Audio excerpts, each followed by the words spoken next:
Yeah.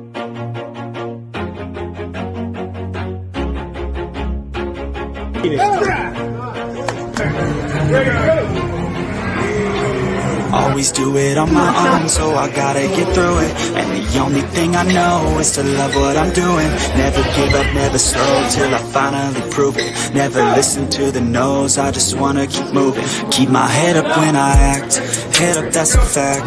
Never looking back, I'ma keep myself in check. Keep my head up, staying strong, always moving on. Feel I don't belong, tell my thoughts to move along. Push myself to be. Let's go. What's up, fellas? Oh, just freaking angry at Eric Harlan. Fucking Eric, bro.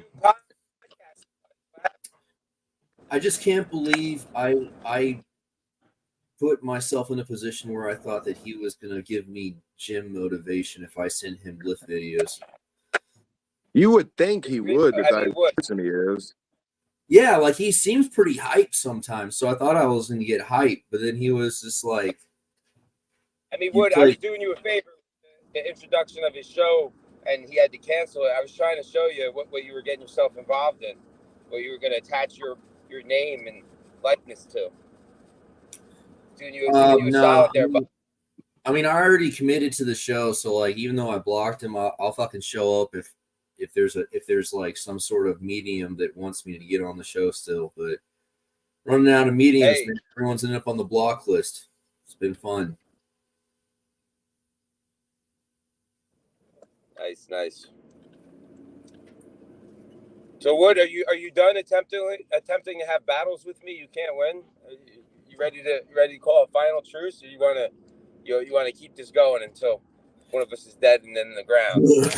I don't know, man. I know who my ancestors were, man. I don't know what's gonna happen, but I won't. I mean, I send an olive branch to you, and you. I swear to God, comments like that is why me and Nanya still like you fucking weirdo. I'm just saying, my bro. Ancestors. I'm just saying, like, apparently my ancestors were the most disrespected U.S. president in history before Donald Trump wants to take the fucking medal. So it's not like I haven't been through this bullshit before. I forgot you're related to the most racist president in the world, and that ever existed or whatever. Man, which one? Yeah, the one who signed the Freedom Papers. Oh, Abraham Lincoln. Yes, sir. Yeah, he was pretty racist. You related to him? Yeah. Yeah. I'm also related. I mean, Andrew Jackson and Thomas Jefferson are usually the jabs. Well, from my understanding is he pretty much signed that because he kind of had a gun to his head. Everybody was rioting in the streets due to racism, and so it was getting bad. So he had to sign it. I heard it was communism. Abraham Lincoln was definitely mixed, though, 100%. Well, I heard it was Antifa and communism, and before it got labeled or identified in Europe, it actually was invented in America, and the U.S. Civil War was the initial starts of the Bolshevik Revolution. But that's just what I read in the history books. You see, there's plenty of history books wrote them. The history books can be modified. This is the only space that I believe in the critical race theory thing was with tech books and stuff, how they made it. They documented what happened, but they also, I think they added a few things, you know what I mean, and took away a few things. I think they created an emotional hijacking political culture, and they use that. And if you look at history, like, no one's really offended about Andrew Jackson's Trail of Tears. Like, he fucking full on wiped those dudes out, but no one really complains about it right now, right? But everyone wants to complain about slavery. So I'm premising that the Bolshevik takeover of America was actually near the Civil War, which would explain why. Because, like, then that hard racist like implication and insinuation with social discussions became strong about 50 years after the actual takeover, and by then they had the history fortified, and then they placate to anyone who investigates it, and they attack you directly with that emotional hijacking technique that they've got with racism, you know. And racism is such a moot argument, you know. It's like you either have an autonomous group of people who has borders, or you're in Ukraine and the crossroads, you know. Pick one. Well, have you ever listened to Jesse Lee Peterson? Yeah, he's interesting. He's he's very calming. Well, he's got a very interesting look on things. He don't really believe that racism is even a thing, first off. Yeah. He said the Jim Crow laws is the worst thing, or they were doing better under the Jim Crow law than they are doing now. Because, yeah, anyway, I don't want to get on that subject too much, you know what I mean? Yeah, they have such dominant control of the social structure of society that in the 1960s they implemented a systemic eugenics program, and started manipulating the human genome to be more socialist, and to breed socialist leaning people. And today in modern America, there's over 20 million voting Americans who have never existed without some kind of government subsidy on their life. So they've done a very good job. Yeah. Listen, while this is a very interesting conversation that I would have not on live probably with you any day. No, it's okay. Let's try to get on some AWU stuff. Nanya, bro, I wanted to ask you how you think you're gonna do against the schoolboy's brother. Shit. Sometimes I forget names, bro. I'm so bad with names. Alex. Yeah, Alex. Thank you, sir. How you think you're gonna do with that, man? Yeah, real quick, I just want to throw out a shout out to the Grill Father and a reminder. Oh, shit, that's fire.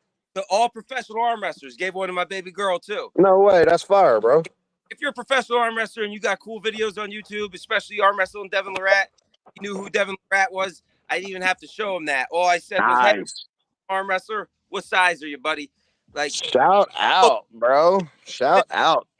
You go to make sure you that, all right, and represent local American businesses. Nice, bro. That's good shit, man. But yeah, about Alex, honestly, dude, all my arm wrestling matches to date have been a lot of pressure. Oh yeah, I got you. I've been a lot of pressure and money on the line. I have to perform, and I do good under pressure, etc. I agree. But, right now, I'm grateful, thankful that I don't have the pressure, and this is the first time that I can arm wrestle with no pressure. Because if I get a pin on Alex, it's a win. Yeah, you're a fucking hero. Yeah, if I stop him for 3-5 seconds. No, if you do any type of good, you're fucking a hero. If you can get in your press and just hold him there and make it a battle one round, oh yeah. You don't want to.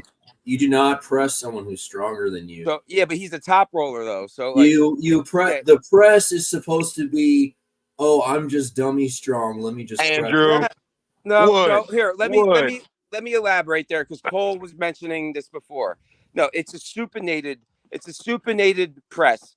How I've been training my press. Granted, when I was green, I would just throw everything in there, Hail Mary. But I don't press like that anymore, and I train supinate in, like a lot of cups. And pronate out of it to supinate somebody in right to my left pocket. Get him right here, and I did it with Paul Italia. Everybody thinks I just you go back and watch the match with Paul Italia. I supinated him in. And I wasn't even bothering most of the time to go to the pin pad. I just got him. Like, I feel very strong. If I you took the position that you knew you couldn't be broken out of, is what you do. That's what I do now. Yeah. Are you training your pinky? Pinky and index finger. When I do pull-ups, I got my softballs on everything I do. Lat pull downs. I'm only gripping. I'm gripping with my index and my pinky and pulling through, and kind of just letting the other fingers just rest there loose. So I've been. I like to pair the pinky and ring finger up. I think their strength together is comparable to the middle finger. Yeah. Y'all will be proud of me. I held myself up with softballs like that and pull up at 325 pounds. I wonder what I could do now. Yeah, Cole. If you got some softballs around, like I got, this is what I do with all my handles and the pull-up bars. Oh, look at that. Yeah, you see, just drill a hole through them. Oh, no shit. Shove them on there, and also you're fighting it going like this, so you have to. Yeah, for sure. You got to stay cupped in. Cup in. You Yeah, and honestly, dude, that's and that'll help your. Shit. That'll help your. You know how you false grip somebody and you just make that ball. That'll help that too. Having that strong false grip. Yep. And then out here, got the fat grips up there. Got the talon grips. Oh, that's good shit. Index. Yeah, I got to get me something to do pull-ups on, man. I have no access. I don't even have a low-hanging tree branch over here. I'm gonna rig me something up though. That's my next project. Me to start doing pull-ups. Cool. Marketplace, bro. Just look for them in Marketplace. Like you get $25 for free. What do you think about these? Yeah. Oh shit. Can you see these? A little bit. It looks like a big heavy yarn ball or something. Yeah. It's soft. Well, I already like the way that looks. Oh, yeah, okay. Bad boys Yeah, up. just pop balls. Oh shit, bro. That'd be fun to grab a hold of. Yeah, they're really comfortable. I'm hooking up the outside deck right here. I got this bench right here. My son's check bench. you out, bro. Yeah, about to have the bench outside under. Oh, you about to have a nice little spot, dude. And for working out.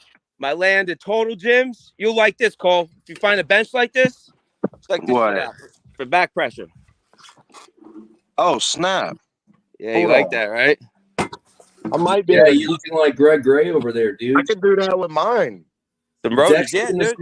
Deck's even the same color as him. I just gotta hook that up to right here. Yep. Hey people, I need a vote, an honest vote. A black German Shepherd or a black lab? Black German Shepherd. I like. What? Listen, my wife. You got 2 votes here. I know my wife's vote is the German Shepherd. That is her favorite dog. But my favorite dog is a lab.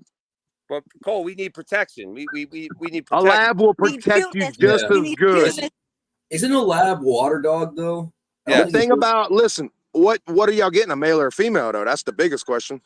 Female is the best for because they can't be distracted. A male, right? Female, right? Female are the best guard. I only have female dogs myself. I only have female animals in general. Well, bro, those are protectors. But if it's her dog, is it her dog or your dog? It's gonna be both our dogs. Yeah, but whose dog is it gonna be? Mine. Right. You need to get her a boy.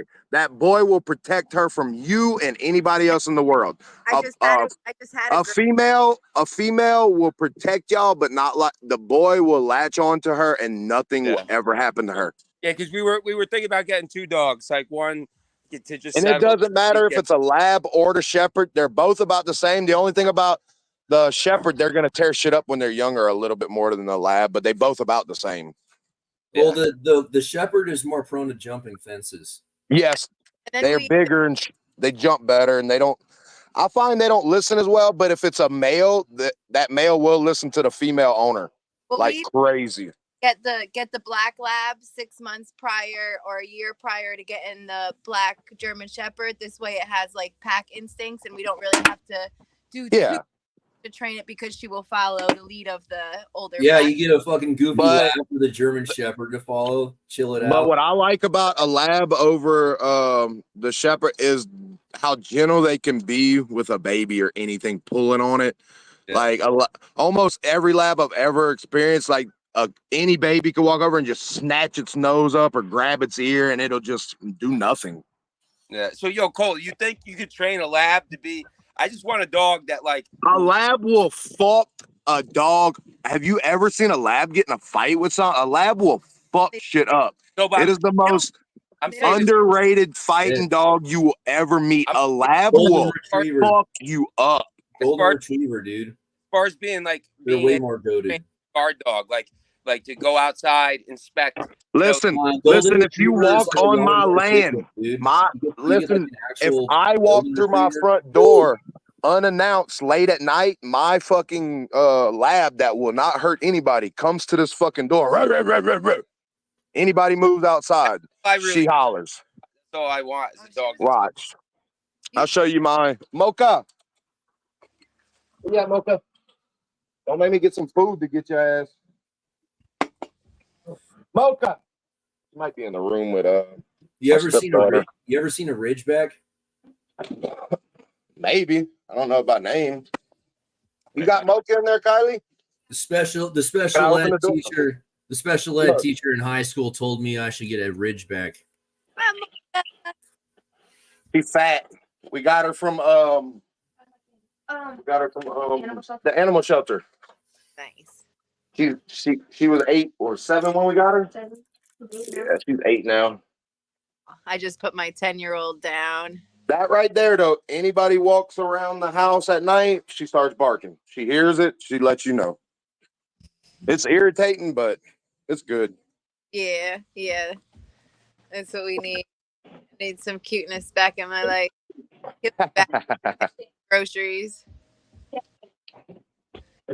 Let's see. Oh, fuck. Forgot what I was doing.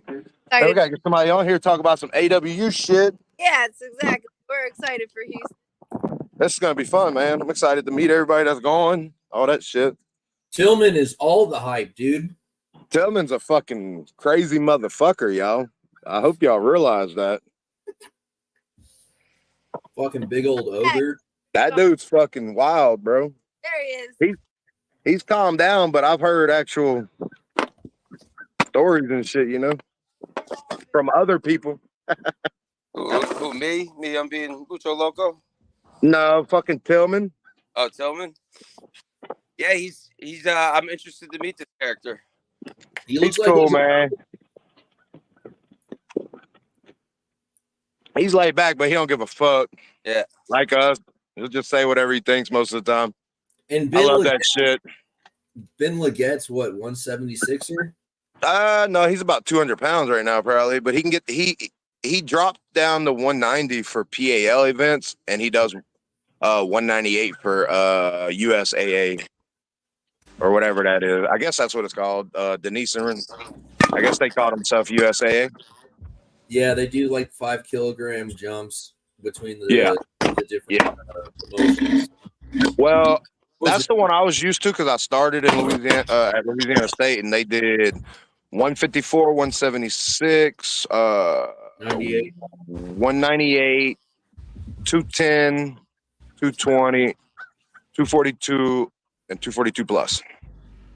Louisiana's pretty big. Got a lot of classes. Yeah, must be a big if you got a fucking. No, I think it's 198 and 210, and then it's 198, 220, 242.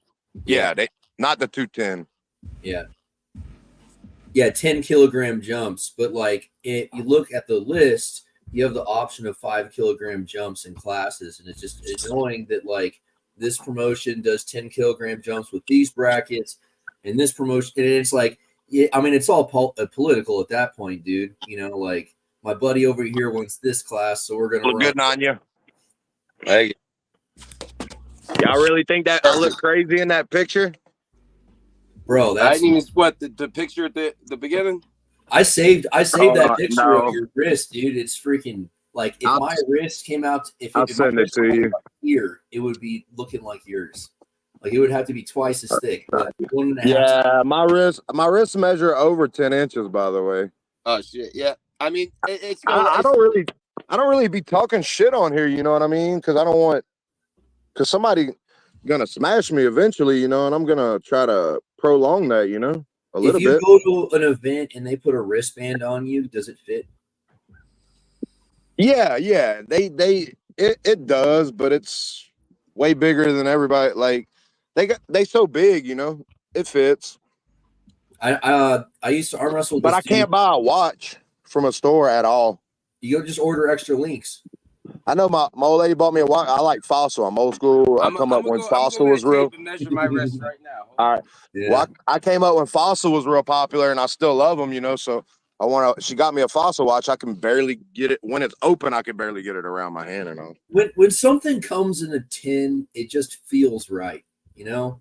Like when something comes in plastic or cardboard, it's like, But when it comes in the tin, it's like, dude, oh that's yeah, my favorite thing about it. The box. I love the boxes, and everyone's got a different box, and you can collect the boxes, and it's nice. See if I can find it. I was mad though it didn't fit. Like I didn't realize I forgot. You know, whenever you with somebody, you think they think like you, or you expect them to think like you, but she's Seven her and a own half. person. 7.5. That's pretty thick, bro. They look smaller because honestly, I got skinny fingers. Wood makes fun of me all the time, but I got wide palms. Yeah, like my palms are wide. yeah. I see a lot of people like that in arm wrestling. Yeah, Because I think it's easy to get your wrist thick after a couple of years than your fingers and all that. They don't really thicken up like that. Yeah.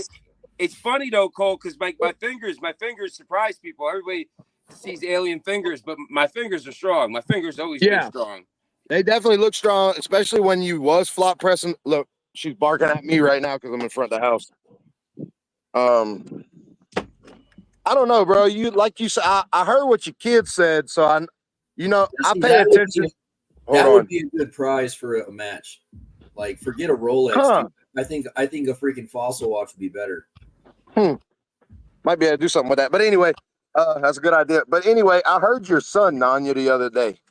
I think I was listening in on your podcast or something. Yeah. You know, and I hold on. Fuck. Never mind. Here we go. All right. He said, yeah, y'all motherfuckers are stupid. My dad's gonna beat every one of y'all one day. So I know what you're trying to do, so I respect that. You feel me? Yeah. What?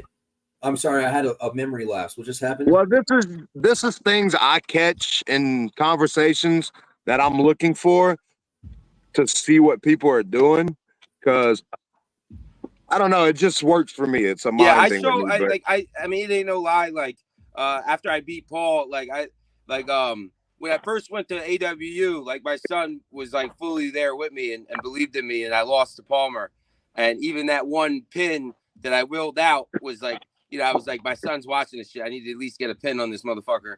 So after that, with the Paul match, he was kind of doubting me, like, you know what I mean. So like I channeled a lot into that, but like that is my one way, because you know there's a lot of distractions like with the youth today, with you know TikTok and all this social media shit, and like you know what you got to worry about what your kids are going to get into and what they're thinking. So I definitely use motivation, and channels a big reason for me for success in arm wrestling is just to show my son, like, you know, like he's seen where I came from and how I started this shit, and like his mother and other people when I first started, like they were like clowning it. They're like, what the fuck are you doing? Like with this arm wrestling shit, wasting money and time, etc. So it feels really good to show them like, hey, like I am getting somewhere with this shit, and you can, like, if you have you're following through with it. You're in better shape, I'm sure now. You 100%. feel healthier. You're motivated in other areas of your life besides arm wrestling, right? Yeah, am I wrong? Exactly. That's why I got into it, Cole. I told people before I just started arm wrestling training, so I wouldn't stop working out after 5 months when people started accusing me of being on steroids. Before, when I only had vanity as a motivation to work out, and I didn't have, because I used to, like, me and my buddies, we used to do like MMA fights. We would always do shit, like wild shit, to keep our shit on point. Like if you don't use it, you lose it. You know, you have to be competitive in some way. Yeah. That's me. Listen, I sat and played a competitive game for 2 years, and I gained like 100 pounds, bro, from playing Call of Duty. Yeah. But I got into it because I'm competitive. Muscle, but as long as I'm actually doing something physically competitive, I can maintain a decent weight. It keeps that animal inside of you too, man. Like you get older, like I said, if you don't, I don't want to be getting in fucking random fights with people, or even MMA sparring. Like I used to, like, get injured for work. Arm wrestling is a good compromise of, like, it's a good outlet too. Like you're still in a confrontation, you're in a fight with someone, but it's also got the chess match nuances and keeps your mental edge on point. So I think arm wrestling for me keeps my physical, my spiritual, and my mental, like, connected. Bro, That it's makes doing sense. all that for me and more, bro. It's actually probably gonna save my life. I got a really good story. If I ever get like big in this world and have a good pie, I'll tell it more. But my mom died at 43. She was obese, like almost 600 pounds, dude. I had to watch that. I was 18 when she died, so I really didn't give a fuck about nobody but myself at that time. You know what I mean? So Yeah. when I was like 25, I was like, fuck, man, I wish I could have been a little older. I could have encouraged her to get out the bed and come walk with me a little bit or move around a little more and help her. But anyway, I watched that. All my uncles my mom's brothers, every one of them he got one of them that's kind of like me. He's a little smaller than me, but he's maintained his weight. He's overweight, but he's maintained a good weight. The other ones have gotten over 500 and 600 pounds, the other two. Oh, wow. So I look just like one of them. Like, identical almost, and he's gotten the 600. He just lost like 300 pounds though, but he had a surgery. I'm Yeah. trying to change this shit in my DNA. I want to change the way I was raised, the way the food I ate, and just the makeup of my body. It's like a curse that I know I can beat and I could be stronger and be the one to beat it. Well, That way it Cole, don't keep going on to my generations. You know what I mean? yeah. Like, fuck. Cole, like, it's like the hand to mouth thing. A lot of people think like, 7 think like generations. they think like IV heroin or quitting IV drugs is one of the hardest things, but it's not, Food. because it's really not though when it comes to like the connection, because it's not hand to mouth. Anything where you take your hand to your mouth is primordial. It's foraging. Yeah, It's like eating. this So fucker is yeah, ruling my life. that's what I'm getting to. I'm breathing hard after arm wrestling. While I'm breathing hard, I'm hitting the vape. I'm like, how stupid are humans? These are the worst things. Look, hand to mouth, food, smoking, and even drugs, cigarettes, anything. I'll tell you this right now. If you're Dude, going I was a hand to meth mouth, addict. I love rolling the bowl, bro. That was my thing. Sitting there melting the meth back and forth, making sure it don't burn, making sure it burns at the right temp. Listen, that was my thing for 6 years, buddy. I'm a recovering drug addict. Yeah. Hey, Listen, I don't bullshit nothing, man. I've been everywhere, man. Across the desert skies, man. And I started young, like 16. I ran away and I was in Seattle and shit. So like check that out. Yeah, I got all that shit out of my through my bloodstream and out of my bloodstream at an early age, but still recognize that as you get older, man, there's other things that'll come up. Just because you beat something, you fall back on the drink or food or something. So if you're not keeping your hands busy, like where you're not doing extra shit hand to mouth, like that's really what it is, dude. Keeping that spirit, keeping that fucking that natural like harmonious energy with the universe alive, man. Devin, he does it with grounding, walking around barefoot. People think no, that's true though. You're supposed to walk around like it gives you something. I forget what it's called, man. With the rubber on your feet, dude. The shoes are designed. The electric currencies that you get off of that. Yeah, that's what grounded, it is. Electrically grounded. Like it's good to be grounded. Works. Like I could cut this 220 line with a wrench with some plastic or rubber, and it'll blow me back, but I won't get the actual shock of it. Yeah. So think of the positivity of like even with your head on a trampoline or like a fucking like that static electricity, whatever that connection is to the ground, you're cutting that heals off something in your body. That does something for your body for sure. I want to go walk around barefoot under some power lines. I mean, you do feel an energy whenever you walk around certain power lines. I don't know about y'all. Yeah, you could definitely feel 5G, that. All right, perfect example. I'm sensitive to that stuff. I don't like Cole, get into it much, but I'm sensitive to people's vibrations and stuff. When you're in the country and you take a trip to the city, like I used to live in the city, and then I've lived in the country. So I'm going to New York Monday for business right now. I already know what it's going to be. As soon as I start driving towards the city, I'll feel like anxiety, my whole energy changing. And then when I'm there, it's like a combination of nostalgia, but like everything is more amped. You're driving through the city, like just driving. You can't relax. It's like you got to watch for bikers. Straight anxiety. You got anxiety on you at all times when you live in them. I mean, your body adapts to it when you're there, but whenever you're going in and out of it like you're doing like that, it's different. You notice it. Yeah. I went to the store. That's like me going to New Orleans over here, dude. I don't know if y'all have ever been to New Orleans, but that's a crazy fucking city. I've never been. It's crazy. They got helmet laws in Louisiana. Yeah, they do. They sure do. Fuck that. I think it's a good thing. No. Yeah, you can hide from people better. Oh yeah, that's not good. That's what they use it for. It's like I have to wear exactly. it. Yeah, They'll wear it. They'll wear it walking into a store and rob the store. Get on their bike and haul ass. When your shit gets hot, you just fucking get someone to paint. That's a fire shirt, bro. Thank you, dude. Paint your helmet and get a new fucking lid, and you wear a different color lid for a while. Yeah, they do that shit, bro. And they got like fucking 4 or 5 helmets they run through, and they get them repainted. Speaking of shirts and arm wrestling, just to give another shout out to my newest sponsor, Team Popeye. I'll be rocking the Team Popeye shirt. So, Popeye, can we get a little Popeye on here? I want to talk to him. Can you please invite him? Get on here. Let's promote the brand. Ask him. Well, I'll send. I don't know. I'll send him the invite. You know, get on here. I'll talk good about everybody that's on the podcast. You know that. But Listen, hey, you seen this guy? Hey, you seen this Wolfpack guy though? That's good shit, bro. That's what I'm talking about. That's the kind of shit we need to keep this on. Hell yeah, though. bro. Hell yeah. That's what it did for me, bro. I know I was 3. I wish I had a picture of it. I remember 387. I think I hit 391 at once though. But I'm down to 315 right now, dude. That's crazy. How young? You look young, Cole. You look like you're like younger than me. How old are you? I might be a couple years, but I'm 38. Oh yeah, I'm 39. All right, well, you don't born in 85. Yeah, you don't look that old though. Like you're probably right at the right time to stop a bunch of bad shit happening. Like you're still young enough, you know. Right. That's the thing. I've seen all my uncles and my mom and everything go through so many health issues. It's all related to being fat, bro, and not being healthy. It's how we were raised, though. At my grandpa's house, he'd cook. You fix a plate. He'd say this every time. Don't be bashful. Bro. Go get you some more. Get you some more. Give you a little insight, Cole. Another reason why, like, people might understand, but it's all love. When I fat bash people, I grew up with my grandparents. I moved with my grandparents to Virginia, and they did the same thing to me, dude. Cases of Mountain Dew, Tasty Cakes, Oreos. They made me a little fat fucker.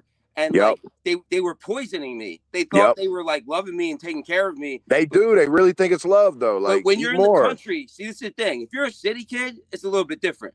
But if you're in the country, the worst thing with the country people is the food, because you're not moving around as much. No, you're driving everywhere. That's the funnest thing to do is have dinner with the family, though, and cook some good food. What else you gonna fucking do? And then it's the culture, dude. It's the culture. Like everybody, 30 packs of Bush.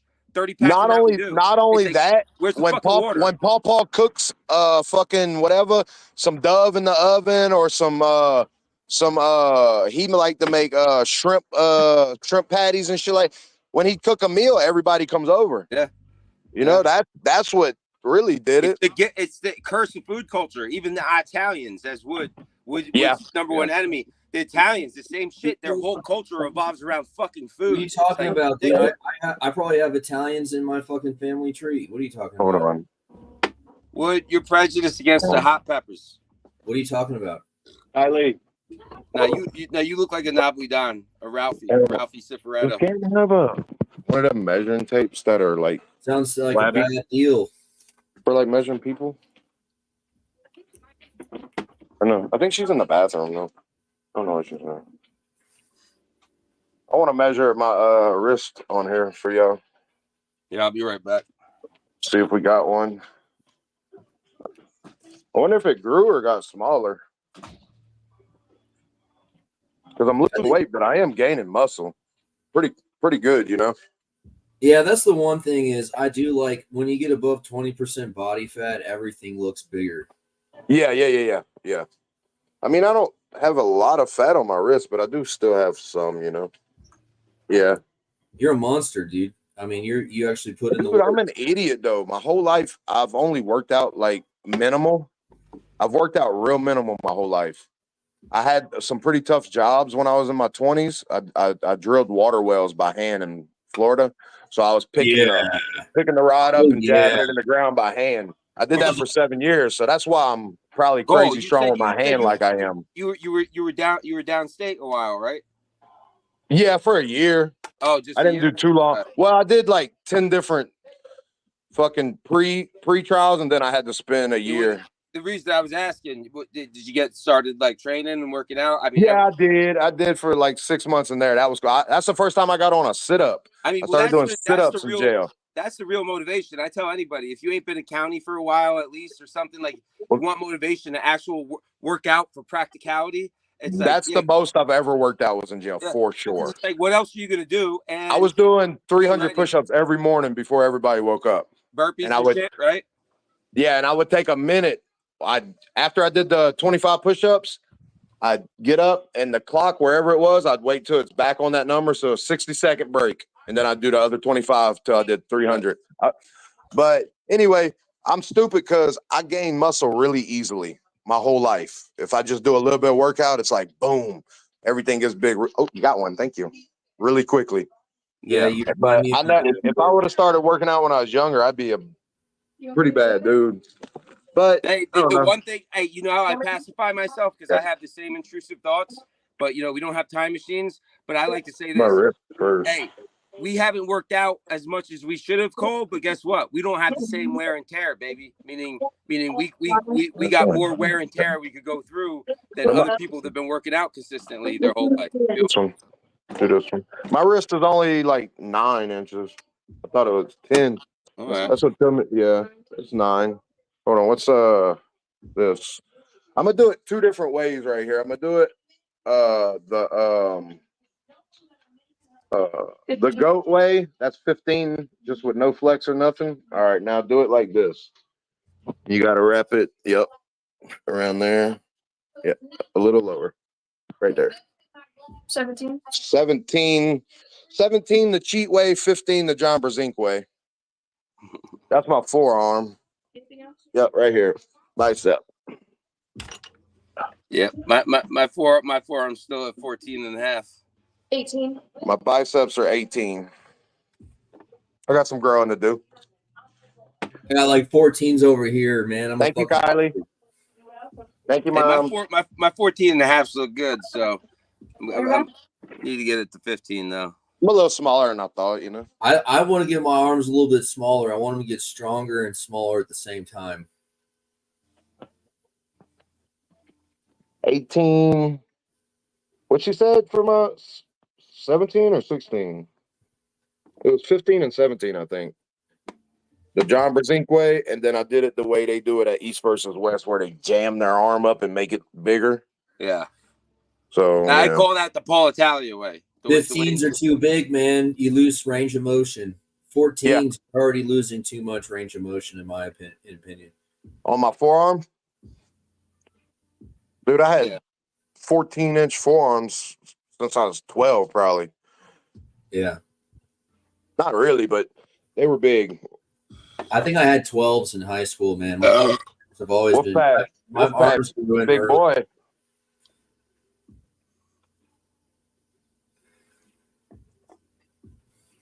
Wolfpack got a 17.5. Oh, Javier said, I said I'm big. He said everything but your dick. All right, I bet my old lady, like I keep saying, I bet my old lady's finer than yours. Bro, look at these big old balls, man. Can you see? They're resting on my What's that, about 15 and a half, 16? Look at these things, dude. These balls are as big as my head, dude. Man, that's pretty good, bro. Yeah, I don't got no pump neither. I could probably get it a good, like the pump I had last night when I took that picture. Oh my God, my forearms are so big. To get the accurate arm measurement, you need to do a full tricep, bicep, forearm gambit. If you got the triceps pumped and the biceps pumped, then yeah, I'll be about 17 and a half. I'll grow 1.5 inches fully pumped triceps and biceps. Yeah. I think that's why I got different measurements just now than what I got before. I'm like, damn, I'm smaller than I thought, but I was pumped up every time I measured before. Hey, I'm a grower, not a shower, Cole. Same. We grow heavy. Same. That shit's incredible. You know, I'd rather stay light, lean, fast, and strong. I don't really think that you need to gain much size to get stronger. In gaining size to get stronger is a shortcut, and you're gonna have. I mean, it's not a shortcut. It's the long game, man. It's more integrity, though. It's more integrity, man. You're stronger. You're thicker. You got more connections. The bands are thicker. The ligaments, the tendons. I just think everything No, I legs, feel it's like all my growing at the tendons and same ligaments time. are fine, but like the benefit of adding muscle What's that? mass That's it, man. is there's more muscle mass to Yeah, refine, getting And- pumped, and- getting but pumped up and shit is not good for arm wrestling. That's definitely true. Cole, what do you think about these 12 and a halves I've been trying to sell you on? I don't know, bro. I suck at math, so it's 25 for 2 of them. Yeah, I could do that, you know. I'm just saying, you had 8 of them. You could have a 100-pound dumbbell. I'm just gonna try to find the cheapest route, you know. I think that is the cheapest route. That's why I'm saying it. I mean, I just got that's what- donate. I got donated everything I have out there. Hey Cole, Except the table. We bought the table. Hey Cole, let me show you what I got off Marketplace last time for dumbbells. I'm telling you, Marketplace is the Our shit. You might have to marketplace is drive garbage over here, man. 3 hours. It's full of Yo, fucking trolls. look at these bad boys. Oh, bruh. Look at These that. 150s. I would chop those and I would use the plates to make. Hey, dumbbells. guess how much I paid for those? What? 150 for That's two crazy. for 250-pound professional gym For dumbbell. 2 of them? Oh shit, you got them half price. Yeah, bro. Yeah, I would chop them, man. I would chop them and I would reuse the plates. Nah, bro. I'm gonna be benching those once my shoulders good again. Yeah. I'm gonna be JV, benching those. you're right. And lat rows, heavy dumbbell rows off the bench right there. Bro, he's not lying. JVO said that's not what I said. When Wood said everything looks bigger when you're 20% over 20% body fat, that's what I responded to. But he's right, bro. I lost like 80 pounds. My dick got about 1.5 inches bigger for sure. Yeah, that is weird when your dick gets bigger. When I was 380, I'm looking like I got a picture when I was like 230 pounds, 240 pounds. And I was looking like, you get a dick, impressive, right? 220, 225, 230 has been my heaviest. And if I get 225, 230, I'll start getting a dick pouch. That's what I'm saying. That little pouch over that bitch, that blocks off a lot of shit, bro. Yeah, not only that, but circulation too, dude. Circulation. The more in shape you are, the better circulation. Bro, I got good circulation for my size. I've noticed. Yeah, that's what fucks people, dude. You see it. Those big dudes, they lose circulation to their fucking feet. Well, you see, I got a lot of fast twitch, and I'm really fast on the table. Nobody knows this shit, you know what I mean? I can say it all I want. Y'all will see it, you know what I mean? But I'm kind of fast for my size, so I got real good blood circulation, I feel like. Yeah. Especially when I'm walking. When I start walking, just everything opens up, and my veins start popping. Like, it just does something for me. Just walking. Yeah. Walking is key. Yeah, you got to have some kind of cardio no matter what. Yeah. It's just a regular body movement. We're meant to walk. We're meant to wake up in the morning and walk miles and hunt and then walk miles back and then eat. That's what I tell people. We're not designed to wake up and eat a big giant breakfast. Honestly. I don't know, man. I feel like we're designed to like climb a mast, pull some ropes, pull on a fishing line. Well, that too. But what my point is saying is that the American system has you believe in wake up and scarf down a whole big giant continental breakfast. We're like, that's the worst thing you could do. The best thing is eat a fucking banana, maybe a little Activia yogurt, and then go work out, and then you eat. Then you eat a big meal. I ate a banana this morning. I'm trying to start my day with fruit now instead of anything else. And once you do that, dude, Cole, you notice, right? Like you won't even really get hungry until like, I'm never hungry, bro. I have to make myself eat that banana every morning now. Yeah. I did something to myself that worked for me, which was eat 1 meal a day for 8 months straight. By the time I got to the end of that, I couldn't finish my meals anymore. So you're fasting daily. Yeah, that's fasting. I did it. No, I did it for 8 months. Now my body triggered it. Flipped, my metabolism switch went boom, it went on. My body, I could feel it. It started running hot. Like I was always felt like steam was coming off of me, no matter what. Like my body just started running hot. You got your body fuel. I don't know what I did, but it worked. And I didn't look this up. I just went with what I thought would work for me. Yeah. My body type, because I have trouble stopping eating. Well, from what I've learned though, is the sugar and the certain things like the seed oils and shit, they're blocking your system. So if you're cutting the sugar out, the sugar is making you think you're hungry a lot of most of the day, most of the night when you're really not. That could be why, huh? Yeah, so if the you sugar, take I cut sugar out of my life, bro, almost. Yeah.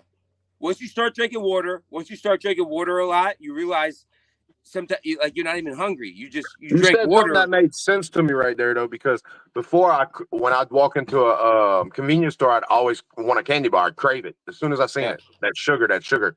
And now I don't even crave it. I just buy one every once in a while because I think it's a habit. Well, what your body is doing is it's running off that sugar and that other shit. So when you cut it out, now your body is burning fat deposits and it becomes more thermogenic. Like you're like a bear, like when a bear hibernates, you're getting your body to burn like it would burn through a bear hibernating in the winter. Bro, that's exactly what I did, or something like that. It works great. We are superior at that hunting style than wolves are. Wolves wish they could do what we can do. We don't stop. Wolves will stop. Yeah. Rolling up Everest is right. Yeah, sugar is, people think it's like, oh, your cholesterol. When they fuck the American diet up and they're like butter and bacon is a problem. Here, fry all your food in these seed oil. No, dude, I eat butter like a motherfucker. I get the good butter, I get the expensive butter, and I put that shit on everything. Are all of these the same size? Because bro, how much does that weigh, dog? Dude, those are 50s on that square bar. No, how much does that bar weigh? I don't know. Like I haven't 10 pounds. I just want to get mine. 10, 12 pounds. Mine's at least 25 pounds. But all I'm going to say is this bar is too narrow for my shoulders in these. Mine too, really. Okay, so that's normal. Yeah, you didn't see the lift when I had it all the way up by my face. It's resting on the back of my forearms. Yeah, it's really fucking narrow, dude. Yeah, it kind of sucked, bro. I like was trying to figure out how to fucking get around the plates. Look how thick this one is, though. That's a Olympic 2.5. I'm about to go see it. I swear it's at least 25 pounds, though, at the least. Well, that's because you got those spinning pins, dude. Yeah, but that's to match the weights that I have. They fit on there where they're not loose. I bet this one's 15, honestly. I call these 1-inch standard handles like 15 pounds. I think I got some wiener plates or some shit like that. Wiener plates. Weiner, I think it's called. Or something. Wider wiener is what. Weiner, yeah. Wiener. Let's put this bitch on the scale. Dude, Chris, you're looking like freaking Golem over there. Golem? Big, man. You look good. Yes. All right, let's check it out, yo. What we got here? Why is it 19? Hold on. It's leaning against the wall, dude. I know. I'm going to hold it up this time. Have we figured out why Harlan's shoulders slope? Why do they slope? That Harlan wishes he had fucking shoulders. I don't know. Probably the same 19. reason why he's got to hate on fucking gym lifts when I share them with him. I'm like, I'm just going to call it 20 pounds, guys. Hating, dude. Because I put these heavy ass clamps on the end of it, so that's a pound. Harlan made like only one friend recently. It was you, and he fucked it up already. How do you think he does that? Say. I feel like it's your fault because you and Paul Italia abused Harlan so regularly that he adopted that as a social culture, and now he's a piece of shit just like you guys have. So what? You don't think Harlan coming out and clipping shit and attacking people didn't start it for him? You're blaming me and Paul Italia. He came out. Sure it started. What are you talking about? Harlan's a fucking idiot, bro. What is? It's hard for me not to like you, but even Tillman was like, "That dude's gay, bro." Hey, Cole, if someone in the chat graffitied your IHOP and then posted a video in the chat of them graffitiing your IHOP saying "fuck Cole," they're saying "fuck Cole" in the graffiti on your IHOP. Who did that? And then posted it in the Arm Wrestling Uncensored chat. Hold on. Who the fuck did that? Oh, I don't know, but I'm just saying that Harlan and his behavior is unacceptable, and it's a reflection of how other people have treated him. They don't like your behavior neither, but you're not as dumb as him. Well, did you? Okay, well, you know what? You're only more likable, Wood. Someone went to Harlan's before Harlan did anything. Someone went to Harlan's work, got him fired because they graffitied on his place of business, and they posted it in the Arm Wrestling Uncensored chat. After he attacked, and it was a joke. After he quit videos. That was after he quit videos and attacked people. It was after he attacked people. Not well, my philosophy is you don't fuck with anybody on that level unless you're prepared to go all the way. Yeah, like Cole, like, am I right? Like, this is what happened with Harley. He came out the gate attacking you're associating Paul with, and me. Do it. And he tried to get us canceled on social media, clipped videos out of context of us talking shit on a late night show. He went out of his way, and he actually cost me a sponsor. He cost me a sponsor before the Paul match. And so you show up to his job and you tag his fucking business? No, I did it digitally. I did the same thing as he did to me back to him, but I doubled it. 2 eyes for one. I don't want to have anything to do with this bullshit, dude. I don't want anything to do with this. I feel like you would tell me if it was a fair game type of thing. You know what I mean? Like this bullshit, dude. I don't want to have anything to do with it. Wood, you need to stop taking moral high grounds when, like, you are known as a fucking racist, schizophrenic fucking lunatic. I'm trying to help you out. The whole chat, you can't take moral high grounds when you go on a rant. When you go on a rant saying the things the wrong way. I'll say it all sorts the wrong way. What? You can't take a moral high ground when you do what you do. Period. That's all I gotta say. Hey. You know who can take the moral high ground? People that don't do what you do. Then you could take a moral high ground, but you can't. If y'all haven't noticed, I'm always giving myself an escape from everything. Hey, like, listen, Cole, I'm gonna tell on you y'all something. show, I'm the co-host, so y'all can't blame me for that shit. I'm gonna tell you something real quick, bro. If you ever block me on social media, I will beat you until your frame is broken. I will piss on you. I have no reason to ever block. Listen, you better unblock me. Okay, I'm gonna delete all of your posts in Arm Wrestling Uncensored. You're not allowed to post in Arm Wrestling Uncensored until you unblock. Why are you even threatening me, bro? When I've never even indicated that I would ever do that. Harlan isn't even blocked on mine. You're not blocked. Nanya's not blocked. Nobody's blocked. I don't block anybody unless you're threatening, like affecting my work and my way of making money to pay for my family's home that I pay for. Unless you start doing something like that, then I might start blocking you and trying to get rid of you type shit. But that's the only way. That's the only way. That's real talk right there, dude. I agree with that. And I gotta tell you, this Reggie guy, man, he's starting a lot. He starts a lot. Hold on. Okay, say what you saying now, Nanya. Oh, Wood is speaking in a third person perspective. See, Wood attacked my son. He was attacking my son because my son was. I've seen all the attacks on Nanya before your match with Paul. I've seen it. Yeah. So Wood was coming after me and my son, and he even said this, Cole. How would you react to this? Wood said you should kill your fucking son, something. He said I should kill my son and my bloodline. Put him out his misery. No, he said you should kill your son to put him out his misery. So he don't got to be raised by a fucking retarded bum like Nanya. Wood. Hey, Cole, and I still defended this guy. Cole, okay, y'all. Let's bring it down. Yeah, let's bring it back, guys, a little bit. You know we got much love. It's all good. Even after all that, I formally forgave Wood, and I understood that he was schizophrenic, dealing with his own right. I get that too. I tried to be the bigger. You're a bitch, man. dude. You're insane. I can see. So much shit, hold on, y'all. You're such a bitch. Listen, I can see. Talk to your bitch about your bitch behavior. Wood, hold on. I can see when Wood switches, and when he can go. He's two different people. He's either out there or he's the calm person with you could have an awesome conversation with him. But anyway, I've been trying to be friends with Wood for 2 years. And you're such a fucking bitch, dude. Let's bring the conversation back. I did see all the BS though before the Paul Italia match. I witnessed everything, so nobody could really tell me anything. Because guess what? That's when I first got into this. When all that started. Whenever you and but AWU3. No, I'm talking about the Nanya and Paul lead up. Like I was there from the beginning of that. I'm talking about him issuing threats and being a fucking bitch. That started. I missed all that.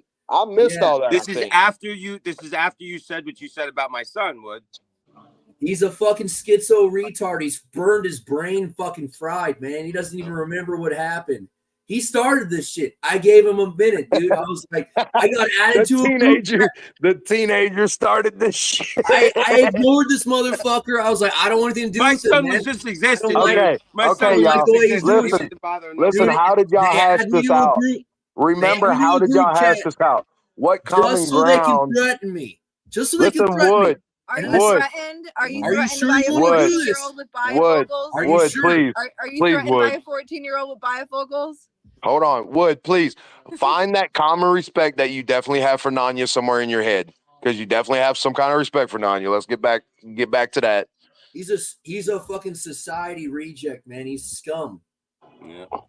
That's what drives him though every day to beat people's ass right there though. Oh, he's a bitch. Anyway. At least I arm wrestle. At least I arm wrestle. That's why he plays all these bitch games on the internet. I'm there. Any of that shit, you know, you call with all my talk. I actually show up to all the people that Nanya, let me speak a little bit. Let me speak a little bit for you. Every time you call Nanya, every time you call Nanya a bitch and a piece of shit degenerate, and then he goes inside, the whole time he's fucking his old lady and making her come, he's thinking, yeah, I'm a bitch, I'm a degenerate, fuck you. Type shit like that. I see Nanya's head, bro. He uses it to fuck his old lady better, arm wrestle better, work out better, everything better. And I do the same shit, bro, but you're not going to see it. I try to hide all my shit like that, you know what I'm saying? But I read that shit, bro. So every little down you try to throw at Nanya, he's just gonna use it for fuel. So you gotta learn, if you're trying to get under Nanya's skin, you gotta learn a different direction with that shit. Because that ain't the direction to go. I walked away and this motherfucker dragged me back in to threaten me, and he said he was gonna continue to threaten me until I unblocked him. That's how this started. It wasn't about blocking me, it was about talking shit about my son.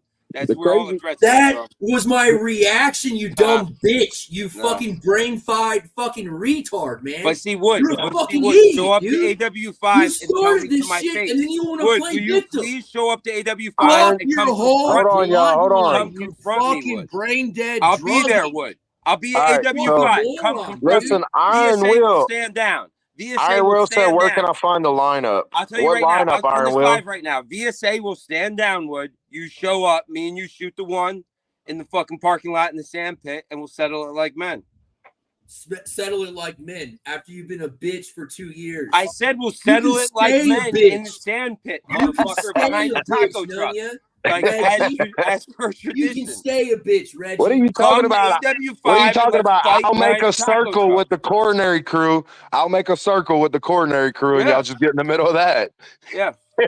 I won't even I'll tell you this. I won't even strike you. I'll take you down and I'll choke you unconscious. I'll take it easy on you. I'll choke you. Listen, Nanya, you know you can talk your shit, bro, but I really think y'all would be a good fight, a good match. It would be good. I don't think Wood has.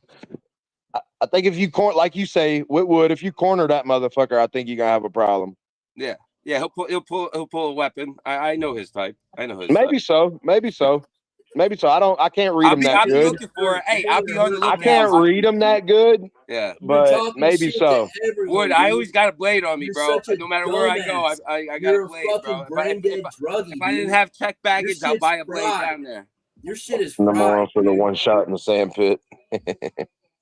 Yeah, bro. Let me hip toss you and break your ribs like Frank Callahan did to John McCool in the sand pit. Come on. Ooh. That happened at AWU? Huh? Did that happen at AWU? You good? Ananya? Oh, no, I was talking about old lady. No, did that happen at AWU? Oh, yeah, AW3. Frank. Hey, Cole, just so you know, you've heard of Dustin Polis before, right? Yeah.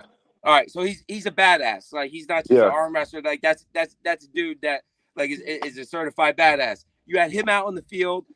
His black friend who was a jiu-jitsu expert. You had Clinton Pickering. You had all these like fighters out in the field. Frank Callahan walks out in the field and targets a drunken John McCool. John McCool was literally like, which way do I go? Which way do I go? Next thing you know, Frank Callahan's like, this way. Hip tosses him, breaks fucking his ribs. And I'm like, who does that, bro? Like, Holy literally, shit. he avoided all challenges. He avoided all real badasses on the field and targeted the drunk guy. Hey Cole, if you met a girl online and you go over to her place, I don't know why. and you bring some hospitality gifts, So and you do a little meet and greet with this girl you meet online, and then she starts acting all sorts of bitchy on the internet, so you stop talking to her, right? And then she finds out you're not talking to her anymore, so she acts like an extra bitch and starts threatening you because you're not talking to her anymore. What would you do to that bitch? Okay, tell me the beginning again. You meet a bitch online. Meet her online. You go and meet and greet in person. So y'all met. You meet some. You bring some hospitality gifts. You know, say hello. Oh, like what? Hold on. What kind of gifts you gave her? You know, just like social like social flowers gift. Or a journal book or like a bottle of champagne. Okay. Well, dude. And then she turns around and plays these bitch games online when you get tired of her bitch shit. Angry. He's stuck in his grandma's fucking garage. He's just angry. Fuck your whole bloodline, you fucking brain dead drug dealer. You fucking moron. You need a puppy. He needs a puppy. You need a puppy, Wood. Y'all are wild, Nanya. That fucking video David Kotlow put on fucking AWU that you sent him or whatever. Y'all two are out y'all's fucking minds. Yeah, dude, he's a fucking moron, dude. He goes all the way sideways, and he's got no consequences. That's what either. Like that was that the start of y'all's fucking video for what's that shit called? God damn it! Fuck. I hate when that happens. What's that shit called? Was that the start for y'all OnlyFans video? Not only. I can't wait to hear about you complain about what happens to your son when he starts acting like you. Motherfucking Wood. Why do you gotta be so when your kid starts acting like your you, son in there though, bro? He's gonna find out. He keeps throwing your fucking son in there, bro. You see me still extending olive branches to this guy. I know, it's killing me, dude. I fucking hate that shit. Where did this come from? It's like I'm telling him, like, either come to AWU, let's fight. Or, either way, the shit ain't funny. I want to pick a fight. Come meet up with me. Either way, it ain't fun. Don't you want to fight now? Come on, I'm a bitch on the internet. But bro, you talk a lot of shit like you want to fight. Like go fucking graffiti someone's fucking custard stand because you got like a lot of aggression and energy that you need to let out in a healthy, productive manner. I'm saying I'm your huckleberry, dude.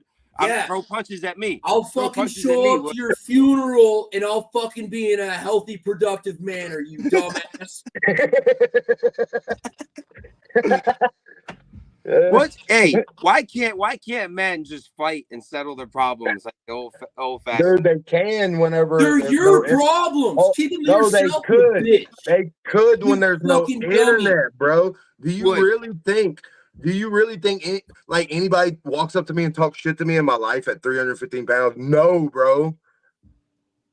They could talk shit and then I walk in the room and everybody shuts the fuck up. Like that's in person. That's him in person. What is six? He only plays these bitch games on the internet. What is Cole? What is 6'5" without his scoliosis? He's 6'3" with his scoliosis. But see, he's a tall guy and he doesn't get that same. That's why Wood's so mad. He walks into places and people are just like, "You're a lanky tall guy." He's been a bitch on the internet and justifies. He doesn't like that. You see this? He doesn't like that. He does it to everyone. He's a you know why? Retard. Wood, tall, lanky guys fold easily. Yo, Devin Barrett!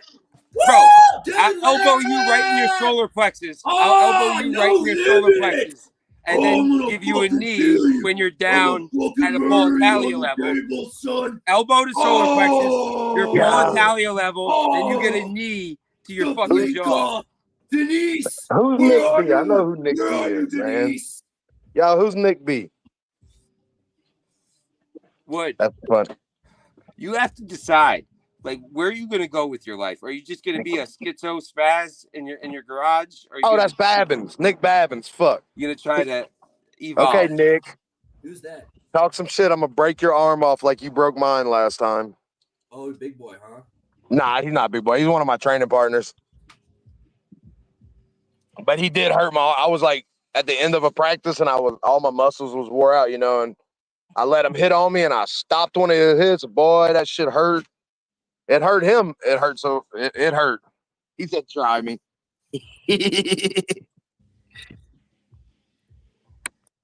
That dude does not talk no shit neither. It's funny. See your name. The most cordial dude at practice right there. Hey, keep on selling the black lab, okay? Got time to be fucking sporting when it's time to be sporting, you know? Nothing better than fucking showing respect when you lay it on the line. Hey Wood, are you gonna post a picture of your girlfriend, like instead of just not some random picture of some person you're hugging outside of the mountain? Are you gonna post like a picture of you and your girlfriend, like looking at the camera?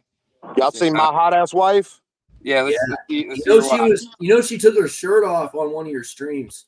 Yeah, probably. It's okay. Yeah, I think she did it on purpose. Wood, you don't have that problem. Claim, you know? We know. It's okay. It's okay. Women are territorial like that. Yeah. It's a good thing. You want your woman to be territorial. If she's not, she don't give a fuck. Yeah, if your woman ain't territorial, you're fucking up bad. Yeah. If she ain't crazy about you, oh man. If you wake up and don't call her and within like 2 hours and you call her and she's mad because you didn't call her and she knows you woke up 2 hours ago type shit, yeah, you're fucking up. I could keep going on for like a whole 12 hours with shit like that. Kyle has got that Matthew Ninja Lafray guy, doing the play-by-play. Yeah. But I know Matthew Bedard will be there, and he'll probably be jumping in as co-host. But we should see if Marie and your girl want to get together. We can have a girls' table with a girl. Yeah, that's an idea. A girl's perspective. 2 girls commentating there. Yeah, we could put them on. We could put them on a whole different, podcast kind of, but same podcast, but a different one. Speak arm wrestling. No, but that's the beauty of it. That's the beauty of outside perspectives. A lot of people would probably watch y'all because of y'all's perspective. Yeah. They'll have the same perspective. People that are just watching the sport, that are more fans instead of pullers, they'll respect y'all's perspective and relate with it more. We'll be talking gibberish to them like, oh my God, look how strong, or look how high he's posting. Look how high is he posting. Damn, he's posting way higher than that guy. Oh, the levels of their hands aren't the same. Y'all don't know what the fuck we talking about, but you'll be like, oh my God, look at the muscle on that guy's neck or some crazy shit that everybody else will be noticing. Yeah, right. It's and that would even encourage, because think of women tuning in. You have your option. Let's do you it. Want to have this commentary or these 2 girls commentating. So that would pull other women into the sport, Kylo let us do it I'll bring a fucking table. I got a nice little white table we can set up. Yeah. But if I need help, do it. Running a live stream. Could bring our laptop and do it off of that. We need to have the queens of arm wrestle in front row section, like they do at any boxing or wrestling event. You have all them up there sitting in a row, looking all purty. Yep, exactly. But that would be a good idea though, because more people would watch them that don't know much about the sport. Exactly. Because if a guy walks up with a cool tattoo, we don't give a fuck as arm wrestlers. Them girls would be like, damn, check this dude's tattoo out. That's pretty cool. Let's go for him. Type shit. You know what I'm saying? Just common ass, crazy women, antic women math type shit. You know what I'm saying? Oh, he's got a better haircut than him. I think he's going to win. Type shit. That's how they are. That reminds me. I tell my pops has extra GoPros. I'm gonna tell him to bring them. GoPro. Yeah, I'm gonna bring some GoPro cameras. Hell yeah. I like what is the maniac with his idea. So when you're looking at it, you get a better perspective when you're above the table. So if we had some kind of stadium seating risers for the spectators, that'd be nice. You need the jumbotron view. Like sitting down during an arm wrestling match is like ridiculous. You can't see anything. Like you can't even see above the plane of the table when you sit down. I always wonder why they had the stage above the audience. Conversation no, they had a good view at the last match at Winter Blast. They had a camera right. Yeah, they were showing the whole crowd. That's what you want too. You want to show the whole big giant crowd that's into the match, because that's what gets people hyped. Like you're scanning through YouTube and you're like, arm wrestling. Let me click this video. Yeah, but if you just see that crowd all invested in the match, and you're like, oh, this shit, all of them are interested. Who's interested? You can't even see it. The competition table's on a freaking stage. You're looking up. Well, you're looking under the table. You can't. That's what I was trying to give it's you. Counterintuitive to like how you can actually view the sport. Wood, I was trying to give your Ryan Carter said 0 chance Wood takes a fight. Yeah. No, he's definitely not a fighter. Wood, if you back Wood into a corner, I have no doubt that he'll pull some rusty piece of metal and shank me in the neck. 100%. Oh yeah, for sure.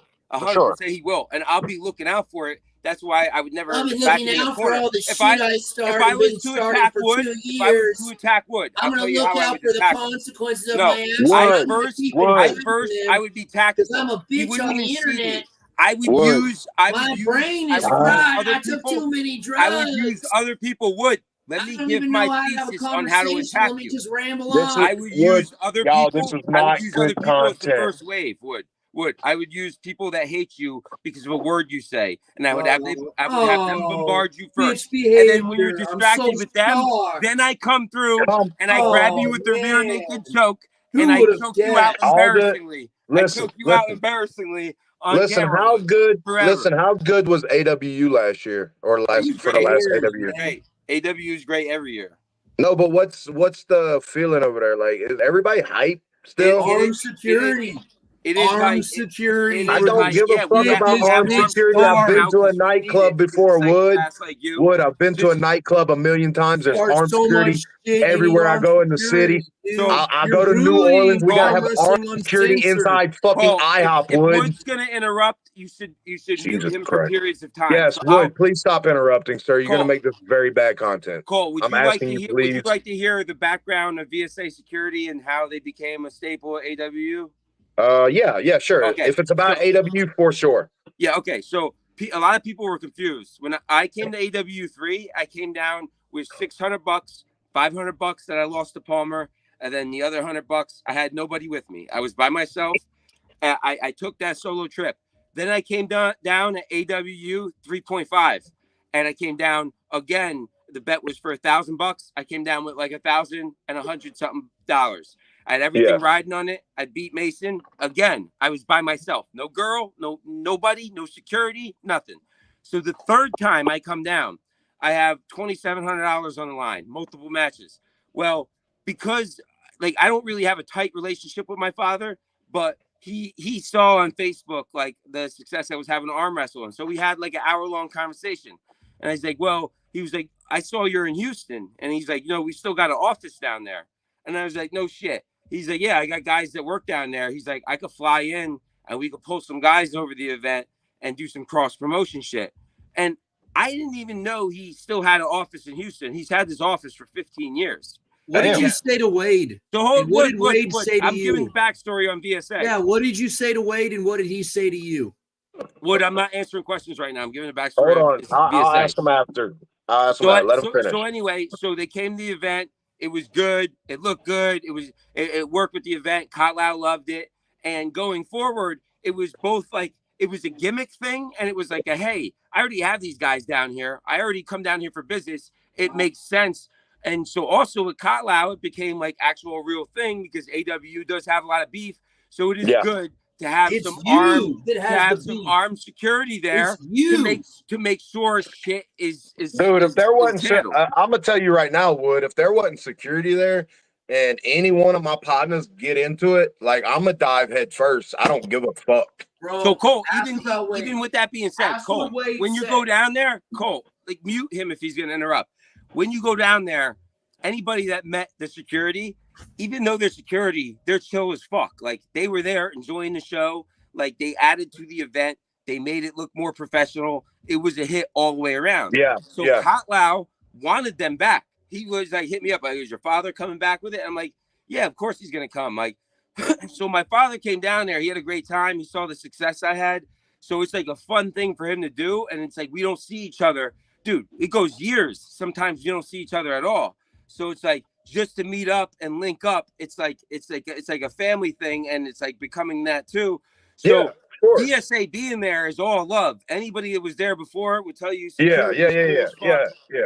Like they're doing their job, and at the same time, like having fun. Like everybody else is at the event. So to answer your question, long story short, AW's hype. There's a lot of drama that happens. Ultimately, so far, nothing bad has happened. If anything, bad blood is settled in the sand pit behind the taco fucking truck after the event. So if anybody wants to wrestle, like, you go in the sand pit behind the taco truck after the event, and it's all gravy, baby. That's cool. But besides that, like, there's certain people that just arm wrestle, and there's other people that have characters that they're portraying online, this and that. Like, to me, I like to say this, like, my character is an exaggerated version of myself, meaning that it's real. It's not some fake character, but it's an exaggerated version of me being like extra of myself that I do online. When I meet people in person, I respect everybody how they respect me. Like, exactly, that's how I do it. It's a common thing, and people should know, like, online, like we are pushing our character. Sometimes I don't even know what my character is, Cole. Sometimes, like, sometimes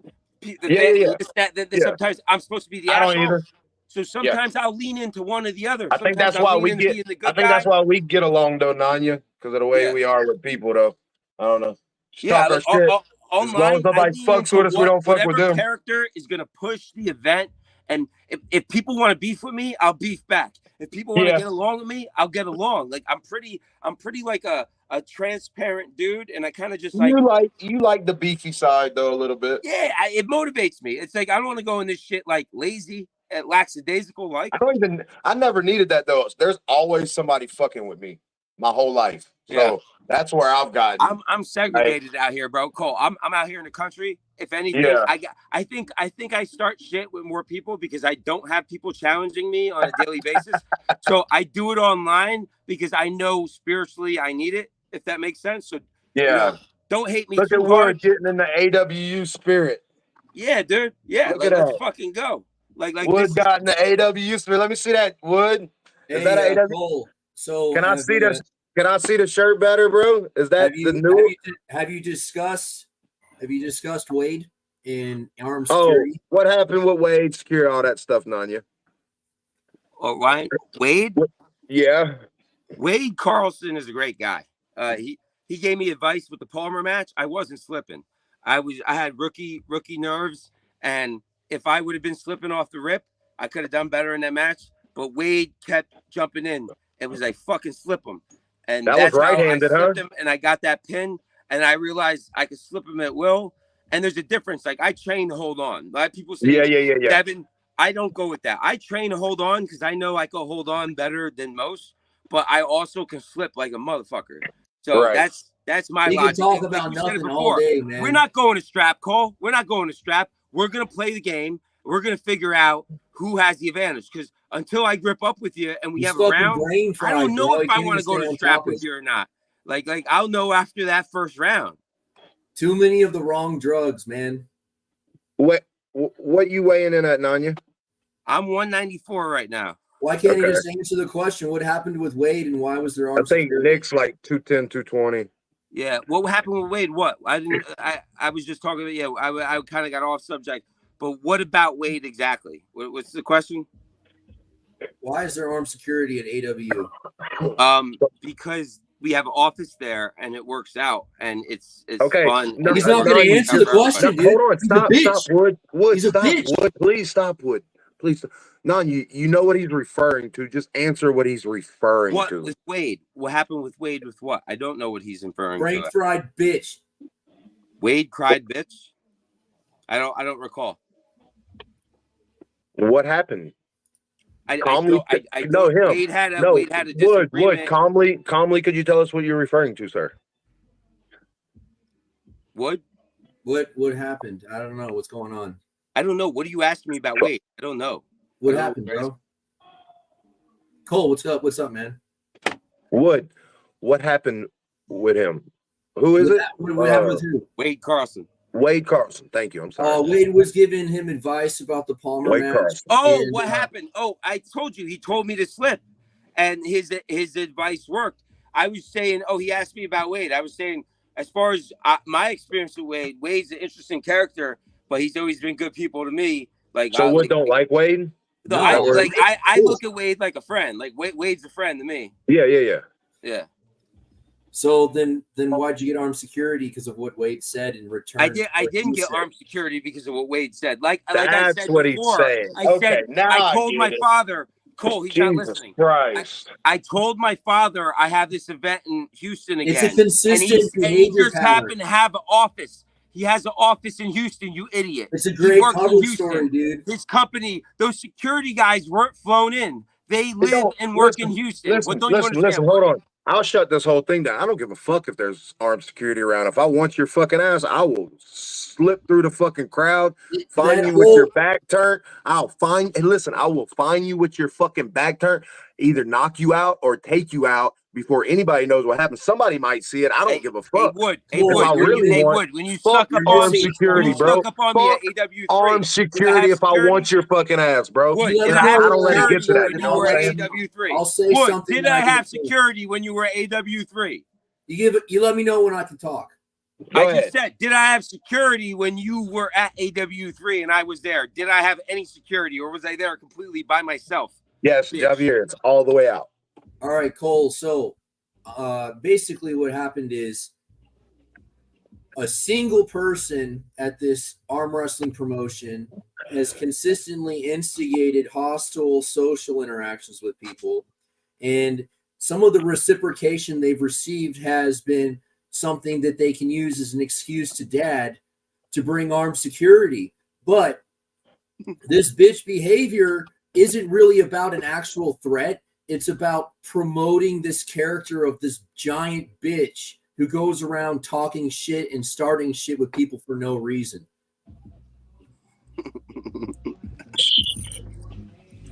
I mean, like I said, I don't give a fuck about armed security, to be honest with you. If we got a problem, I'll Hey, Cole. Hey, Cole, once you're in the same vicinity as somebody, if they want you, Cole, they can wait till you leave the event. They can wait till you're coming into the event. They can wait till you're getting on your plane. They can wait till you're getting in your car. Like, there's no armed security. Don't really mean that much. Yeah, it's all promotion for this bullshit. Cole, this is what Wood doesn't understand. He's destroying the brand, dude. He's turning it into some fucking. Hold on. If you had any business, if you had a car detailing business or whatever, and you were going to an arm wrestling event, and your family had this business, and you were like, "Hey, we could promote this business. I happen to have an office, a dealership in Houston."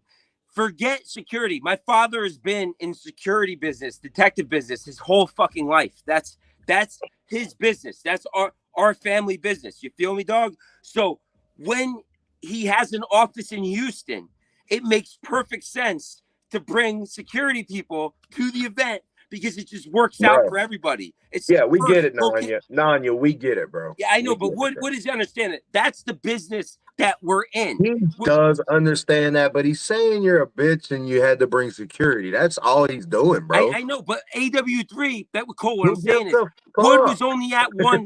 Wood was only at one AWU, and it was 3, and that was the one where I was there by myself.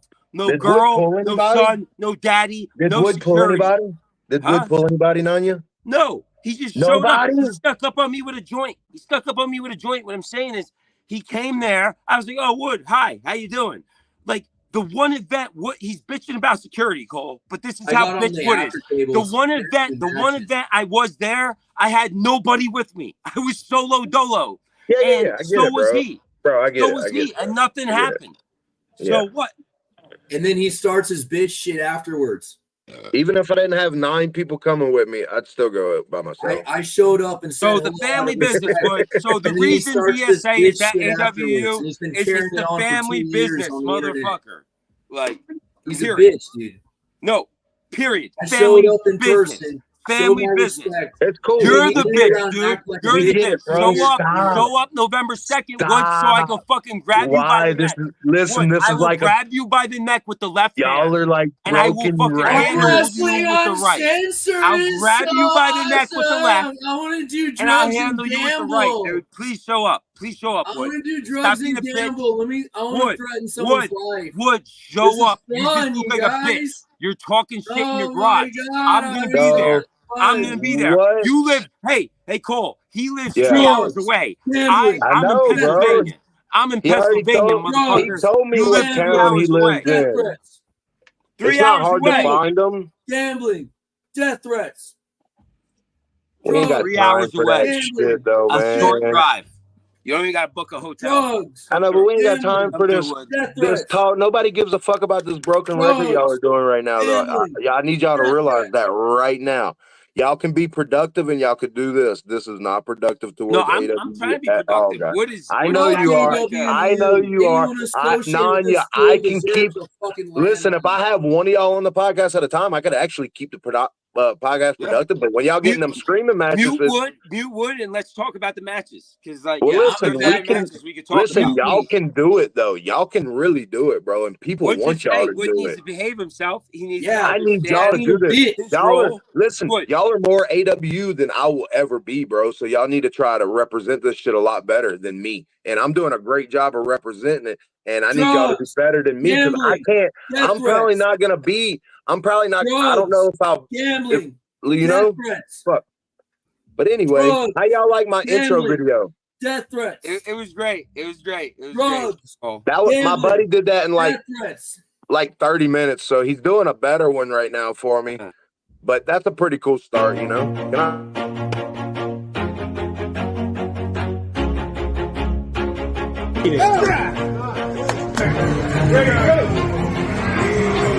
Always do it on my own, so I gotta get through it. And the only thing I know is to love what I'm doing. Never give up, never slow, till I finally prove it. Never listen to the no's, I just wanna keep moving. Keep my head up when I act, head up, that's a fact.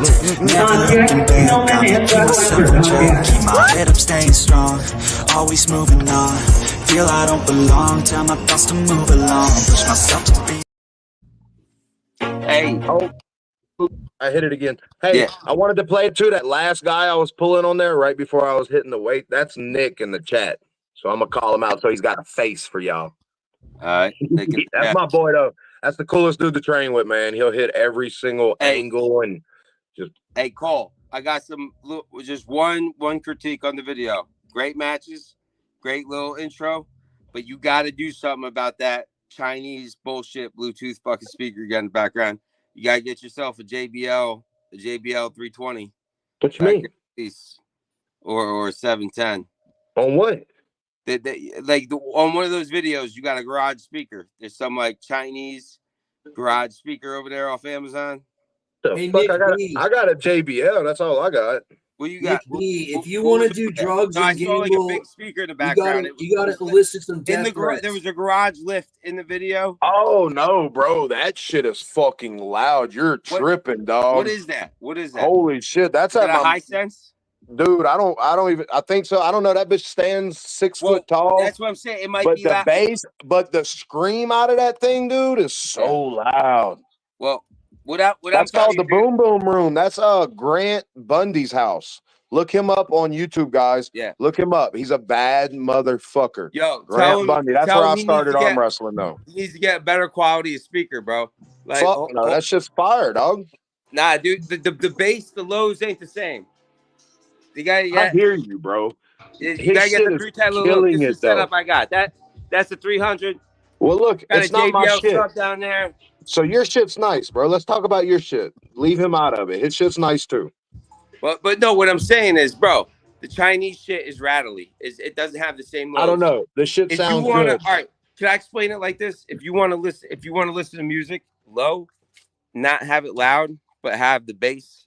I really don't want to talk about anybody's shit where I go to practice and they can get offended type shit. So leave that out of it. They can get offended off their sound system. No, just listen. Material possessions. Some people take things the wrong way. Now, you got to understand, especially people from Louisiana. For those people, I need you to understand, especially these little cages from Louisiana can take anything that you can say negative about their shit. And now, why are you talking about their shit type shit? Just because you've seen it in a video. Please don't do that. I'm gonna have to take the video down, not play it, and just to keep my training place, bro. You gotta understand this shit. That's nice. What is that, bro? Yeah. These are Thai dragon peppers. You see, they turn red. Yeah. My buddy Dan Mosier loves peppers too. That dude grows some and sells some peppers. Tell Mosier I'll send him some peppers if he wants to send me some of that sauce. Yeah. I'll let him know. Peppers. I'll let him know next time I see him. I don't really do much talking over the internet unless it's all right. Let's like talk about this. more arm wrestling setups. Cole. Oh, How fucking legit is this shit right here, bro? Look at that. How legit is that shit? Right off the fucking beam. Hey. That's not bad, bro. Did you have I gotta repair that roof. Did Wood come over there and put that stuff up for you? Huh? I'm joking. I said, did Wood come help you put that stuff up? Oh nah, bro. That's all me. That's all I know. me. I'm fucking throwing shit out there, just playing around a little bit. It's okay to jab a little bit, but God, we can't do that. You got a nice place, bro. I don't know where the fuck it's at, but that's a nice place. Is that from Winter Blast? Yeah, that's cool, bro. I'm going to get me one. Hey, I'm going to get me one of them this year. Yeah, dog. I don't know if I'll win the pro, but I think I could probably get a win in the semi-pro. Either hand, one or the other. Cole, can I talk about this more? Arm wrestling. Yeah, arm man, wrestling, I love it. Lazy band I love training. it. You might give me some ideas, bro. Yo, all right, I'll let you know right here. Now you see my setup here. You see that right here, right? Look. Yeah. So, I'm watching my shows. Yes, sir. I'm chilling. Hey, we got the sand bucket over here. I really need to go get that, don't I? Yeah, bro. All my buddies, all my guys I'm training with are doing it. Their hands are getting ridiculous. Yeah, dude, you're a big dude. You're a big dude. You want Wayne Withers uses steel, man. Rice is his kid's name. Balls? Metal balls? Yeah. He actually uses buckshot.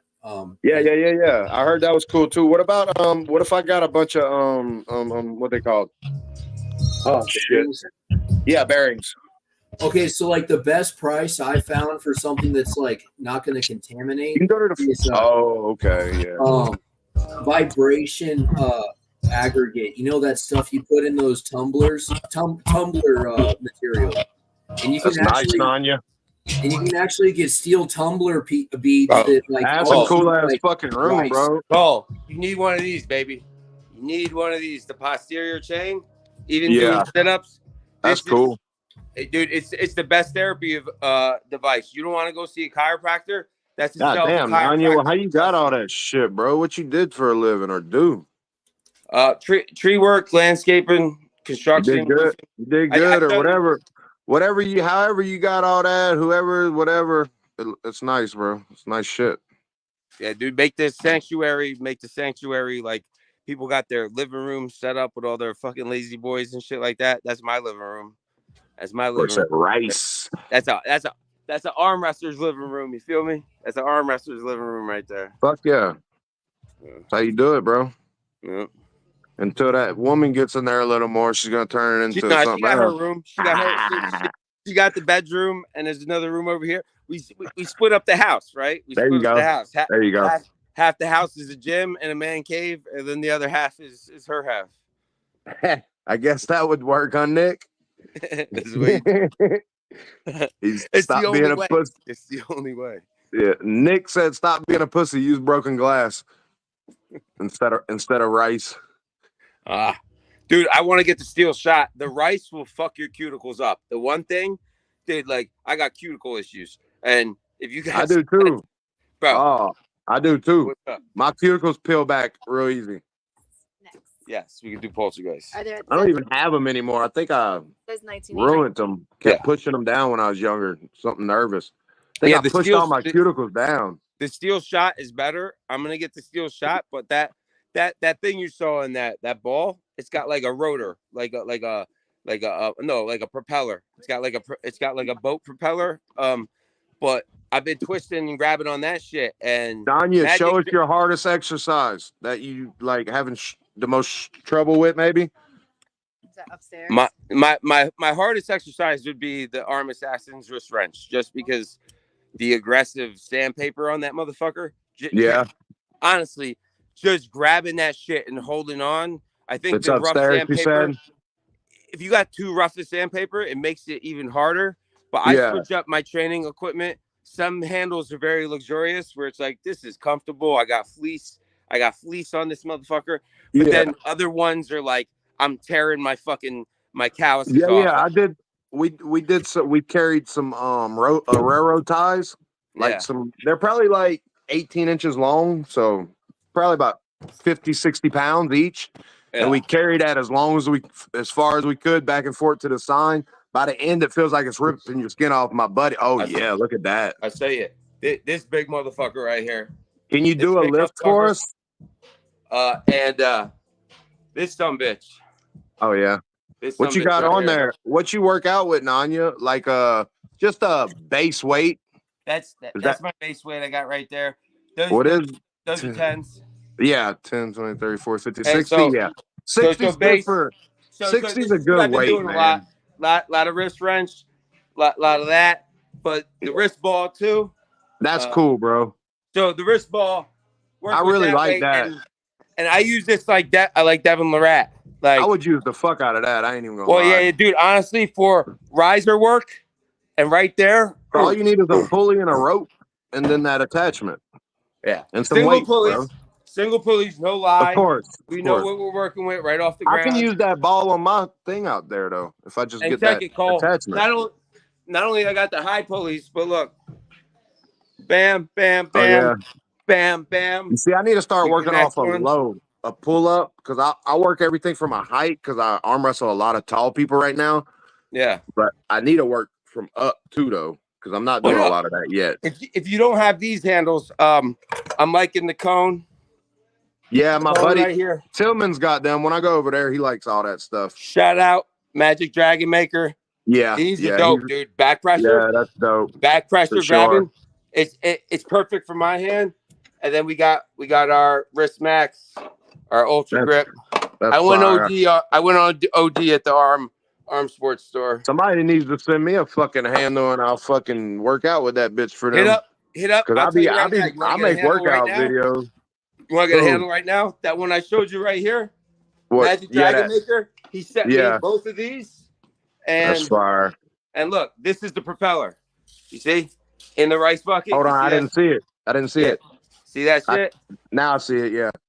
So you get that? That's all Magic Dragon Maker. And I just hit him up and he set me I like that little hand thing for the fucking rice, dude. That's fucking cool.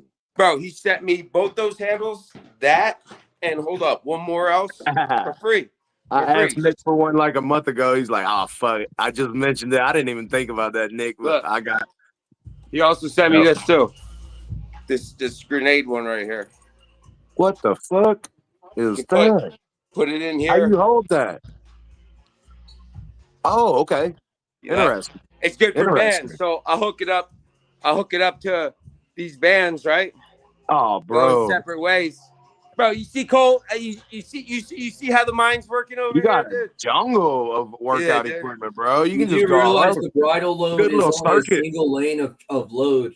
Once the bridle is bridled, it's only one lane. So having 2 points of load actually. Yeah, but he can pull to the left and the right, and it's still got some. It like if you pull it to the right, you get just as much as if you pull it to the left. Yeah, it's just at the same time. A lot you of can just variate with it though. You lose a lot of load percentage because of that. So you're actually only doing maybe 1 1/4 load of. What is that? So yo, Amazon, shout out. You just hook that on something and do $20. Hold up. $20 for these bad boys, and you could throw fat grips on them. But yeah. Check it out. That's pretty interesting. So, that's a nice workout, like warm up handle. You could do cable flies. You could do chest, rows. But I could throw any fat grip or cone grip on here too. So I could put an art arm grip on here. I could put whatever grip I want on this. You can sit there and do pull downs with it, like straight. Hook it up. Hook it up to the fat band. You know what I'm saying? Yeah, man. Yeah, that's good shit, bro. Just letting you know, inexpensive arm wrestling shit. Those two handles, yes for all on Amazon. You get both of them for $20. Yes for all. So if you got bands and you got fat grips and shit, you want to get both of those fucking solid steel rotating band handles, because you could put any fat grip or anything you want on here. this is like one of the best budget fucking items you can get on Amazon right now for arm wrestling. That's fire. Connects with bands, yeah. I like that.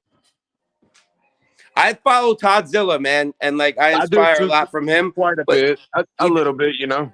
Yeah, even RVJ, and not even you for see, Toddzilla. I keep going back to Toddzilla as my level upgrades because you can't understand all that man shit until you start experiencing some of it. So I watch it and then I experience, then I go back and watch some more.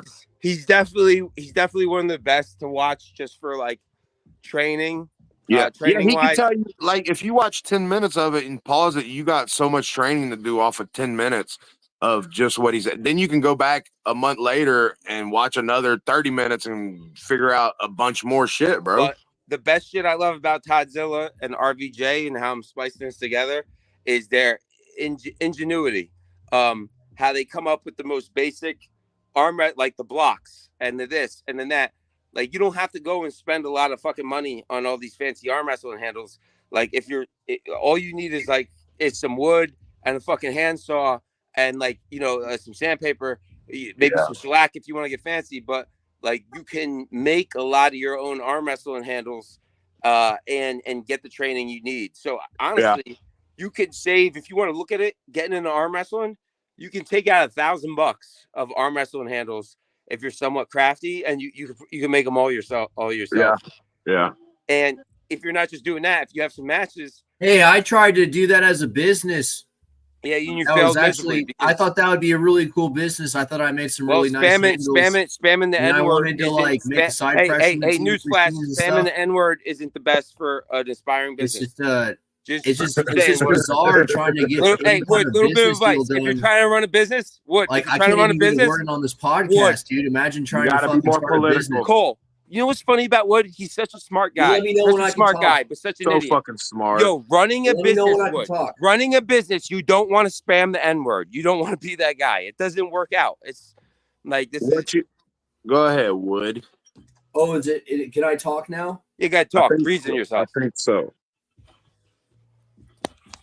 And I don't feel like it anymore. I like to be in the moment, you know. For submitting. You let me know next time I can say something when I feel like talking without using. Oh my goodness, Wood! Everything. You know when you've been checkmated and you just let it go. I was just trying to talk about arm wrestling grips and business, and then you started talking about the N-word, dude. No, I'm saying how you can't promote a business right, so don't cry.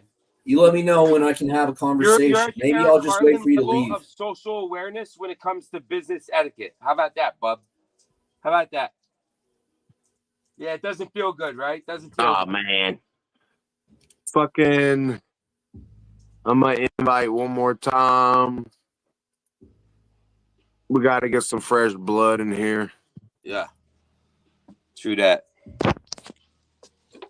Can y'all get anybody on this motherfucker? These okay. I got someone. Can you send a link to Peter Brana? Peter Brana, my opponent 2 weeks after AWU. Hey Cole, can you have me on a podcast sometime as a guest, as a arm wrestling entrepreneurship?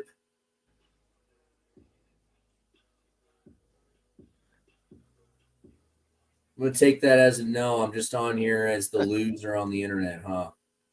Yeah, Cole, I'll send you his this is the promoter. He's online right now. I'll ask him on to promote event. Cole, can you send me the link on Messenger for this here StreamYard?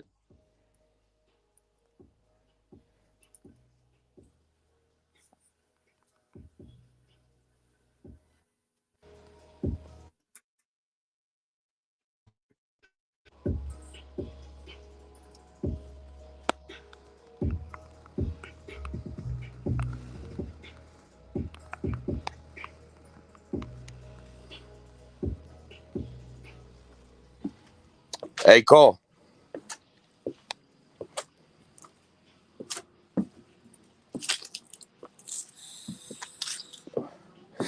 Hey, Wood, go fuck yourself.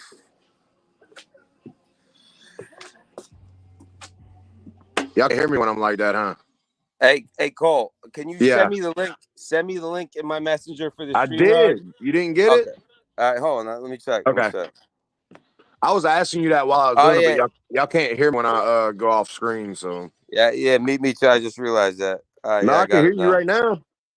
Yeah, I got. Oh shit, I am off screen. All right, word. Yeah, I'm sending it to him I now. thought I could do it because you were doing it. All right, there we go. Yeah, so this is Steve Fernandez and Peter Brana. Hey, I'll Cole. send you here, Cole. I'm gonna send you right now the flyer for the match. I don't know if all right. Yeah, I could download it on here. I can. What's up? Let me get it. What's up, Wood? Here we go. Seth came on. Another hated member of the society. Oh yeah, might as well Seth, have all y'all motherfuckers on here. Goddamn Harlan. Get Harlan on here. God damn it. Seth decided to come at me sideways. I had to let him know. Let him know Seth who he's did? fucking with. Seth thought he was fucking with a regular Wood or Harlan that Yeah, I doesn't know don't how to think so. retaliate. Yeah, it's a little different, huh? But I can retaliate. I know how to hit him where it hurts. Yeah. You go and I can see that. tag their place of business. You see, I'm smart. I go right up to somebody's level, and then I back off, and then I go back up there a little bit, and I know. The only reason I ever attacked Nanya is because his little bit of faith in me, and I felt betrayed by Natty, and I felt betrayed, so I went after him for a second and made sure he knew. Don't fucking doubt me. Fuck that. And I was being facetious. I was being facetious as fuck. Well, you doubted me. I wanted to call you out on that and make sure. Hey, look, I'm like, I could fire up too, motherfucker. Hey, Seth, I just like to let you know that was like a little nothing compared to what you said before. But my problem with you, I don't give a fuck that you messaged me beforehand and was like, oh, I'm gonna do this, but then did that. That's whatever. It was that you kind of dogpiled with Wood and Harlan on an attempt because you're a bitch. So therefore, Seth, I will fire back, and I will fire back efficiently. So just so you know, you casted the first stone. You fire first, and people fire back on your bitch Wood, ass. shut the fuck up, Wood. Ain't nobody talking about bitch ass right now, Wood. Hold on. Let me say this though. Hold on. Let me say. Go ahead, Seth. Go ahead, Seth. In an insult situation, you never need help.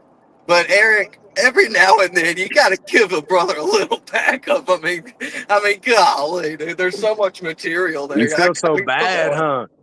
You feel bad, huh? I'm still Cole, bring do you my like how I Musha. fucked I'm it? still Did you see the beginning of the show? Did you see the beginning of the show where I had the phone up? Bitch sucking dick, dude. Who? I didn't see it. I didn't see it. Oh no, they started this show, and I came into frame. The worst part of society. Harlan was so stupid. Cole, he was so stupid. I had Igor up, and I had my mic muted and my camera off, and he went live with it on. So I had Eric's little pee-pee on my other phone, and I came into frame, and Wood's like, "Cancel the stream, stop the stream." No, like after Eric's intro finished, the camera. I tried to get some YouTube channel taken down. Wood it was so funny, you Wood guys. So anyways, my girl's gonna go suck some dick so I can pay rent. Yeah. Oh my god, you have no idea how many drugs I'm on right y'all now. too.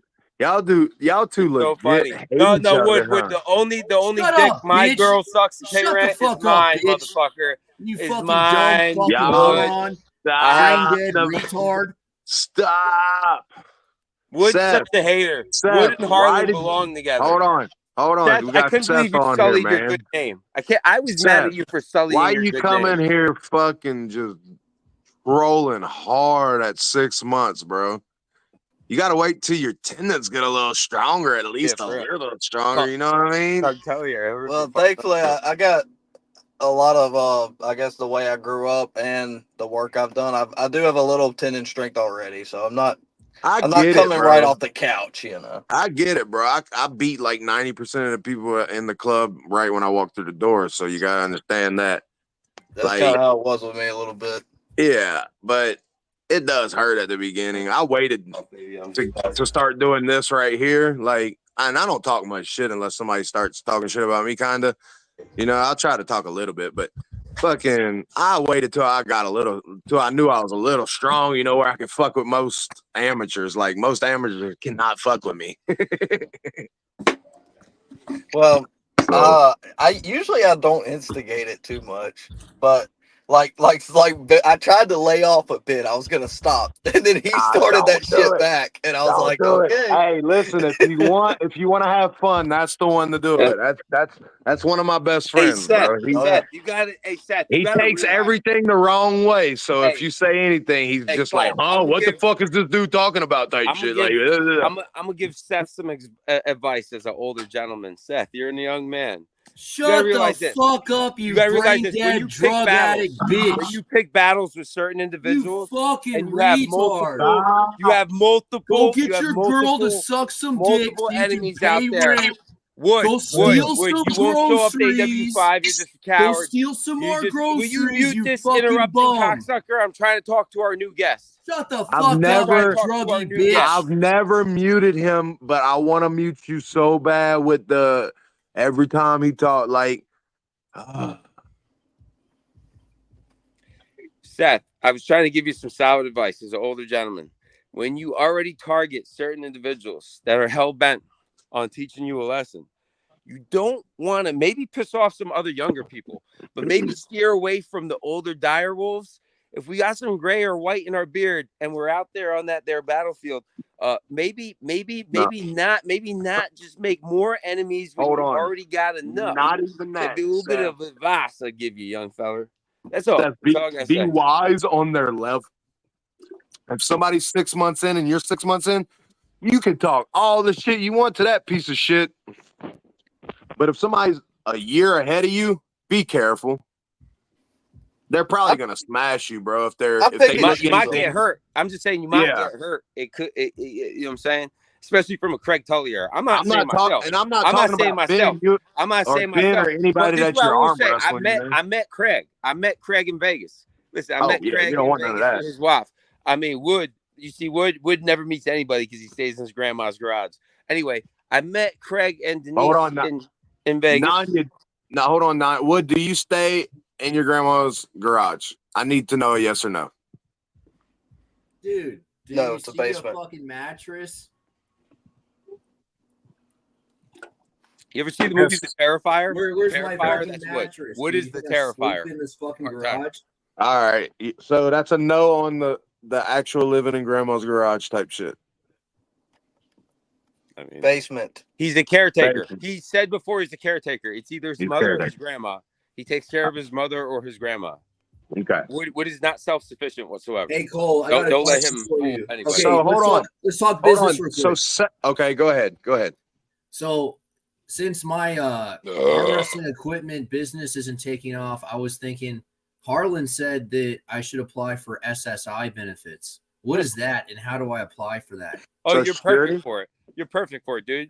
Yeah. I have no idea what that is. It means you got mental problems and they give you money like Damon Ransom. Wood. No, I don't have are mental already problems. approved. You I are got already approved. physical Wood. disabilities from injuries. No, you have Either mental, way, spiritual, you'll get it, and bro. physical disabilities. You'll But get yeah, it, bro. anyways, besides the drug addict bitch who wants to talk over me, let's talk No, business. drug real addict, quick. bitch. Look at you. All Look right, at you. all right. What's the Anyways, business we're talking about? Invite me back on a podcast and we'll talk business. Invite me back on a podcast where I can't get bullied by someone superior to me in every way. Like I want everybody to be on a podcast, and I want to do it. Like, do you know how much heat I gotta catch from everybody? And I just want to arm. I'm really just an arm wrestler, bro. You know that, right? At the end of the day, Wood, I'll drop all this shit, bro, for arm wrestling. Like, I'm an arm wrestler. I'm not a podcaster, bro. Yeah. You feel me? So I gotta be political in some sort of way, so I can go to tournaments and stomp the people I want to stomp. Or if I don't play politics, guess what? I don't get to go where I want to go. And I'm going to go to everybody's shit and respect them and respect everybody as individuals. Right, so like, and you know, I don't judge you off of everybody else's judgment on you, but I have judgment coming on me from the way I would let you on every show if everybody didn't have a fucking problem with it. So if I have a physical disability, how do I go about applying for SSI? All Are you trying to apply to go on the show like you are physically disabled and you're wanting to be the physically disabled case that can get on the show? No, Is he's that mentally where this is disabled. going? He's mental. He's way No, more mentally disabled. I tried to start a business, but it didn't work out, and I Doesn't make- really am getting short on money, and so I'm thinking. Wood blames Apparently, me for his business not if you taking have a off. physical disability, Wood, there's blame like me. a Wait, social security. tell them something I'm the or reason. other. No, Wood. Yeah, I'm show, wondering how. show your schizophrenia Danya, and Danya that tell them and I'm Wood. the reason for your Danya and business Wood. not Seth flourishing. is in here too. Y'all talk over each other. He can't get a word. I could barely get a word. Please stop I talking really over like each other. how I'm the one talking over people. No, y'all both. You call him a bitch every time he opens his mouth, and then while you're talking, he'll say something like, "You're a piece of shit. Couldn't run a business." Type. Y'all stop. It's played out. It's played out, motherfuckers. Hey, Kotlo, what's up, man? Panda. I came to check on my hammers and get a status check. So I saw Wood was here. Make it show me the latest status and give me the tracking number. So Yes, Wood. Status Thank check you, on the hammer. Kotlo. Oh, they're already sent? I need to see where they are. He can give us a quick overview. I don't think they've gone anywhere, so maybe he can show us the Pretty sure. And after all that's done, I would like a final look. Can you give us any close to final are you listening up? picture? I got an update. I will be shipping them to 1361 Apple Tree 77079. Yes, correct. Sometime next week. All right. Can we see any pictures of them, what they look like or anything? Anything like any of your latest, wherever you want us to see it at? Past where you had it before, what I seen was, I think you put a cool little handle at the bottom, like a sleeve, something that you talked about. Pommel. They were looking really good. I want to see the latest. Yeah, they were. That's why I'm even asking about it. Honestly, that's last he had to do was finish up the pommel and finish up a little work around the head on the handle end. Oh fuck! Y'all never thought of that. You know what was really crazy is I actually was going to build a side. Maybe I don't want one for a raffle at AWU4. That would be cool. So I mean, maybe it's the same deal where like I'm building raffles would be cool. I'm building something to help the promotion, and then I got someone running their mouth on the internet, and now all of a sudden I'm not motivated to do anything. I need some clear, like, Kotlo, what do you think? He's asking me to go on one of my shows, right? To be invited. Obviously, he feels some type of way because I didn't invite him to the last one, and I'm trying to explain to him the smoke I'm getting because I'm an arm wrestler at the end of the day. You understand? That was a tongue-in-cheek comment about how I wrestling. can't get a word in. That's all I meant by saying that. Is like, obviously I can't get a word in now, so maybe I should just come back another time and get a word in. No, this is the podcast I made today because everybody was in the chat. I was like, I'd rather sit on the podcast and talk about everything, but good luck getting anybody in that chat in here to talk about it. Like, they sit there and keyboard warrior all day. I understand everybody's got jobs, but hell, when you're on a break, jump on this motherfucker if you're going to this event. Hey, what do you think about those bicep lifts I was doing last night? I mean, that's pretty fucking impressive to me. I feel like I went full insane, and I just went load exposure, you know? Yeah. I mean, you got a half lift up was pretty fucking impressive to me. I don't know if I could lift that, so, you know. So let me ask Wood a question, if I can interject. Yes, sir. He was all on board with the hammers and AWU, and then something happened. I don't know if I like the whole story because he blocked me one. He went and ghosted on the hammer. So what transpired over the last couple of days that made you change your attitude? I think I was called a cracker and a few other racially derivative terms on a consistent basis. And then all of a sudden, when I use the N-word, I'm getting removed from chat. Okay, so you felt you were unjustly treated, and someone else didn't get the same. Well, I think it's very biased. It's very partial. Can I step in on this a little bit? This is arm wrestling uncensored. I've accepted that more than probably most people have. Right? I'm here. I'm helping. I brought my friends, doing all kind of things to help it. But this shit is not fucking helping it. And you got to understand the consensus. There's still a consensus. Even though it's uncensored, the consensus in the chat is they're tired of fucking seeing it, bro. It bothers me too. I don't want to see that shit, Wood. I'm fucking tired of it. I don't care if you slanging it out all day off camera and that's your favorite fucking word and you use it every other word. Nope. But as long as I don't fucking see it, I don't give a fuck. You know what I mean? Like, yeah, that's soon as about I'm how I seeing feel it- about Chris's bullshit on the internet. yeah, but that it's different, dude. That's Oh, different. it's different when someone calls you a cracker for 2 years, huh? Who gives a fuck? Yeah, who gives a fuck then? I'll say the N-word. I've been called a cracker my whole life. I live in Okay, New well then Orleans, I'll bro. say the N-word my whole life. Pull up to a fucking red light and Yeah, and dude I'll look pull at up me to a red light and- saying the N-word. and fucking you see him go, stupid ass cracker. And who So- gives a fuck? So I understand his point now. He feels like he said some stuff, but other people don't get the same consequence for doing something. No, he's saying fucking more illicit shit, and he's issuing threats while he's saying It doesn't So I matter. turn around and I say the same shit, and all of a Sir, sudden, you oh no, don't- now people can read the comments. Look at that. It He doesn't said the matter. It N-word. makes everybody You look guys are stupid, bad. dude. You made the whole thing look bad. Yeah. You Whoa, put whoa, more whoa. Oh, people man. against us by Apparently, that when one someone calls you word. a cracker for 2 years, Please, sir. it threatens you for Please 2 just years. listen. It doesn't look Please anyone. calm No one down. looks bad. But when Please someone calm calls down. you the N-word, Please it calm threatens down. you. Please That's calm bad. down, Wood, because I like you, Wood, and this is a Man, problem you I guys have. suck, dude. And I like most people, and most people, some people don't like, Fucking and liberals. I don't let people dictate who I'm going to talk to, but if I want to have one professional podcast for AWU where none of this bullshit talking over each other and we actually get some productive interviewing done and things talked about on AWU, and I have to keep certain people away from that one single podcast, just one.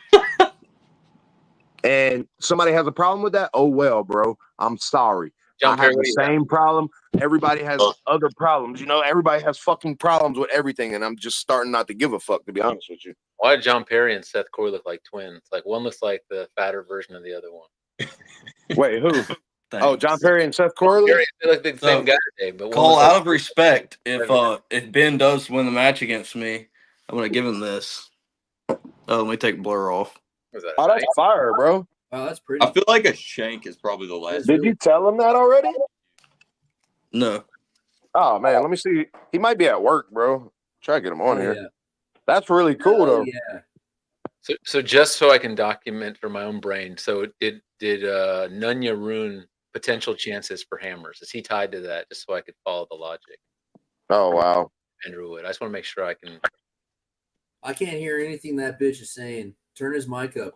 I was getting a phone call, so it might have. Is Nunya Wood the reason that you're not making hammers? Does he have something to do with that? Nunya Wood. Is Nunya the reason, Wood? Nunya the reason he Turn tied. No, actually, it was because I communicated directly with the bitch in the top of the screen, and then he passed the word on to Nunya. There's only two people at the top of the screen. Antics were working, and then Nunya accelerated his behavior based on of the information that the bitch on the top of the screen was feeding him.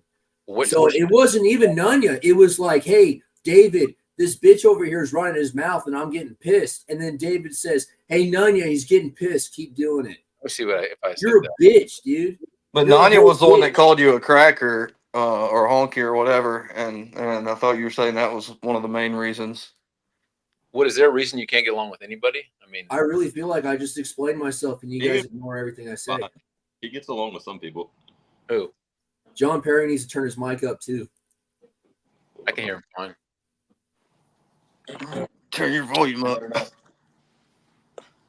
I had to turn it down because there's this fucking druggie yelling at me, dude. Oh, hold on, Nanya. Can y'all hear me still? Dude, You're just good. leave him off. Dude, come on, man. God This guy damn it. talking smack. God damn it, dude. My bad, you talking Nanya. I'm downloading that picture right now, Nanya. All right. Nunya, why you dude's kryptonite? Why are you making him turn his camera off and What run is away? this temperamental young feller? I've tried to help him. I try to life coach him. I try Yeah, to but call me a cracker for Better 2 years so- while you threaten me, you fucking retard. I put Wood's own medicine on Wood. Whatever Wood dishes Really? out, You either, started I this put shit, it you back to dumb him. bitch. He doesn't like it. He doesn't like it.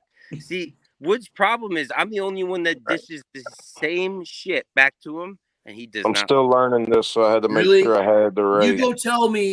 You go ahead and explain who I threatened because they blocked me on social You media. threat- There you go. Well, hold on, Who did guys. I I threaten think hold on, because hold they on, blocked hold me on. on social Arm media? wrestling related Fucking issue, drunk. guys.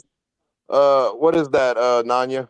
That is my super match 2 weeks after AWU. Okay. Fernandez's event versus Peter Brown, an up and comer. He's known for his tenacity and being a fucking lunatic on a table, just like me. So it's going to be an exciting match, whichever way it goes. Good shit. Make sure we can see it. It's going to be. I'm sure somebody's going to record it.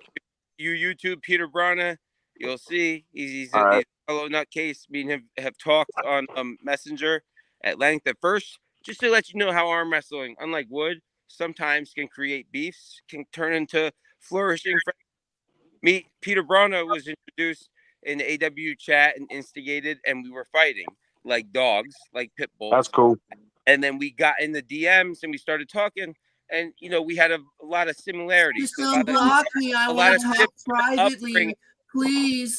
It's all for show. Please just unblock me. Come on, I want to talk to you. Cotlo.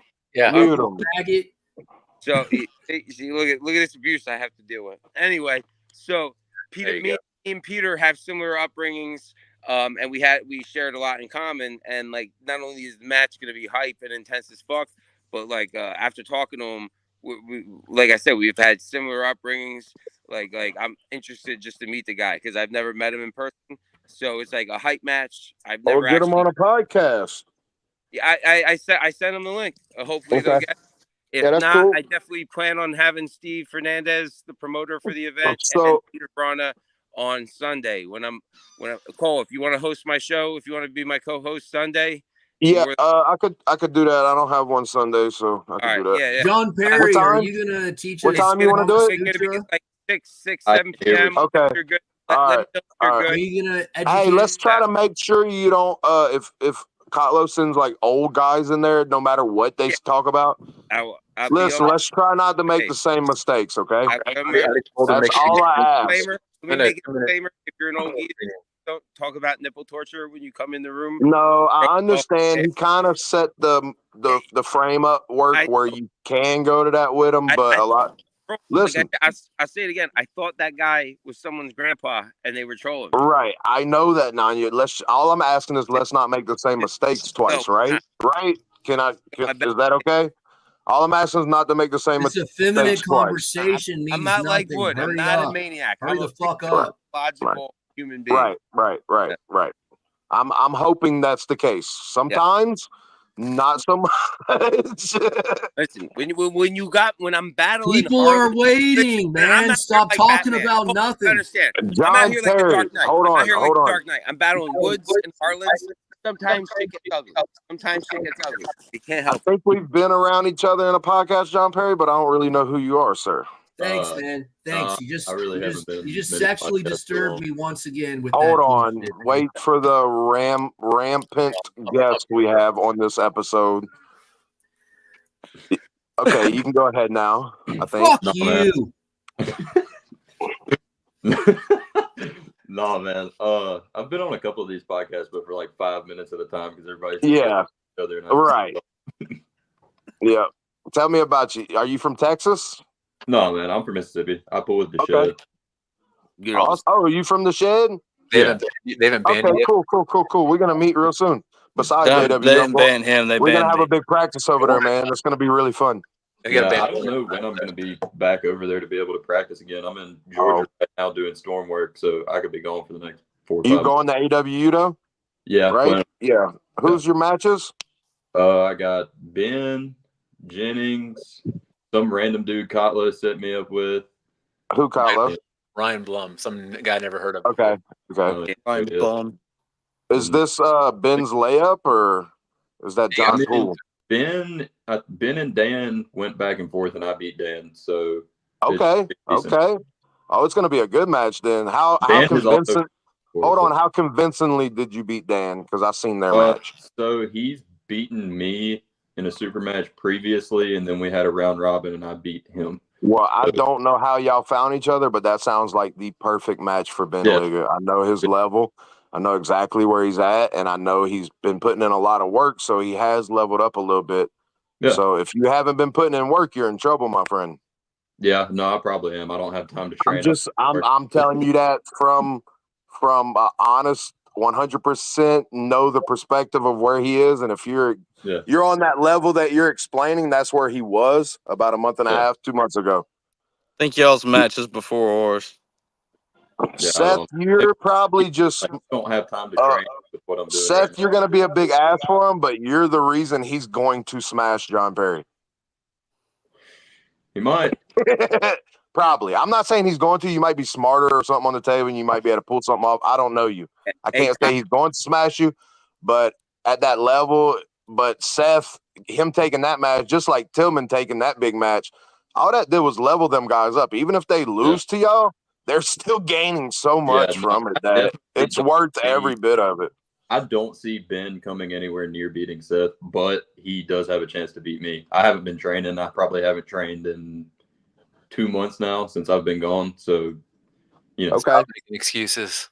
Yeah, I mean, we'll see though. He might even be talking shit, trying to sell himself short, and he might take his shirt off and that motherfucker muscles pop out from everywhere all of a sudden. You never know somebody. Hey, Kyle. Hey, can I just interject myself real quick? Because I really Yes, sir, you can. Voice. Can you hear my voice? Go ahead. I really like talking. Oh my god, you have no idea. I could just go on for days about nothing. I have a question for Kyle. Shut the fuck up, Kyle. I'm looking at John Perry here. He has a striking resemblance to a regular on the Evan Bourgogne podcast. Remember the Oregon tree trimmer? The tree trimmer guy? What was that guy's name? I don't know. Which one? He used to be on Evan Bourgogne's podcast. He was the Oregon tree feller. He was like famous in tree magazines for felling like big trees in Oregon. I love Gossip. Gossip is the best. What's the guy's name? But no, John Perry. Oh my god, that guy's name. You know what I'm talking about? Nobody remembers this guy. I have to look him up or see a picture of it. Yeah. Okay, so that's all. I tried to send Ben the thing. Seth, that's a really cool knife though, bro. I mean, I'm pretty sure you think you're gonna be hanging on to it, but you know, that's a cool gesture. Hey, but 20-pound weighted. I'm the type of guy though. If I somehow don't hang on to it, he's gonna get that knife though. That's what I'm saying though. I could tell you're a man of your word. I could just tell people like that, you know. So you kind of making a handshake bet, and I believe you'll give it to him if he beats you. So that's pretty cool. It's a cool gesture. Good shit, bro. Hey, Cole, what's Ben weighing right now? He's bulked up, man. I can't be 100% sure, but he's over 210, I think. He's 213 last I checked. But got a good. Yeah. I know he's over 210, but I'm not. He's just. There's no weight limits. Listen, you got to realize he really has a whole camp behind him. He don't use it very wisely, guys. I'll tell y'all that much. But luckily, he's got a friend like me that'll just kind of drill it in his head, you know, about shit. So I told him that there's no weight cap. You need to gain weight, bro. Get big. That's what my protein, was, everything. Get big. Lost weight since I've been here, so I'm weighing I think I was 175 when I first left out here, and I'm weighing 165 now. So, yeah. It's left-handed with you, John, or right? Right. Aren't you eating? Oh, no, it's going to be a really good match then, because his right ain't as strong as his left. I thought he's going to outweigh you. Oh yeah, I knew that going into it. I thought he was light, so I was 220, 222.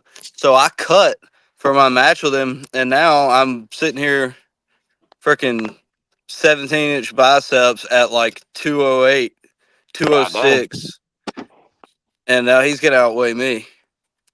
Yeah, but he ain't got biceps like that. You came from a strength background, Seth? You was in football or something? Well, I got my first full-time job when I was 11. That was landscaping. My dad cuts trees on the side, so I did. Yeah, technically would. And I mean, same way John grew up too. I've been a bull rider, roper. Okay. Always worked a labor job. I did jiu-jitsu for about 4 years. A long time ago. Gotcha. Good shit, man. And you got another match there, Seth? Yeah, I've got and I didn't I pick on Ben. I'm like, I got my serious matches, but for real though, I mean, it's like kind of how Ben's match with me is.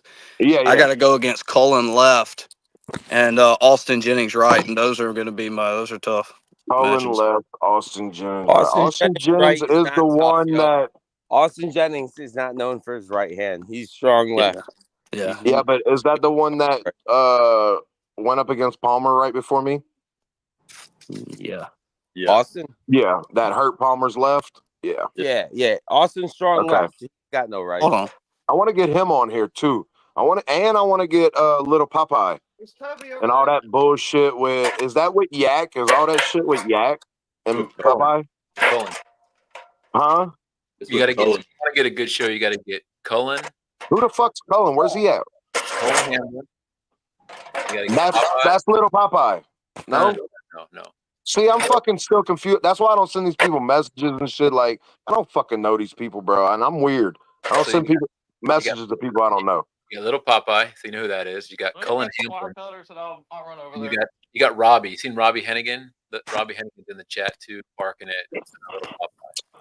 And then they all, yeah, I mean, I know most of them, but and then we all got nicknames too now. So I'll be clicking on profiles whenever shit gets spicy just to see who the fuck it is. Hey, Cold. The neighbor's wife just came over. Their dogs somehow got some fucking fish hooks stuck in his mouth, fucking around. Holy so shit. I'm gonna go cut those out. Yeah, you good, I'll bro. see y'all later. All right, Seth. Later. There's a real country boy right there. So hold on. I'm more curious about the little Popeye shit because you're really into that shit too. And now I just don't see what all the big deal is. So I need them on here. On that match? Do you want the whole backstory? He's got a good story and build up. Yeah, like first off, the little Popeye. That's all to do with Yak, right? No, Cullen. Cullen. Okay, all right, I need to see who Cullen is. Go ahead with the story. Go ahead with the story. Let me get a face with it while you talking, okay? Story while you're talking. So yeah. they're both from Texas. Cullen's from Marshall, which is kind of a country area, and little Popeye's from College Station. So they're 300 miles away. They were supposed to have a huge super match under Texas Arm Wrestling League for Texas rank. And then Cullen, I think he had some kind of personal thing, like a tree fell in his house during a storm. And so the match got canceled. And calling him a coward and this and that. And so they made this match at AWU with a bet and a contract and all this stuff. Well, then Little Pop canceled it and said, I'm not coming, whatever, whatever the reason was. And so Cullen's like, okay, I'll pick another match. Well, now Little Pop came back and said, I'm back in the match now. And that's where you might see Cullen saying, well, I'm not having the match with you. We need to have new terms. And so I hope the match happens because it's number 2 and there's a lot of drama, but both guys seem to have different views on what should happen from a bet and all that stuff. So Cullen pretty much told him the match is off and Little Pop keeps pushing him to have the match on. Maybe Cullen's trolling, I don't know, but we'll find out. And I guess Robbie has history because Robbie and Cullen are friends. So Robbie's arguing with Little Pop too. So all this triangle of drama with Little Pop. That's the gist of it. Catch all that, or were you sleeping? I think you froze. I'll let you hear that. All right, now I see. I got him. Did you hear any of that? Or were you froze? No, I was looking through Facebook, finding him, and I'm gonna go ahead and download the picture, his profile, his back picture of his profile because it's both of them. Which is hey, Jabba, tell me your view. Was I off or on, or what was right and wrong in that story? What story? I wasn't listening. Okay, well then never mind. Call out. That was right on point. I tried to include him in the conversation. He didn't want to talk. There's both of them. Yes. That is his background picture, which is funny. Yep. So Little Pops is an enigma. You gotta understand, he's an enigma. Well, I've never talked to him. Me and him, I need to have a one-on-one. Well, not like we could be on a podcast, but I need to talk to him like this. You know what I mean? Because I can get a lot from a person by talking to him. You know? Because right now, I don't want to judge him, but the judgment I have on him right now is not good, and I want to give him the opportunity before I even say anything good or bad about the guy. Like I said, for me to make my own judgment. I am a Team Popeye sponsored athlete. So I understand that, but let's what go. I will say Hey, one thing. woo! Listen, I will say one thing, and it is negative, and I usually don't say negative, but maybe this will get him to come talk to me a little bit. If he sees this or somebody says something to him about, I heard a lot of whining, and it kind of turned me off from him. Yeah. He whined about something, and I'm not much on whiny, you know what I mean? So he's actually a nice guy. He's just all over the place. He's off and on. Okay. Old, shifty. He's dodgy. I've seen that when you did your video, and I'm like, he was this nice. guy When he is came over to my house. squirmy, kind of. You know what I mean?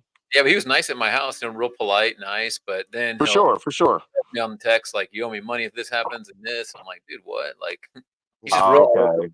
Like, and if this happens, my stress. Like, it's just a lot to deal with.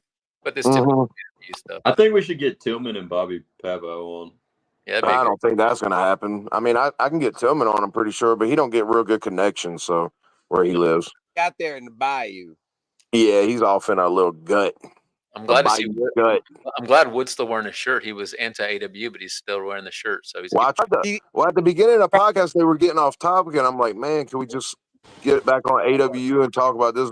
And then he kind of got in the spirit. I seen he went and put his AWU shirt on. I'm like, hell yeah, Wood got in the AWU spirit. Let's go. He's hard What's to follow. up, Ben?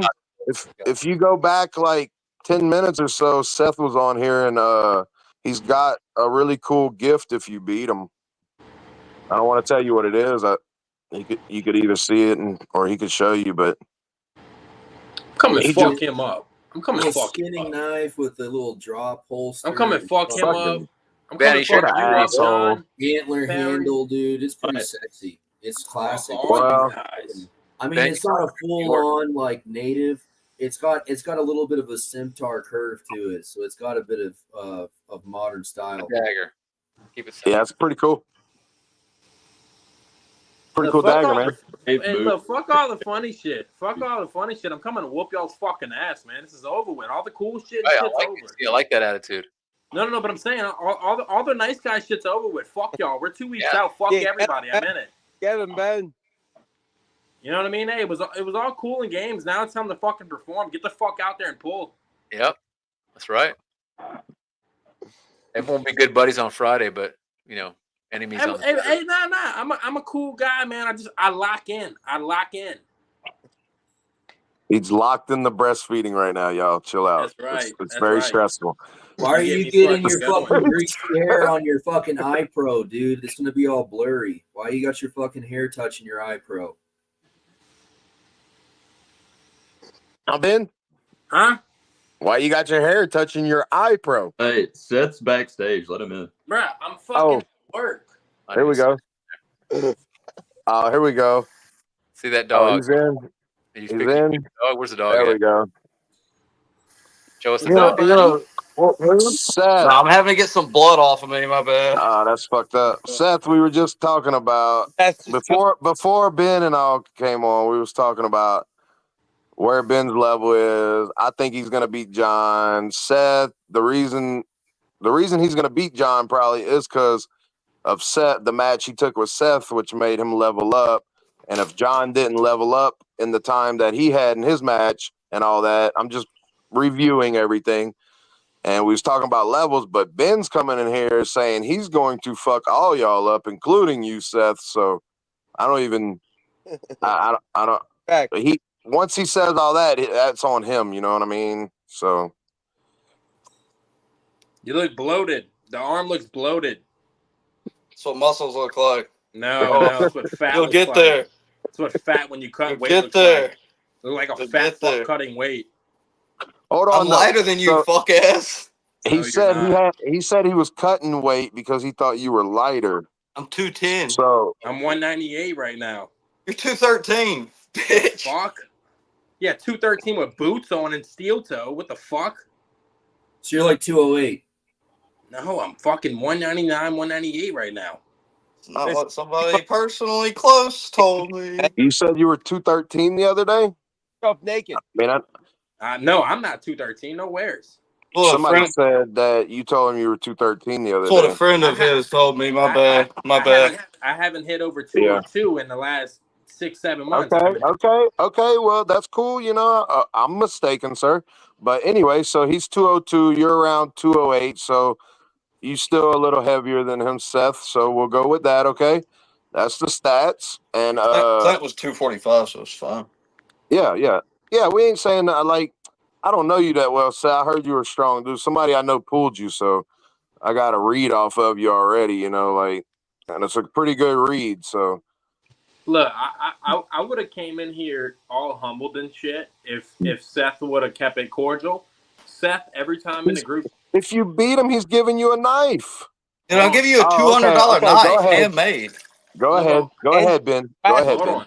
I would have came in here very humbled if in the AWU group chat he didn't always make jokes like, "Oh, I can just hold you and have fun with you. I can just, that shit gets a fucking annoying." And it's like, man, it's time to prove something. Stop picking on you, and then I posted a workout video, and you started talking about how I was fat. So I was like, okay, he wants to eat, let's eat.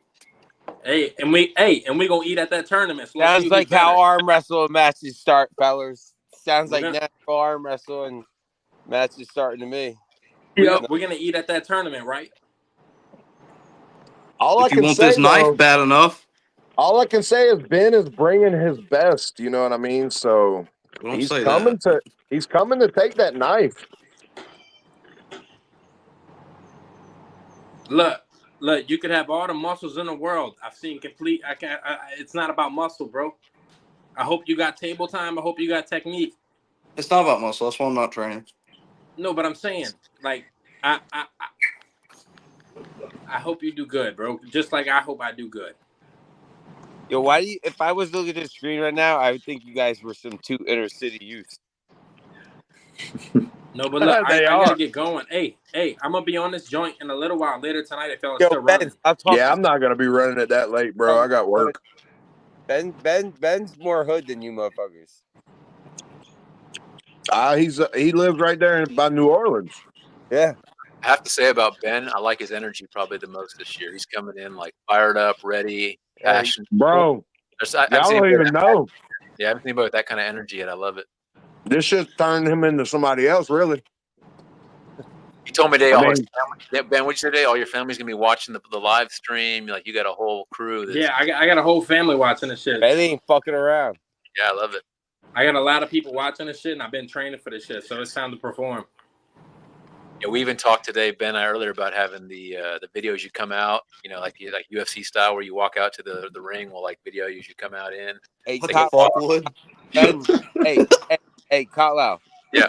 What's up, babe? All right, hey, Kotlau. Ben reminds me of a young, hungry Nanya. Yeah. He's not as uncensored as you were, but he's got the passion. Fire. He's got the fire. Yeah, he's got the fire in his belly. He's trying he's taking my advice and staying a little bit professional, a little bit, Okay, are we gonna see a different side in the person? We see a different level. We're all different at a tournament, though. We turn up. Louisiana fucking boys turn the fuck up. Yeah, the my fucking hand, dude. Do you see the size of my palm? Shut up, massive. Your palm. The first match all I'm focused on is the one with John, and then after John will be the other John, and then after that other John will be Seth. Oh yeah, I got to pull John McCool too. John McCool. Yeah, y'all got all the same opponents. You guys got like all this share the same. No, me and Ben, dude, I got to pull Cohen and Austin Jennings. Hold on. So, damn, that's all good. That's all good shit, though. So the winners out of all the matches can kind of, like, let's just say, I don't know. Let's say he beats Austin Jennings or something, but Ben beats him type shit. Then we got another good match. I don't know. Just crazy shit could happen. The tricky thing about this, though, is guys will say I was worn out from the earlier match, so the other one didn't. Nah, fuck that. So that's why it's going to happen. You hear it. Yeah, guess what? How many matches do I got? Anybody want to ask me? 3. You got 3 as well. I know all of them. No, I got 2. I got 4. You look like a horrible event promoter. I'm thinking of Wiggles, Hernandez, and Wiggles is. Listen, these guys are idiots. These guys are idiots. You do not pull more than one super match on each arm at an event. That is just dumb. I have 4 on one arm. Yeah, dumb. So you can take the Austin Jennings. I'm going to party. That's the whole reason I'm going is to party. Y'all are tripping. I'll smash everybody on that side. As soon as I'm done pulling wiggles, I'm gonna be like, I'm going to the side table. Who the fuck wants to pull left-handed? Let's go. Well, So you're just trying to be the most non-worn out guy at the after pulls? there's gonna be some bad. What are you talking about? What are you talking about? Practice champ, baby. No, I got a match. What are y'all talking about? Off my maters. There's I gonna be thought some bad dudes. I remember way back when What are y'all talking I about? first went to What are enter y'all this. talking about? Every my weakest opponent could smash every one of y'all. I was told I had to have 4 Bro, I'm matches to go to goated, dude. I'm not AWU. even showing up. You guys aren't Gotta strong fund this enough event for me, somehow, man. right? I said I got to fund the event somehow, so I need all you guys with some money to take a lot of matches. Otherwise, it's not gonna be able to have. All right. Well, Well, look, Kylo, that's good. I'm glad you're on here because I wanted to say it in the chat the other day. I was about to say, Kylo, why you don't raise the match prices? Because everybody here would pay it because obviously we're all invested and we're going to this no matter what. And I think $25 a Don't give person him is any ideas. way He's too already cheap. a Jew. Look, John Perry, What'd John you can Perry afford 4 matches because it's too fucking cheap. This Anyway, is my I thing. could afford 10 matches. I'm If not you're a worried about rookie, 25. if you're a I was serious rookie, if about you're a rookie and you're new to AWU, you should pay double. no, it's Don't give kind the of vice. Jew any ideas. Rookies He'll do it. rookies do not value the sport. Only professional or people If they want serious to about the chance at sport. glory, they will. Unless you're at Sean Hancock's event. No, They I'm want saying chance at like glory, they will. all Would right. you Well, guys look, hey, prefer I'll be less on here matches and later. higher fee? If y'all doing a You prefer like podcast 20 later, I'll be matches on. I gotta at go to my 50 Hey, Later, would you Ben. guys, if you guys were 45 years old, would you go to a fraternity like and make shit. pledges do work for you? I'm 45. I'm still in the fraternity. Now this is a good do the work. podcast. We got a couple match people on here to talk about their matches. I'm really fired up about John and Seth now and Ben because beautiful y'all tomatoes. know that's my boy, but I'm a very realistic person and I'm not very one-sided. Like I fuck with him extra because he's my boy. You know, I'll say you breastfeed and shit like that.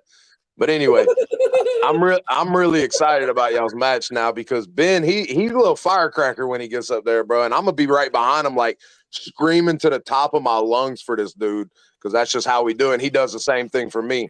So was it I'll Tillman probably you be talked to about laughing pulling me at about it, practice? to be completely honest. yeah, it was Tillman, and Tillman's a strong motherfucker. You know that. Yeah. He's got that height. Yeah, but That he said height kills you on he top said, rolling. he said you were strong as shit. So, and I trust his judgment pretty good. You know, Dude, he feels so much stronger than Hellbent right now. Hellbent's fucking strong. You're tripping. Hellbent's I a think sleeping. Hellbent is on a He's decline from a really high peak about 6 months ago. Yeah, probably. He probably hurt himself All right, trying Jim. to peek out even more. I got to run, Cole. Keep it going. See you guys. I got you, Kylo. Thank you, man. Fuck you, Cotlo. Hey, Andrew, you're a cracker. Uh-huh. Oh, Well, you got to say a death threat and talk about your drug use and how your girlfriend sucks dick to pay your rent. Otherwise, it really doesn't have the same effect. Dude, but my girlfriend isn't a prostitute. We content together, so she's only sucking my dick. You're not besides like the crack whore that you hire around the corner every 2 weeks or whatever you do, Would. Bro, that's the best good for $5 I you. ever At least spent. you're not a streetwalker, man. You got standards. Would. That's the best $5 I ever spent. The one time I paid for it. Second, because Fresh on the corner. BS. Do you know how? Out. Do you know Toby! how dirty? On the corner. First Listen, night on the job. listen. Do you know how dirty I felt when I got a $5 blowjob? Yeah, that's weird, bro. That's cheap, bro. Yeah, that's weird. She wanted a pack of cigarettes really bad. One behind the taco It's been a truck. while ago for a pack of cigarettes to be $5. Must have been like It 15 was like 14, 15 years ago. Yeah. Again, I stream and I make content with my girl online. She's not a prostitute. She doesn't do porn with nobody else. So therefore, what are you doing? You can't even make hammers. Kyle, I I was don't waiting. understand. I mean, You I'm crap. not paying my rent by sucking Get dick back and to your work. selling the videos. What's up? Would see the only difference is I'm gonna be at AW5. You understand? So I'll be there. Good for you. Congratulations. Because you're a bitch. It's a great promotion you've made. It is. It Arm is. Wrestling Uncensored, brought to you by Reggie. But you should take your hater ass and show up. Wood, you've never even done nothing. What have you done for society? You never even done nothing. You haven't made any children. Wood. You're not nothing. You loser. I've children, Wood. So You're nobody. Wood, what have you done? What have you trained and a complainer Bro, of you got society so much that hides feminine energy, in dude. garage. You get your estrogen. Get some estrogen blockers, bro. I don't need that because I don't do nothing. You've been hanging out with your girl too much, dude. That behavior is fucking wearing off on you. Natural, Wood. I don't need nothing. It is natural for you to be a bitch, huh? I take collagen pills and probiotics so I can shit good. I take pills. Hold on. Wood, are you trying to ruin every bit of content that you're involved in, sir? You get them off this podcast, man, I'll be fucking civilized. No, y'all can both be civilized together. I'm not getting you off or him off. If I kick one of y'all off, I'm kicking both of y'all off. And this is exactly why I said maybe I should talk business with you all he does is at a different time. Start attacking me.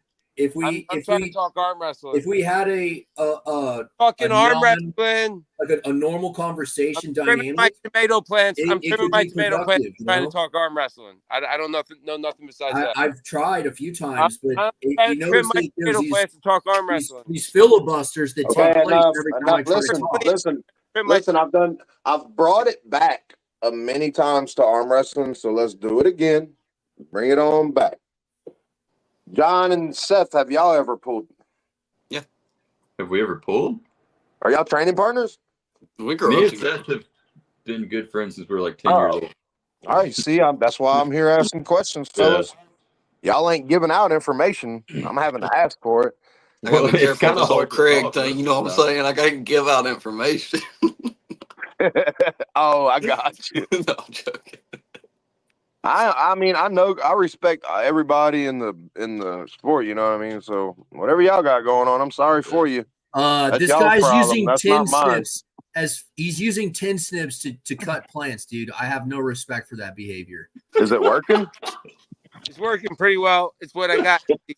You're a fucking crackhead, dude. I'm a metal roofer. I'm a metal roofer that happens to grow tomatoes.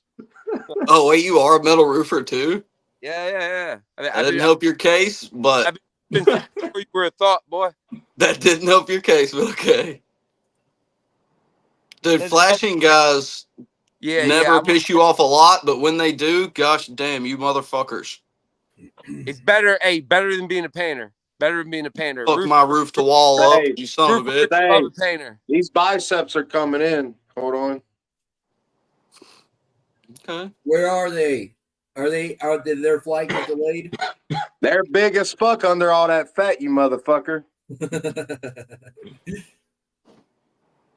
I'm saying they coming in though. I never had a developed bicep. I've never worked out at all.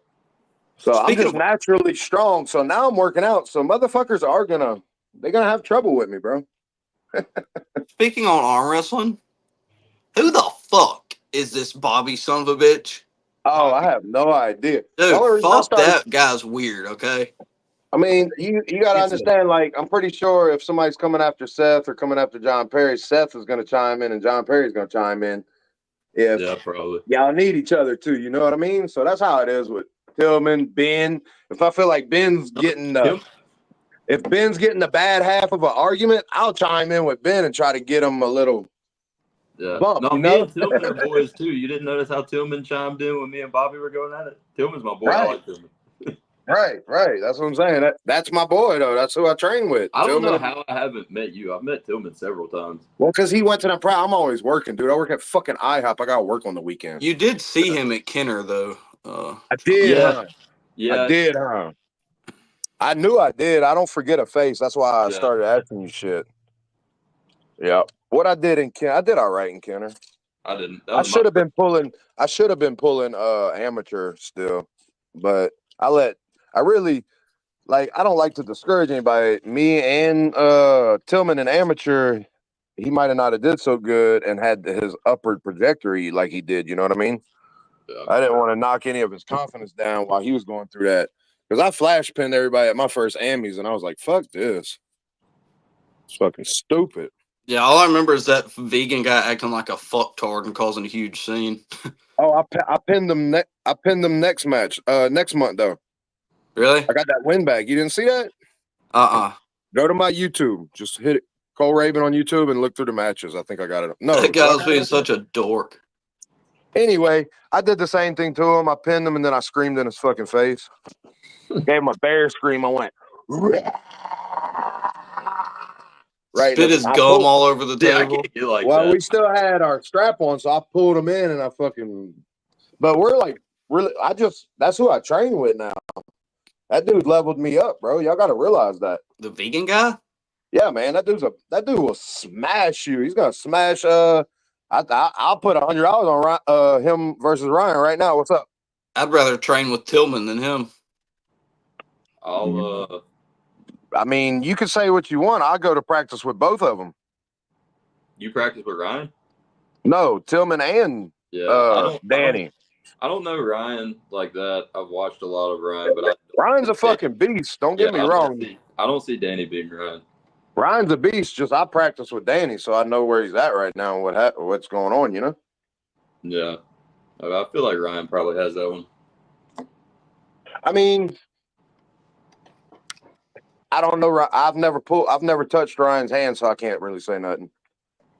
You know. I've never pulled either of them. I've watched both of them, but.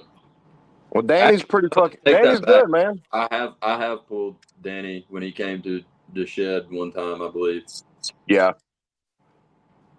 He's gotten a lot better though. Since me and him had that first match, and then I come back and beat him and all. He's been doing good. Training hard. I mean, when he came to the shed, I couldn't do anything with him anyways. He was just letting me work. So. Yeah. Imagine if he ate meat. I mean, dude's thick, bro. That dude's thick. Wait till you meet him. I don't know. I've seen him. I'll be honest with y'all. He's busting my ass yesterday. And he usually don't do it that good. Is that the one Ben was supposed to spar with? Yeah, I don't know him I don't know. Ben thinks he's 400 pounds and straight muscle. That can either be a really good thing or a really bad thing sometimes. I'm just saying that's all I got. That's all I really got to say about that. Ben thinks he's 400 pounds and full of muscle, bro. That could be really good or really bad, just depending on the scenario. It can be.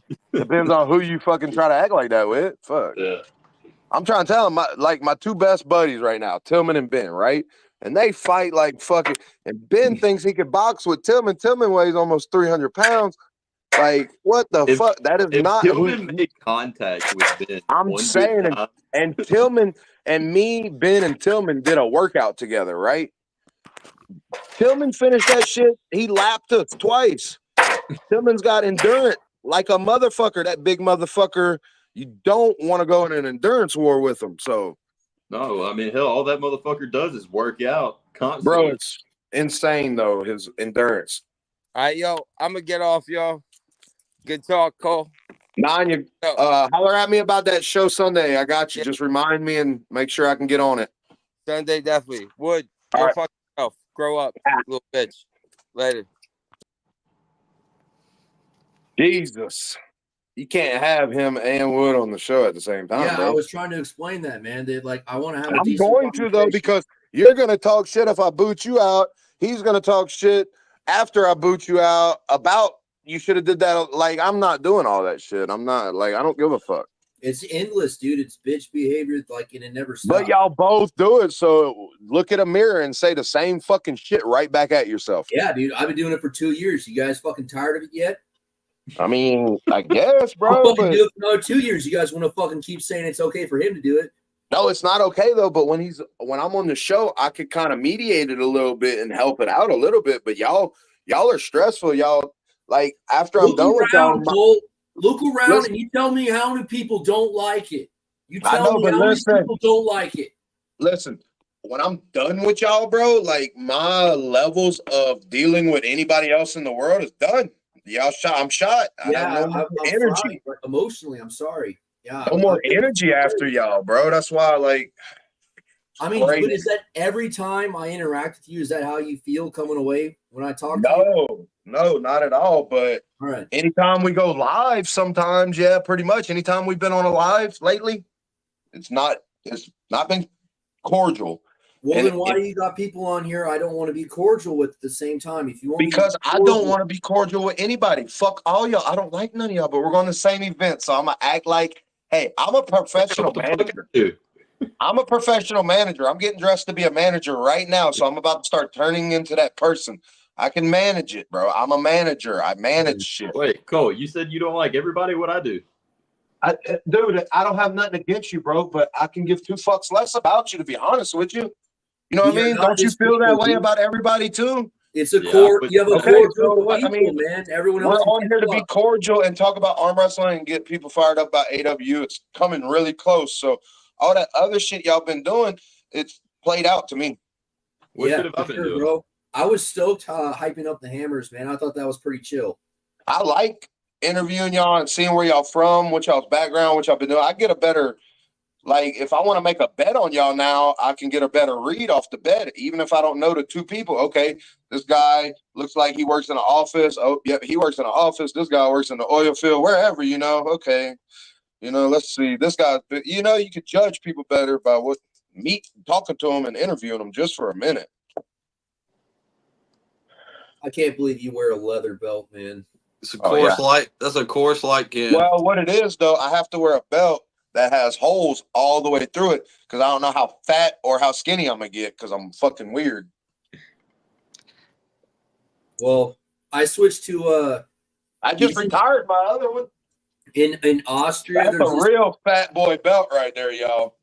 I can't even. That's a rope. That's not a belt. That's a rope. I can't. I can't fit it in the. Damn, that thing's fucking 6'8". Yeah, bro. I was all the way to right here on it. I think. No. That's where I was. You had to double lap your belt. Yeah, it went all the way to my back when I was done putting it on. I'm like, fuck that. But yeah, I got big, bro. Well, they got belt buckles now where like you can get a cinch belt buckle that has a clasp, so you can like cinch it down but unbuckle it to take a piss. I have some of them, but I only wear that when I'm going out. This is a work belt, you know. I'm rough on everything. I'm built to be rough on clothes and shit. All my pants got holes in the middle. After 3-4 months, just my legs rub together so much, motherfucker. Tired of what he's referring to. I blow the crotch out on my underwear and on my pants and shit from doing the splits. Yeah, but I do it in like 3 months, bro, from working. It's retarded. I got a bunch of ball vents on all my shorts from doing the splits.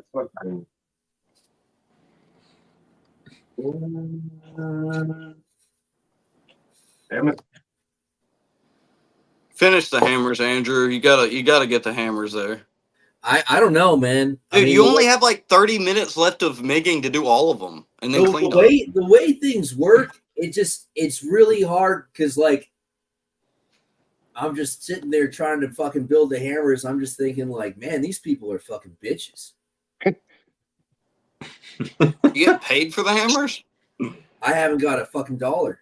Is that the plan once they're complete? I have no fucking idea. As far as I'm concerned, with all past experiences with Arm Wrestling Uncensored, they're gonna jerk my chain.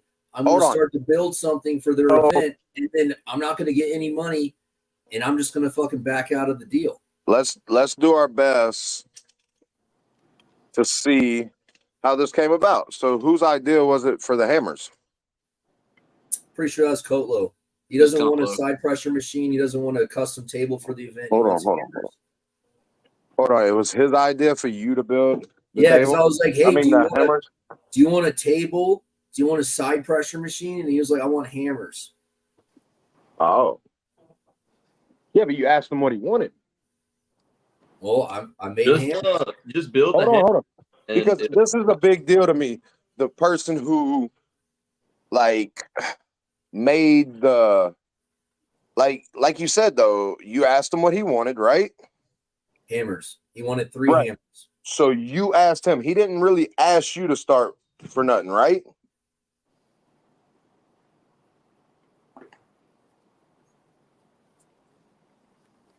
I guess so. Anyway, I talked about the hammers, and so you started making a hammer, but from what I heard, he was going to pay you also for them because whatever I heard, I've seen it somewhere. I don't know where I've seen it, probably in the chat, whatever, that you needed work. So Kotlo said you can make him some hammers, kind of. Sounds about And you're right. getting paid for it. Am I? I haven't gotten paid. I don't know. Are you? Since you're only 30 minutes from Listen, hold on, completion, complete them and send a price. Hold on, Seth. Seth, no. Listen, first off, any business, nobody okay, so you want to be like Amazon, so he's going to pay for it, then you send it to him? I have no idea what that means. Or are you going to send it to him and he makes sure he gets his product before he sends you money? Well, I mean, usually if you put in an order at a fab shop, this is my deal, though.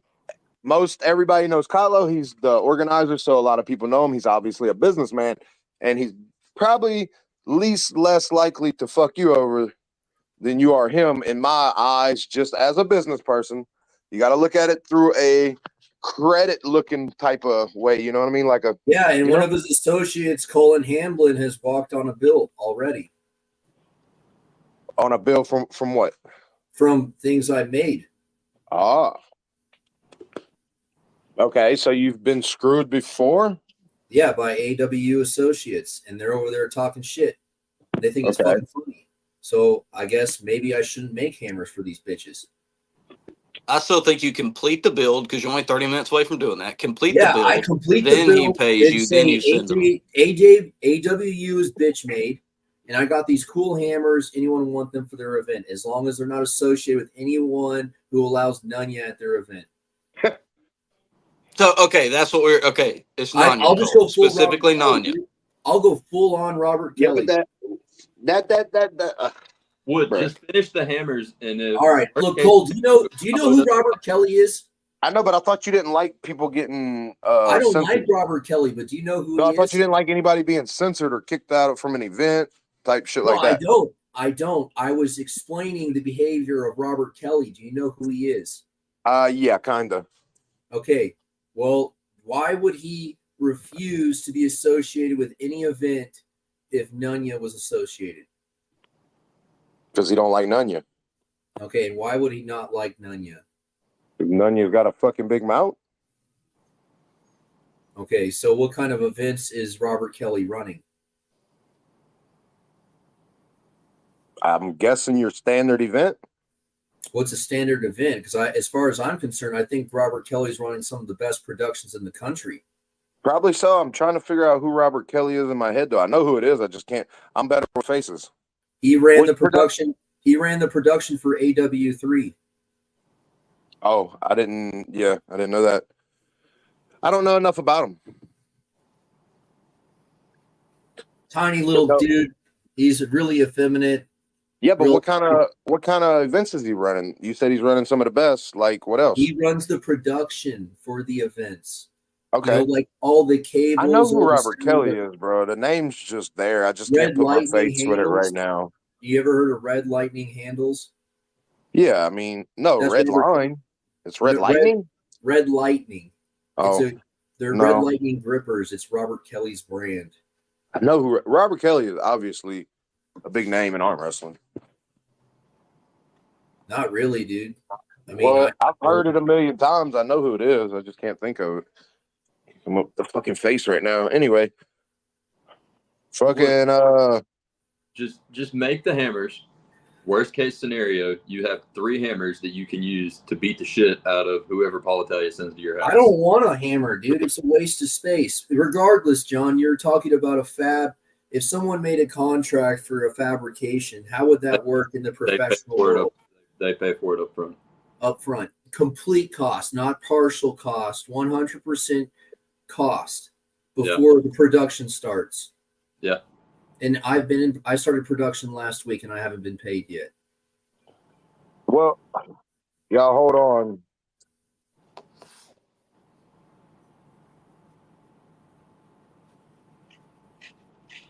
I bet if you send him a picture of him finished, he'd pay you though. I'm pretty sure he's not going to pay me anything besides bottom dollar of bottom dollar. and he's going to laugh about how he rips me off too while he does it. I'm pretty sure it's already happening. We'll just take a card out of his playbook and make him sign a contract for a price. Send him an invoice, make him sign it and send it back, and then finish him. Well, I'm just going to be a freaking black spot on their reputation by advertising my own character in their light. Fucking bastards.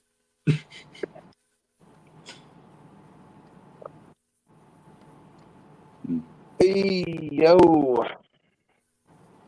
You're back now. Let's see. Yeah, I'm back. I had to answer a phone call. Or I won't get no with JJ for a day or two. Know how that goes. So, do y'all think that Kev has Nanya's cum rag? Who does? I don't know. I feel like Kev has What the some fuck? genetic. Kev Pierda has a few genetic markers of homosexuality, but he seems pretty level-headed, has it under control. Well, he's the one that personally said to me, "You ain't got to worry about whether you bring your wife to AWU, buddy. I don't like women," and I just took that for what it was. I mean, Exactly. Who said that? Kev Piedra. but he was telling us, he was like, "Look at this." He was like, he was saying something about being a nice guy to Nanya because we were on Eric's and Nanya and Wood were getting into it, and he's like, "I kept this." He grabbed. He's in his fucking car driving. He just has it on him all the time. I guess he reaches in his back seat. He's like, "This is Nanya's verse." It was a little square towel. He's like, "This is Nanya's Versace towel from last time we hung out together." That's just in his car for some reason. He was like, I washed it for him." I was like, "That's weird," but okay. Alrighty. I think it's a cum rag. Seth, you gonna win all your matches? No, Which one? just one. Which one's the worst one? Cullen. Cullen? Yeah, I'm pretty sure Cullen's like top 5 in Texas. Yeah, but he's playing possum right now. He's acting like he's not training and shit, and acting like that means anything about his strength level. I guess that regards a lot. I got a pin on the number 1 in Texas. Does that mean something?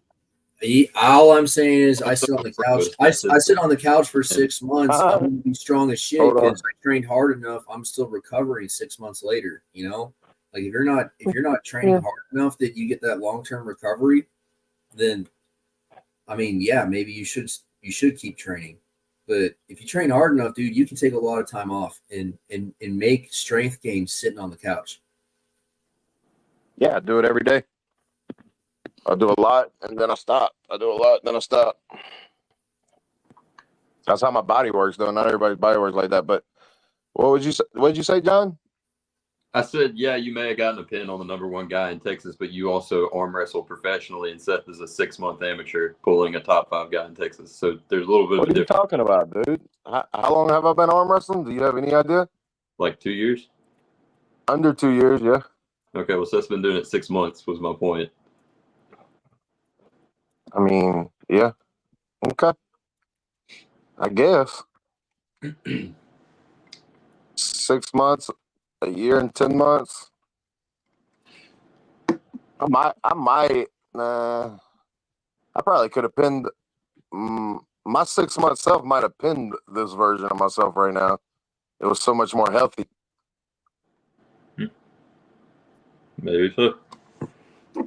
I feel I used to be able to rip on my hit, and now I'm a little hesitant because I've hurt myself before. You feel like 6 months in, you beat the vegan guy, Danny? No, I lost to him. You said you beat him after that, didn't you? Yeah, after that, yeah. That so was you think that 6 months in, you would beat him? Current him? Oh, current him? Hell no. Okay. So there's no way you're weaker than you were 6 months in, though. That's what I'm saying. That version of him, though, well, what it is, your strength don't really go up that fast. Your IQ does, though. Once you hit a So, year, though, that's a big milestone doing steady arm wrestling workout and arm wrestling. you It's like, know, I let mean, me tell y'all something while it's fresh on my mind, especially you, Seth. I guess I don't know if John Perry's got the same amount of arm wrestling experience as you, but that bullshit they talking about, the pain at the beginning, that ain't shit compared to the pain from 1 year to 2 years. It's the once first that 5 years, man. I mean, they say it only takes 2 years, but if you're actually training side pressure like they tell you not to, it takes 5 years to just fucking even like compensate for how much destruction that training does. Yeah. But maybe I really like ego lifting, so I like seeing how much weight I can move before my body breaks. I'm kind of like that too. I like to gradually go up, though, me. But I don't know. I just went too hard at the beginning. Hurt myself. Now I know what to watch out for, though. So it kind of helped. It's just learning. I didn't know how to deal with a press until Danny beat me at a press. Then I studied it for a month, and the next time I seen him, I was able to stop it. So that's how that went. So I don't know. It ain't like I got stronger in a month. Hey, can you highlight comments? You know what I mean? It ain't like I got so much stronger in a month to where I could beat him. No, How do you it's press, Cole? Could you highlight Javier's comment about Kev? dude. I don't. Hold on. Let me get back to that. Yeah, my bad. I haven't been paying attention. Oh, yeah. I guess whatever. I mean, if they're sharing cum rags, there is definitely some room for insinuation. Wolfpack is number one. Y'all know him? Nope. Try to figure out who Wolfpack is. I need to look him Maybe up. But Missouri. He might be from Missouri or something. I'm pretty sure I know who it is because I've seen him in the chat a million times and all. And I don't know. Today I'm having one of them days where I'm forgetting everybody's names and shit. it's apparently a whole pack. I'm pretty sure he's like Midwest, but like kind of north compared to the Gulf Coast. Yeah. Anyways, Cole, how do you beat a press? Oh, it's Willie. I push to the side with my side pressure. Willie, I knock them right out of their arm. So like, wait, is this Willie from Texas? Hold on. What was you saying, Jerry? I mean, John. I put the J and the Perry together. like deep hook, straight side pressure, or it's like a push real fast, like to knock them where they can't engage their press. If you watch, you can't really tell that I do it though because they're just off their arm.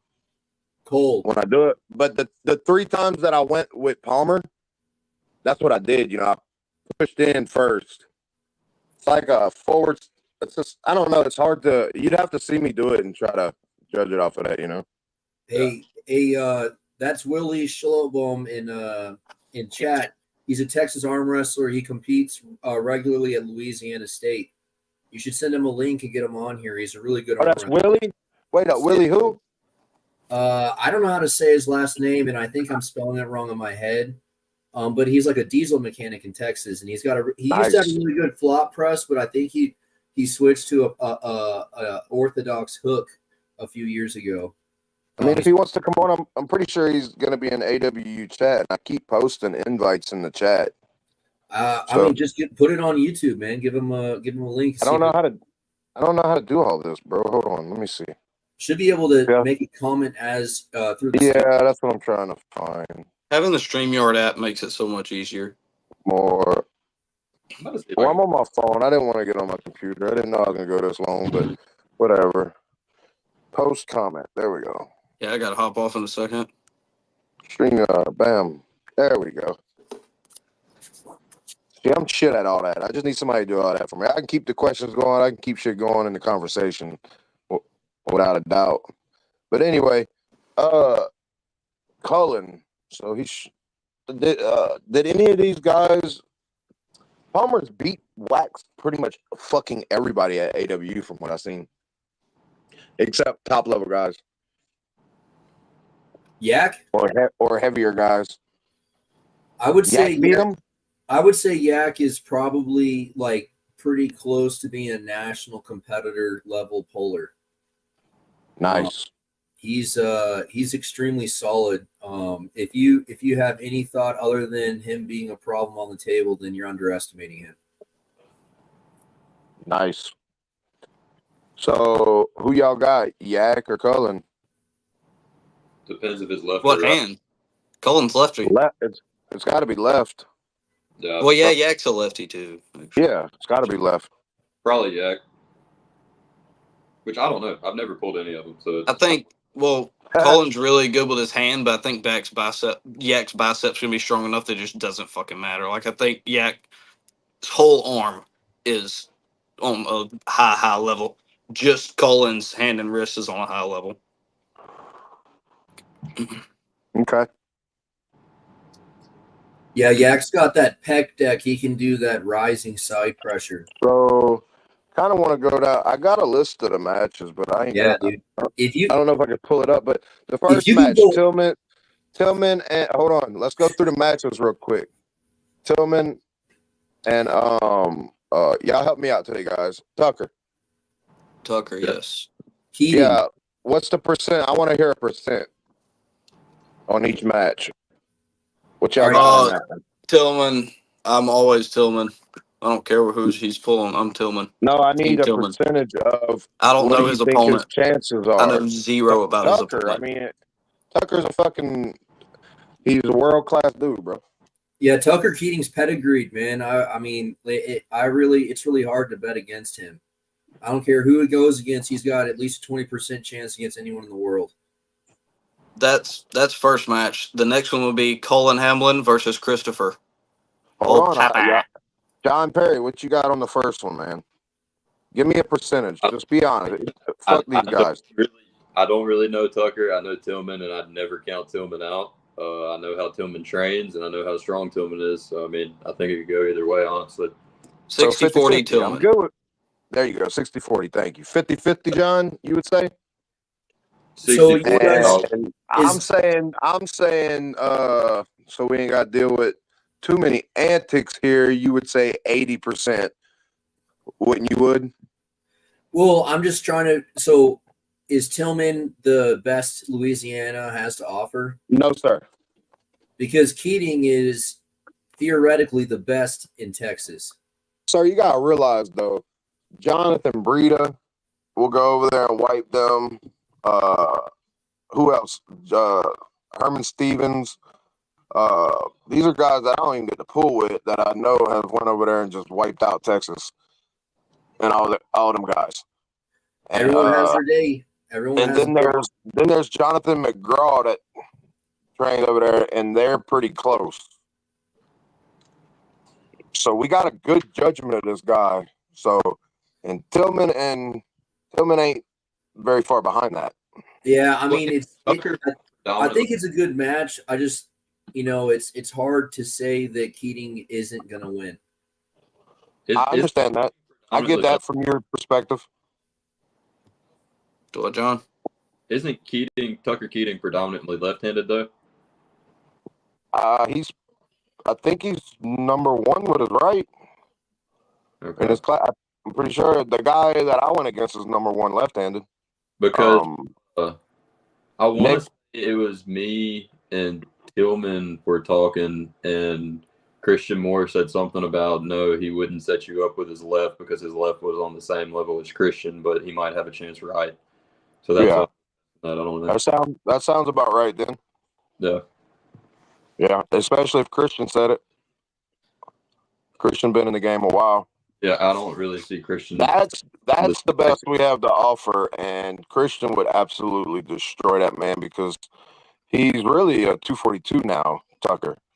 He's around that level, or he's a little heavier now. I know that, but when I talked to him on my show, so. When's the last time Christian and BJ have had a match when BJ was like healthy? Mississippi was in Louisiana. They went at it my first year. What happened to BJ got the belt. Yeah. Richard Cockburn's got our belt right now. We don't like that.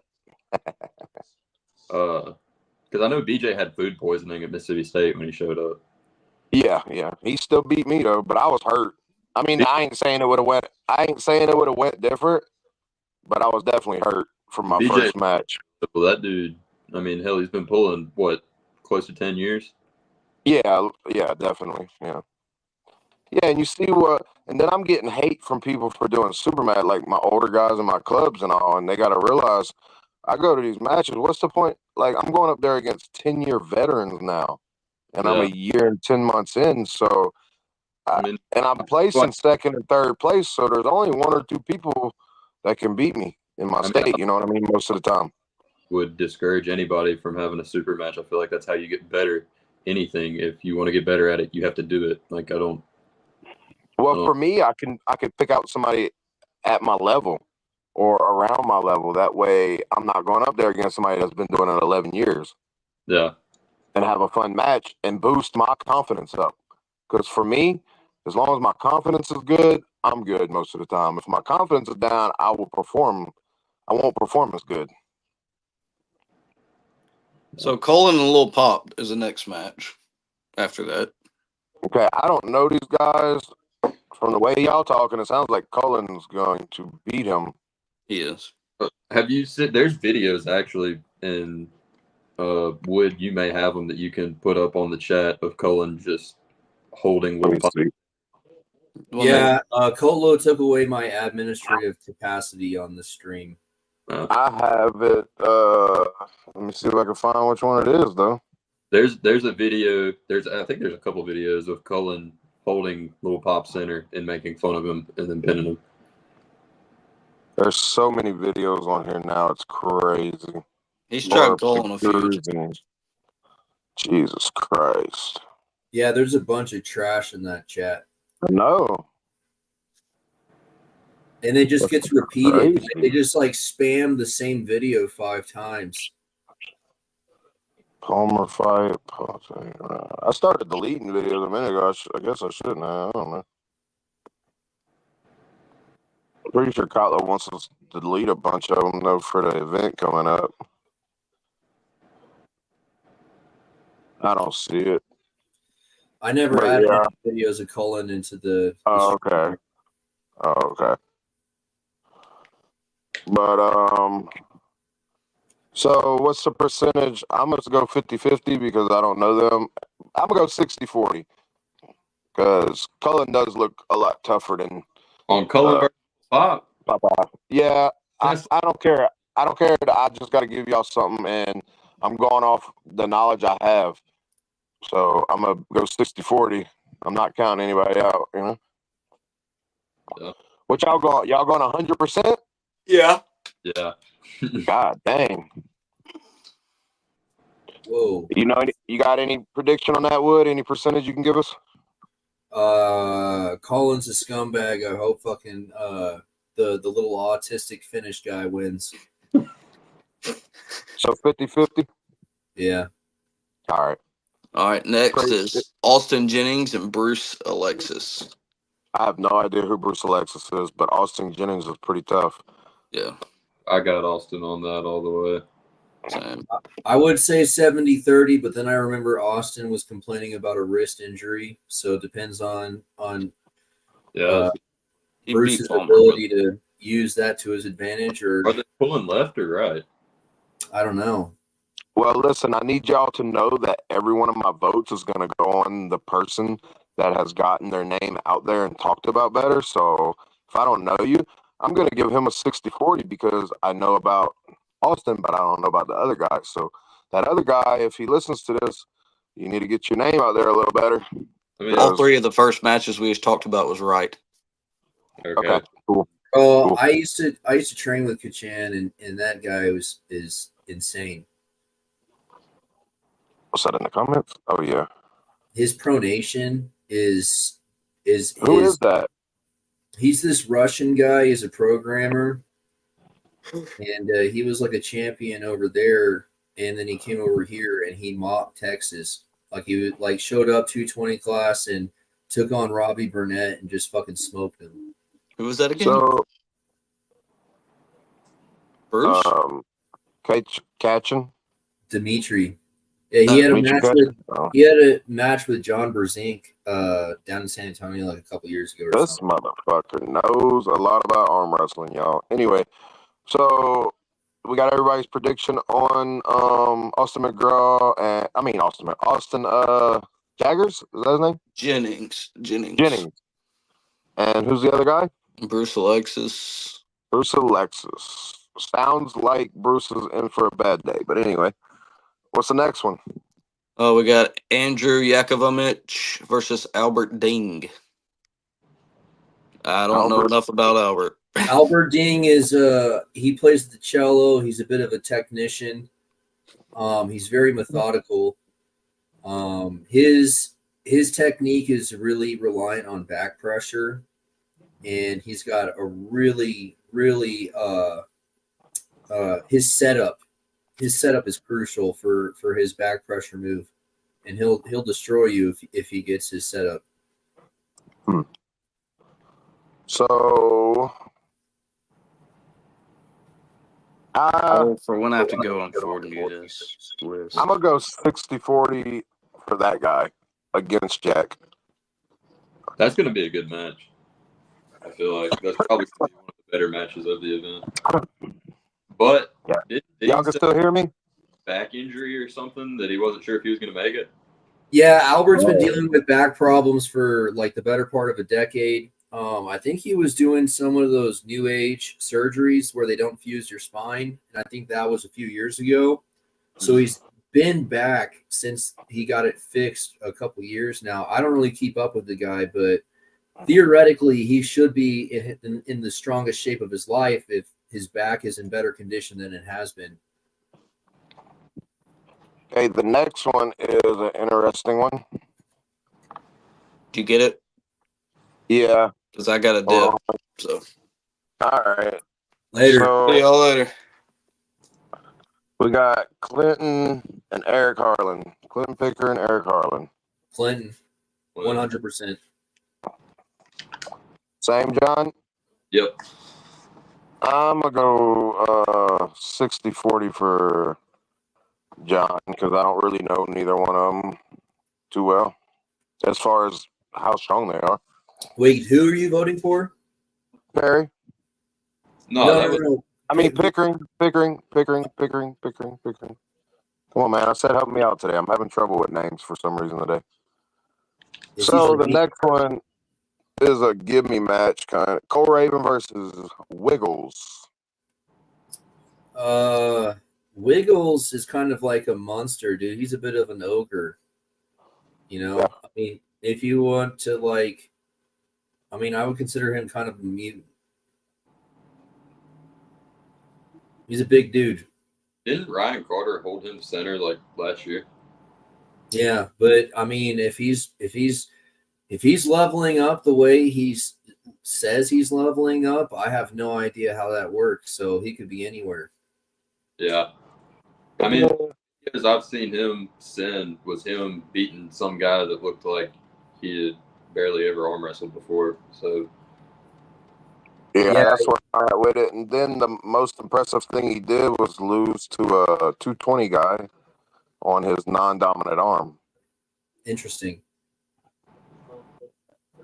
So, anyway, I give myself about a 75% on this one. I'm not going to lie to you. Yeah. I'm not 100% sure I'm going to beat him, but I'm pretty sure I might be a little too much. I agree with that. With my arm, the way I am. My speed, my style. If you're not taller than me, it's usually a bad day for you. He really likes that like rounded back, wind up. Yeah.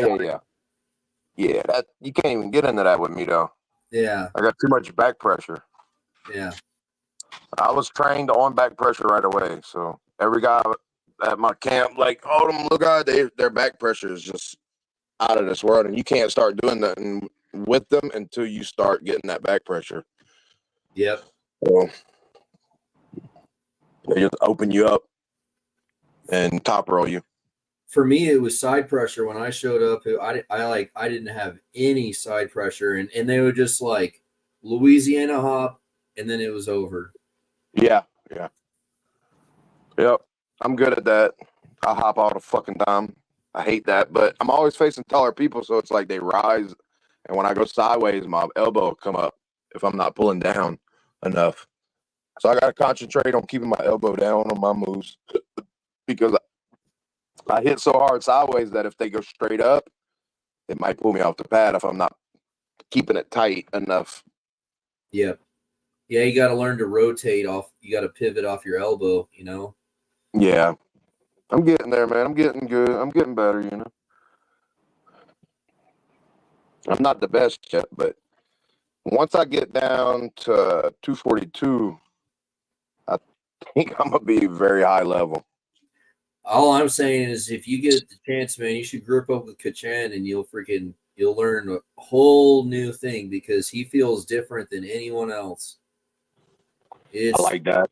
It's crazy. It's all pronation. I've never in my life felt someone who's that dominant on their pronation.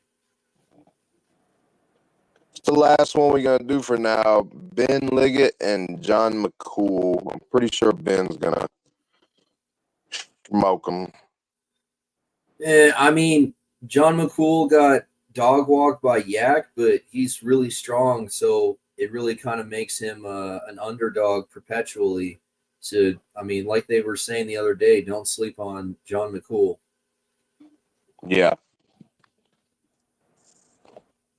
Well, I'm going to go ahead and tell him to give one of y'all control of the room because I got to go. Let's see.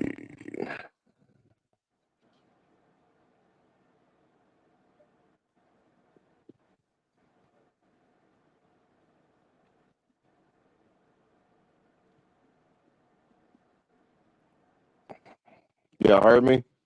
Yeah. What's up, Eric?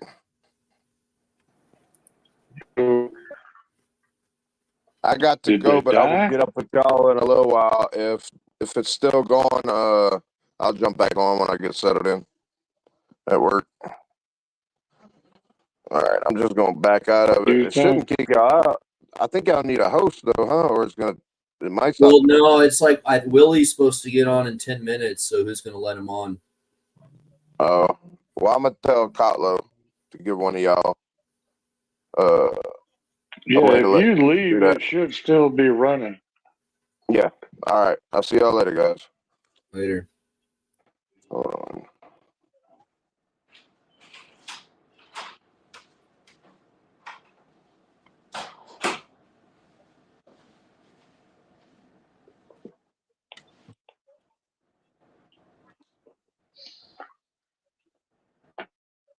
John Perry.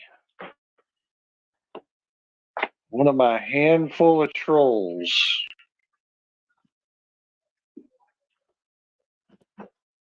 Boy. Let's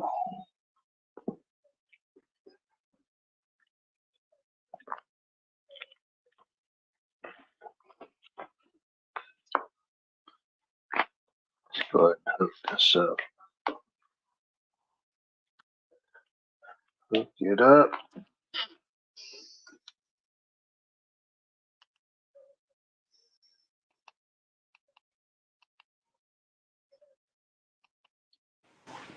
John Perry. What's up, dude? One of my handful of fucking trolls. Nice to meet you. How am I one of your trolls? Okay. My bad. What? Okay. The only way I've trolled you at all is I called you a bitch because you wouldn't take a match with me when I'm like 40 pounds lighter than you and you have like over a year of experience on me. I wouldn't really consider that trolling.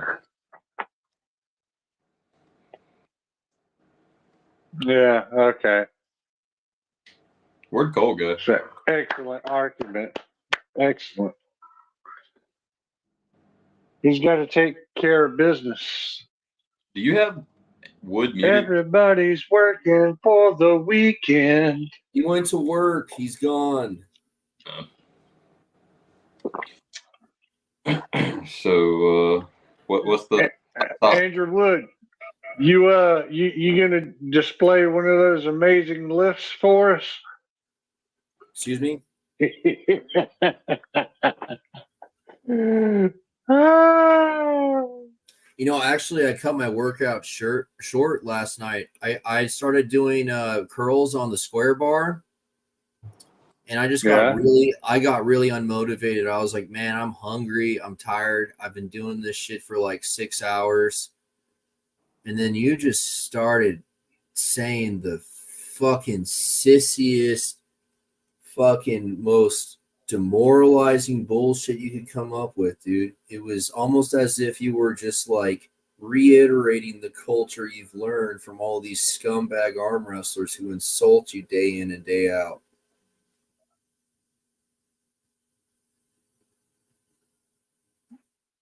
Oh yeah.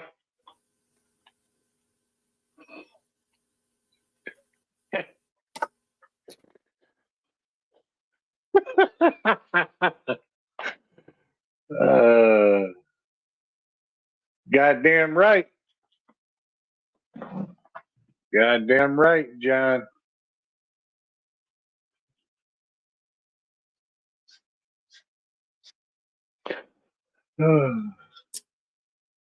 You know, one time I had to help my friend change their flat tire because they parked on a lean on like a hill, and they couldn't get a jack under the car.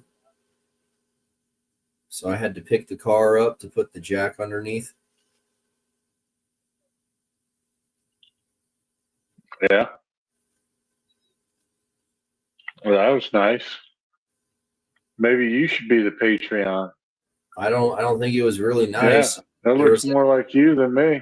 There was like a fucking cop there.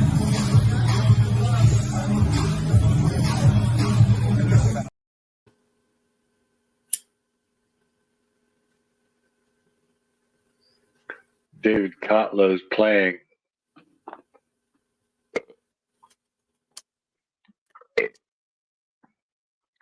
Come on, David, get your ass on here with the rest of the cronies.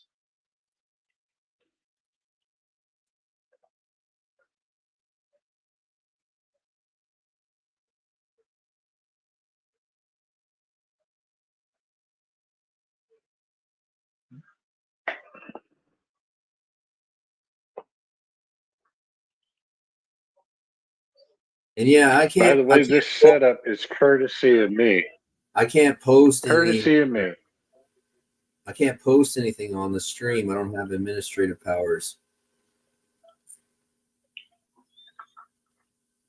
Do you have administrative powers, Harlan? Mine were dropped. Supposedly, David's excuse is we're rotating.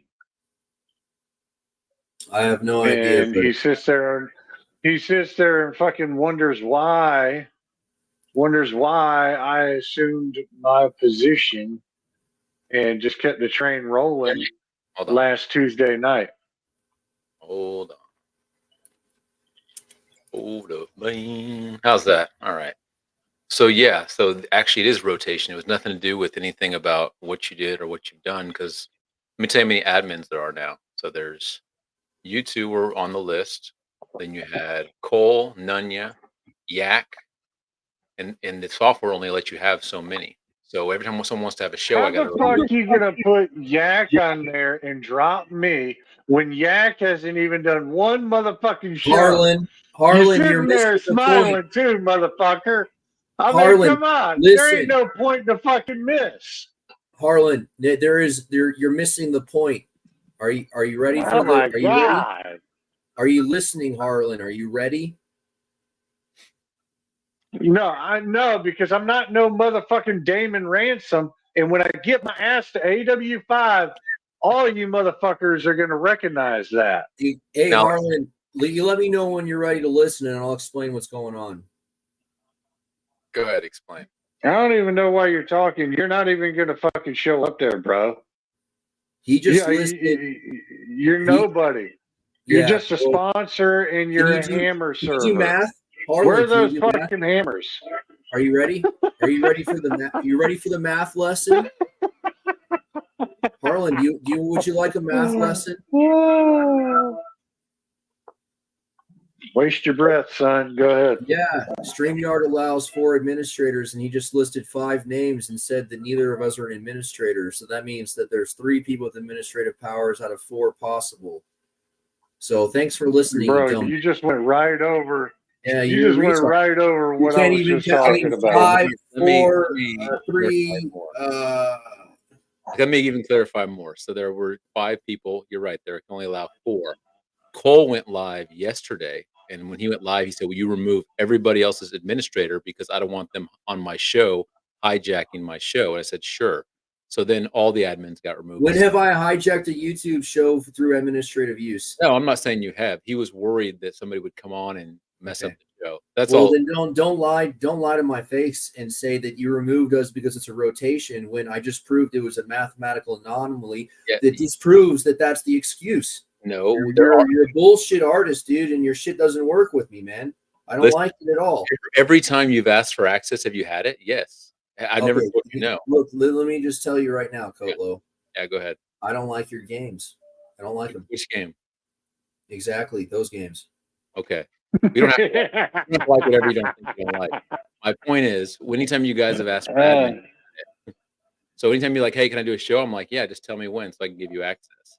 And you both got your feelings butthurt when you didn't have admin when you wanted to check that you had it. So look, I had a scheduled set. Yeah, just ping me to do last Tuesday's show. Okay, and when I was trying to set it up and everything, No, let me talk. And then you said, "Hey, I'm going to go live on my own channel and use the StreamYard." And I was like, "Okay, but hey, I'm giving you this access. Why don't you on mine?" Yeah, I mean, because it's like you took too damn long to answer. Okay, well, now you're starting to get more than the story now because you're like, "I'm going to start using your software for my channel and all this." I'm like, "Well, why don't you just do it on this one?" I want to do my own thing. I'm like, "Okay, well then do it." And then you and Wood had a show. What happened with that? Did you ever? Go ahead. Did you ever find out if you could do 2 destinations at once? Have you tried that yet? I never did. But my point was, whenever you guys, Cole's got a YouTube channel. Yeah, he could. I mean, in theory, anybody could do it. But it's not going to be around. Yeah, Cole broadcasts on your account to his YouTube. That's fine. Whatever. I mean, again, this will be. But you use that as an excuse for why you took away Harlan's administrative powers. Yeah, I did because he. Cole, So when did Cole do that? It's not cool, dude. When did Cole do that? Yeah, that's not cool. Answer the question. When did he do this? The bottom line is just make that up. Did you make that up? There's 2 people who are doing the same behavior, and you're giving them different parameters for that behavior. Well, first off, it's not cool, dude. Listen, would you listen for 5 seconds? First off, if he ever did it, show me because I have never seen that before. This is the first I've heard of it. So you're using an argument that I have no information on. So if you can show me he went live, show me. Why do I need to take a screenshot? No, because you probably made it up. I've hopped into the StreamYard under administrative powers while it was being broadcast to Cole Rabone's YouTube channel. You have a YouTube channel. Let's check. And then you're over here and you're punishing Harlan for the same bullshit. Let me go see if he has. It's you're two-faced, dude, and it's not cool. Dude, did I just tell you I've never seen him do it before? So you're like making up all this stuff, like, "Oh, you do." I'm just making up everything. That's what all. What it was.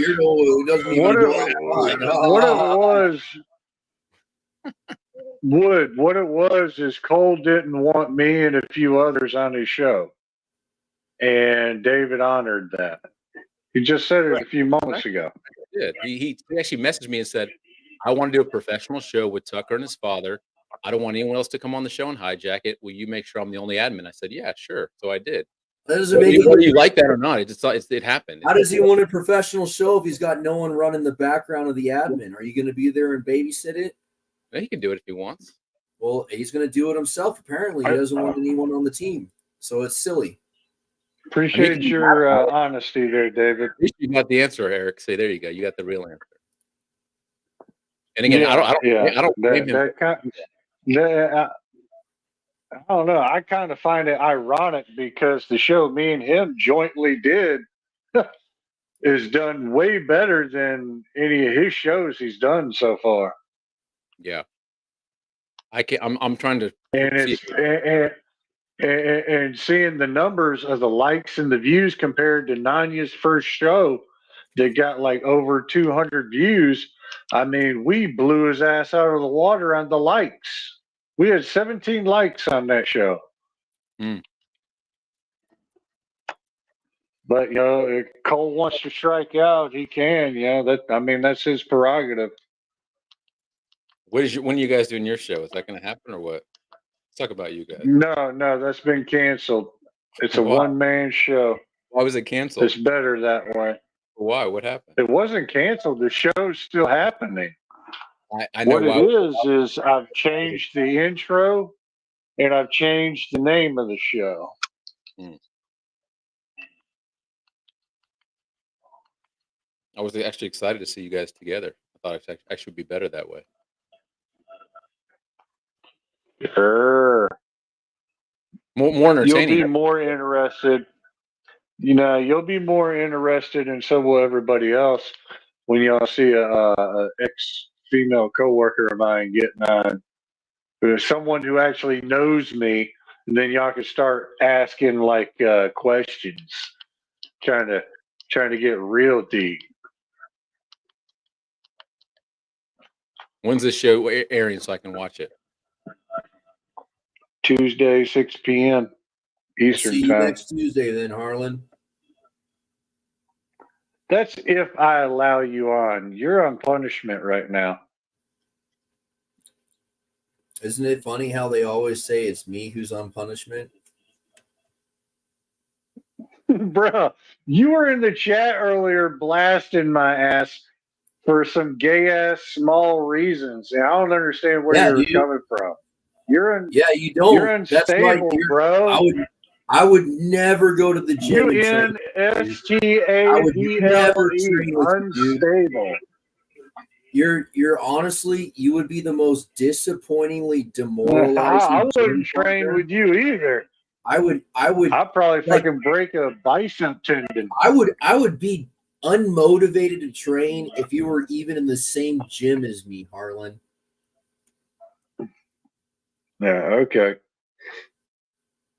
Well, the difference is you're a 6'4" guy, I'm a 6'1", so and then you're doing overly maxed fucking lifting, which is so fucking retarded because you can't do a full rep. Hey, Eric, you're doing like quarter reps. Eric, turn your camera a long ways so we get the full view of you.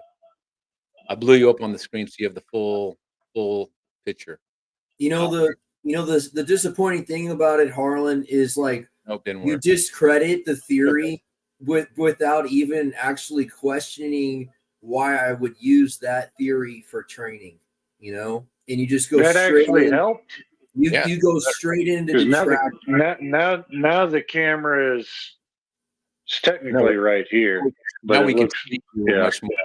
It's a better view from the other side. Anyway, go ahead. Oh yeah, you get to see what I'm sitting in, the fucking all the antiques in the background, the fucking piano. I even gave you the big screen. See, Wood and I are on the small screen. You got the big view. Oh, you're such a jerk off.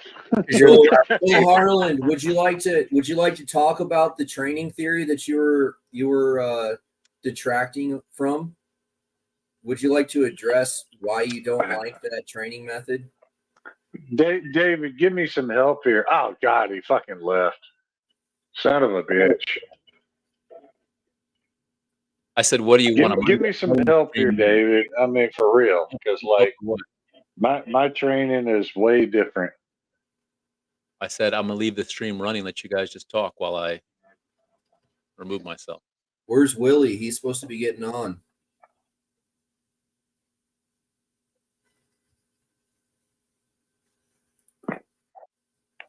I have no idea. All right, Harlan, I'm gonna send you admin if you want to keep this going.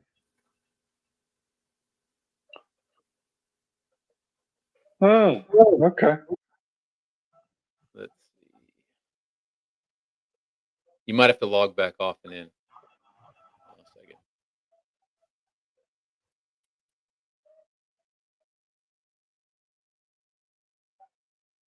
Sweet low, sweet chariot. for to carry me home. Swing low, Now, sweet chariot, Eric, see if you have admin now. coming for to carry me home. Eric Did you Harlan. already do it, David? Done. See if you can Federal aid. The money is. just give him a mute for a second. Can you get admin now? Can you? I'm gonna apply for federal aid because my business is dead. There we go. That's better. Let me see about leaving out of here and I guess coming back in. So you guys keep the show going as long as you want. So what should we talk about now?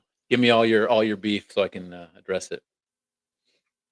Yeah, I'm tired of the death threats and being called a cracker and how I'm not allowed to say the N-word and insult their family. So Nunya, I'm assuming is the death threats, unless that's Paul Italia. Oh, I don't know, man. I mean, it just kind of seems like just to be the deal with AWU, do some illicit drugs, gamble, make some death threats, grow the sport. What's on the agenda today? Take drugs. On the agenda today, I'm going to have to get a second pack of cigarettes. No, I meant on the AWU agenda. When people come in, what's their typical agenda? The ones that you look for. I still got 5. Maybe I'll make it through the day and I'll get another pack tomorrow. I'll probably get another pack today. What's a pack of smokes cost? $8? Pack of smokes costs about like who gives a shit because I'm poor and I don't even like have money. So You got to have money to buy cigarettes, and it's not free. Well, I got federal aid, so I just like show them my SSI card and they just give me cigarettes and say thank you for your service.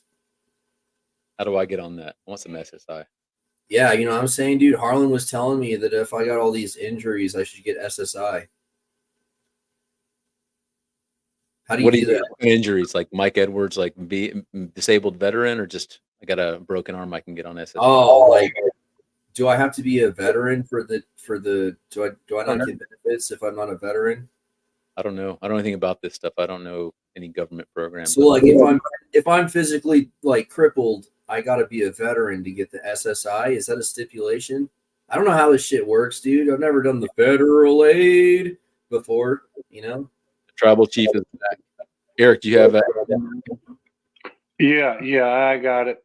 Show me. Put a picture up or do something so I can leave. All right, hold on a sec. Hey, do you want to hear my version of Margaritaville? I'll sing Margaritaville for you. Do you want to hear it? All you got to say is, I got poopy in my pants, and I'll sing it for you.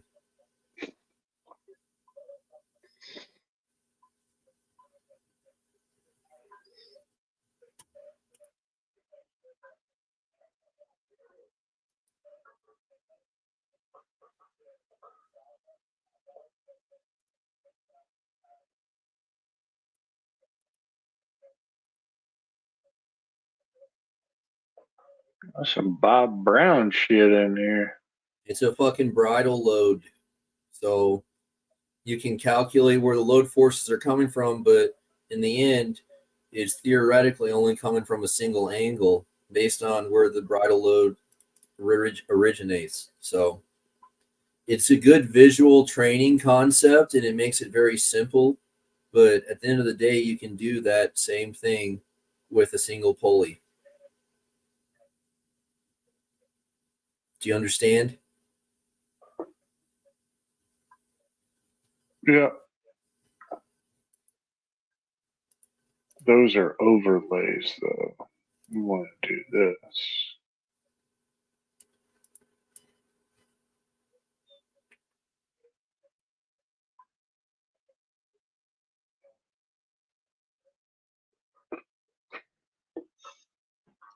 Who? It's all in here. Hey, can you see that? Is that showing up? Yeah, it's a cigarette. Look at it. It's Italian. It's leaning.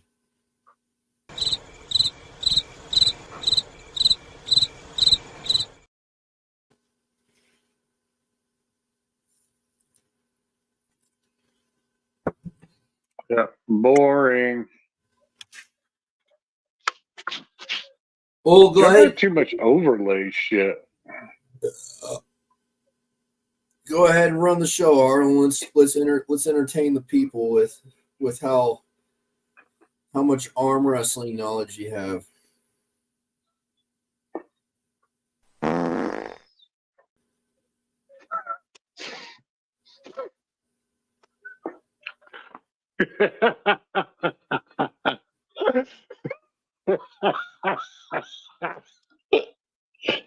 That's what I gotta say about that.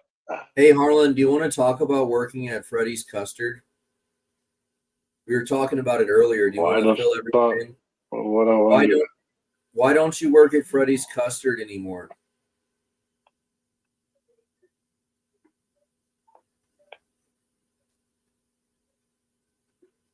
Come on, Harlan. Let's entertain the people. Tell them a funny story. Bruh. Why don't you work at Freddy's Custard anymore, Harlan?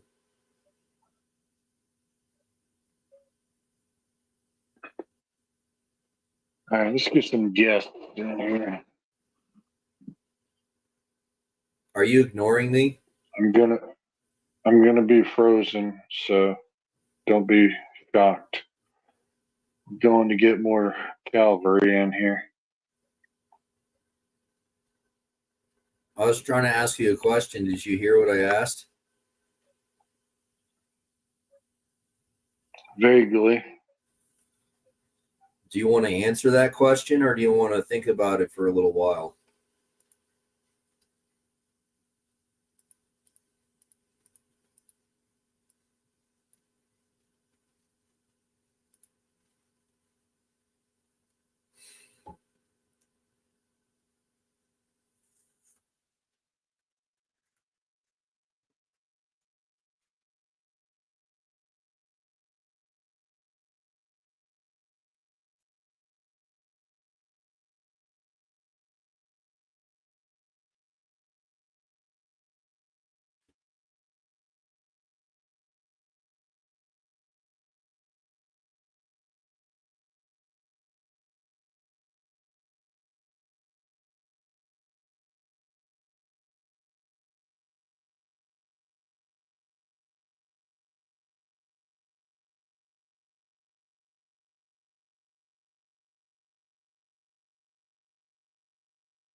All right, I guess we're just chilling out.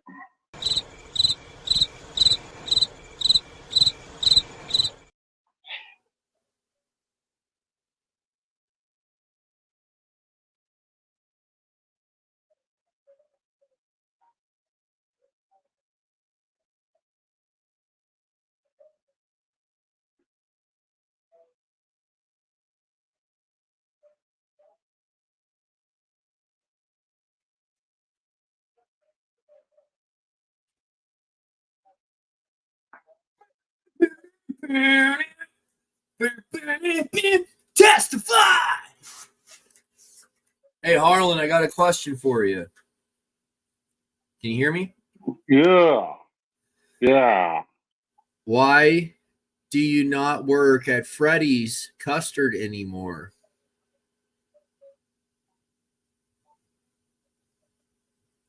That's for me to know and you to find out. Yeah, that's why I'm asking, so I can find out.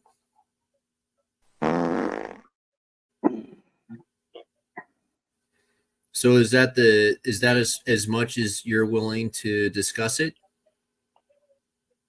Yep. Okay, well then hopefully the viewers can piece it together because we already talked about it earlier on the stream. What the fuck? No!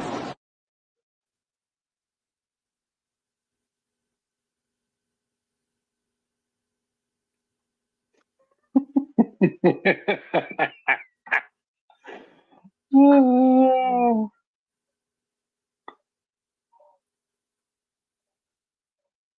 I just got this gay shit for your video clips. The goddamn overlays. I don't get this shit. So you're saying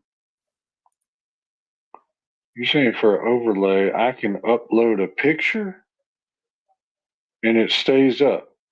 You see a picture, Wood, of Bob Brown? 'Cause I can't see it. I can't see that. You know, Maybe this is it'll show it now. thrilling conversation. I really feel like there's a lot of engagement and we're really developing a rapport, you know. I can definitely see why we should be on a podcast together. I mean, look at that. That's fucking Bob's Corner. You know anything about that? That motherfucker's got like multiple directions and you can pull these light That's my bands. And picture, you he's fucking got a moron. table. I fucking took that picture. Oh, you took it? Yeah, Aren't you a sweetheart? all those pictures you see in the fucking StreamYard, all that shit, I added all that shit.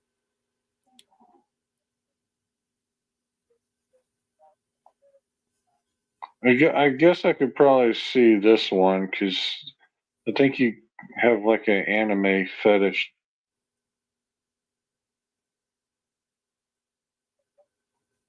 Ooh.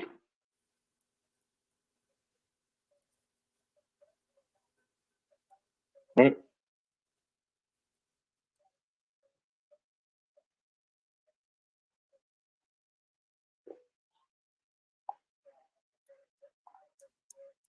Yeah. Yeah, look at that rack. Okay, so I just learned something new with the overlay shit. All right. Cool. Very cool. You know. I'm gonna have to do some screenshotting for an inventory now. Oh yeah.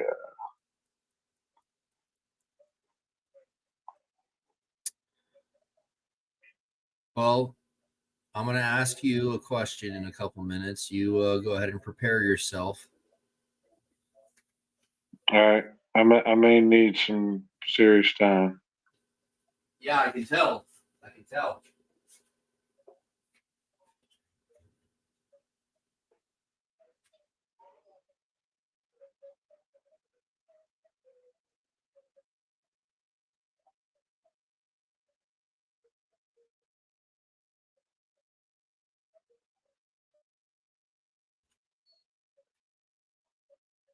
We had 4 earlier watching. Now we got 2.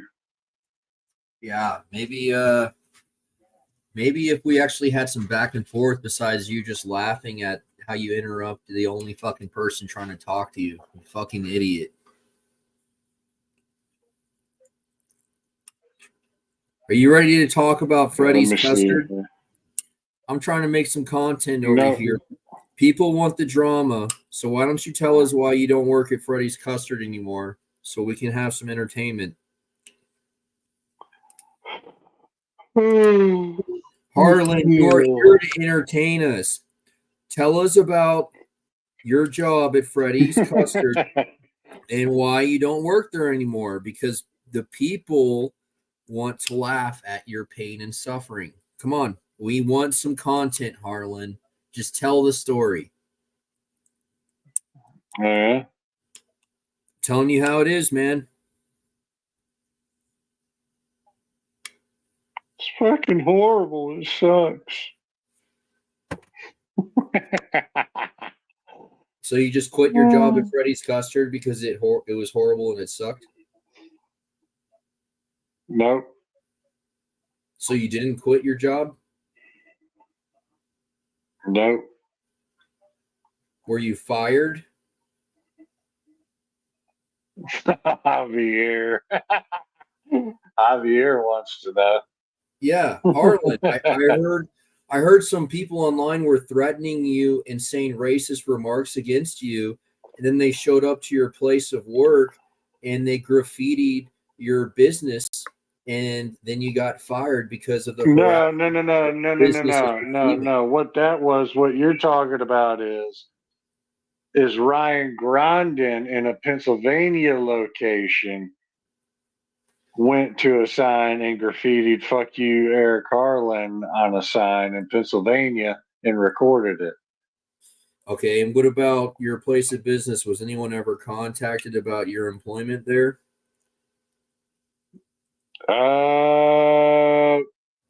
Probably, yeah, but I know 2 separate occasions I got 3 separate occasions. I got 3 phone calls, harassing me at work. And what was the outcome of this harassment? I made a post, and it's on my Facebook months ago. The dumbass who called, which was obviously Ryan Grondin, his wife's first name along with his last name showed up on the landline caller ID phone. Dumbass. Straight dumbass. So I took a picture of it and posted it. And what do you think about arm wrestlers harassing you for their own entertainment because they want to discredit your character? Well, let's rewind there for a sec, because, for one thing, Ryan Grondin ain't no fucking arm wrestler. He's a promoter and a super troll. That's it. Okay. That's all Ryan Grondin is. Okay, well, under that pretense, how does it feel that the arm wrestling community would empower someone like that to justify their harassment and persecution of you? Ignorance. But I mean, he's really popular. That's all it is ignorance. He's established, but James Reed told me a story the other day. Yeah. That ass whooping's still waiting for you, Ryan Grondin. Wow, really? Still got to pay your penance over there in New Jersey. Yeah. Yeah. I heard that story. There wasn't no burying the hatchet with James Reed. That was bullshit.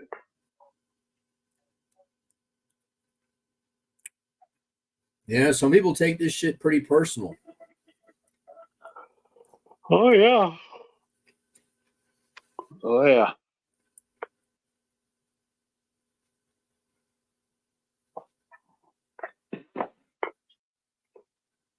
I just want to make it to the 2 p.m. practice tomorrow so I can get my Georgia jersey and get a fucking practice in. That's all I want. This goddamn car situation is fucking killing me.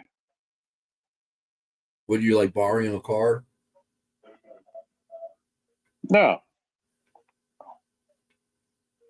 Was it need What repairs? the fuck, man? I thought it was No. driving fine the other day. What's the car situation?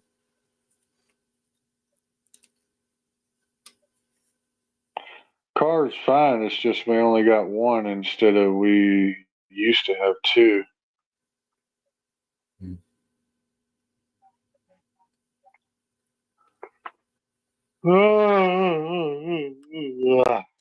So everyone's going to be at that big old Come practice. on, people. Statewide practice, huh? Goddamn 3. Come on, Ryan Grindin. Stick your head in here. You know you want to. Trying to have a conversation here, Harlan. You keep fucking talking to no one instead.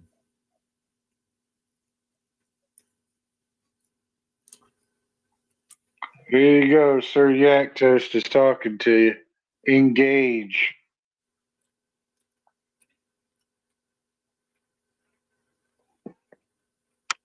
Talking to you, Wood. Excuse me? Are we having a conversation or something? I saw the clip from earlier, Wood. I appreciate the kind words, but I don't think I'm just below national level bullet. Queerness from the I world. think I got a long ways to go still. Also, I'm not pulling Cullen. A couple of boyfriends on the side now, but it's okay now that he has a wife. Sorry, were you saying something? I was reading chat. Just Ding, Little Pop, left hand, and Harlan, right hand. What a waste. See, unlike Cullen, I'm actually on top of the fucking highlighting the comments and shit.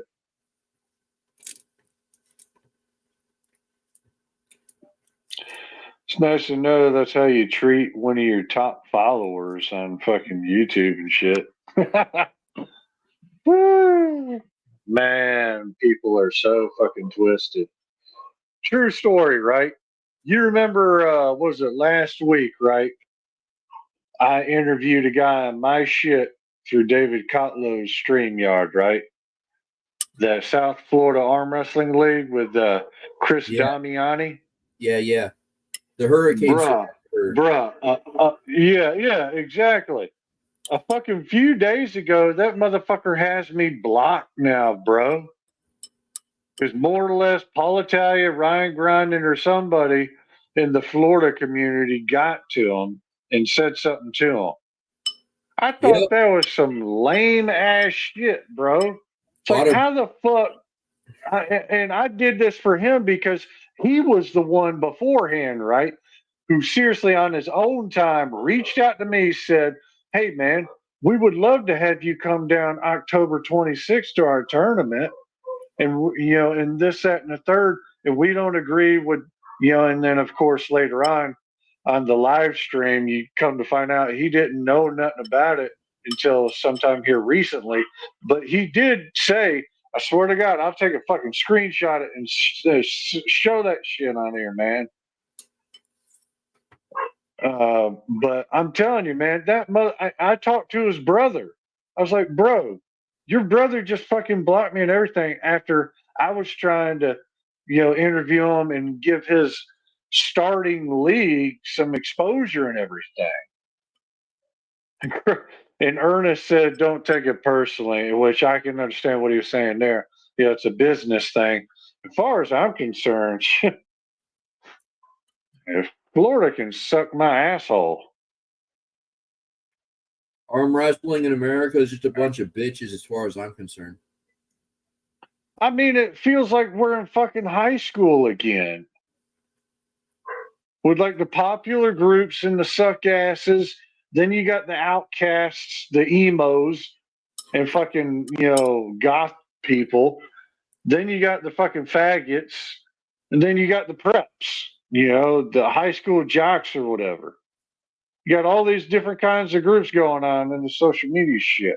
It's so fucking retarded. It's like, we're what the fuck, you know?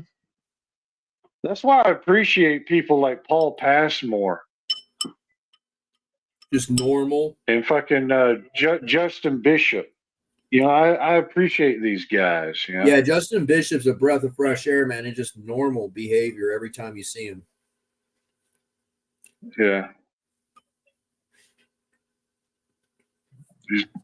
You know, and this is all the reason why all you arm wrestling motherfuckers have been asking the same motherfucking question for like 30 plus years now.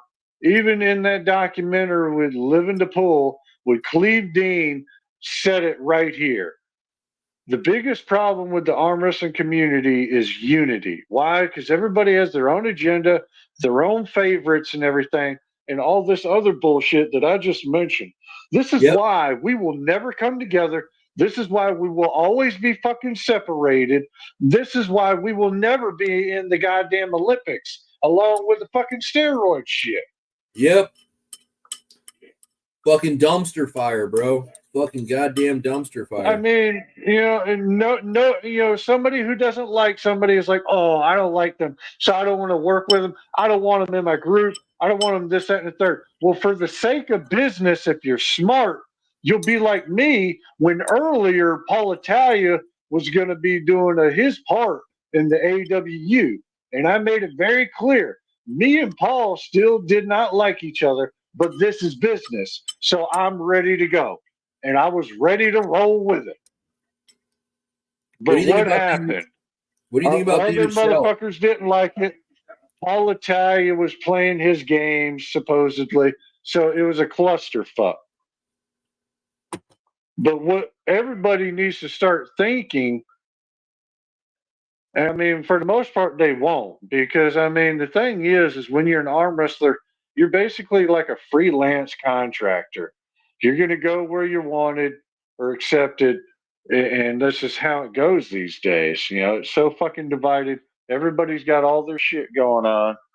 You know, so there's really no need for us in a capitalist nation to really fucking come together.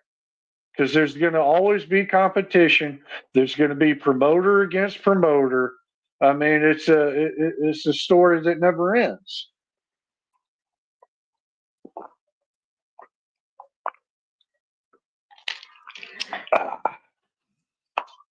I hate this, but eventually I'm going to run out of alcohol.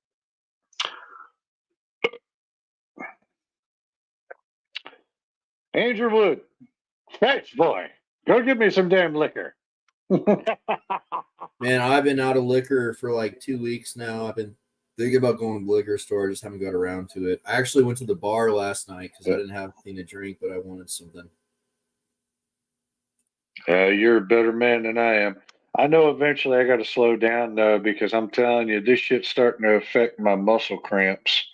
I'm getting fucking dehydrated from this shit. And what's crazy is I have a BCAA, right? You know what BCAAs are, right? Yeah. I have a BCAA supplement by C4 that explicitly is for fucking hydrating yourself and everything. I'm telling you, I need to get my fucking money back for this. I might as well just be drinking like fruit punch. This shit is garbage. And I'm not even sure. You ever seen in like a Circle K gas station or anywhere where they sell BioLite? It's basically a liquid IV drink. I'm not even sure about that shit. I don't know. I just drink water.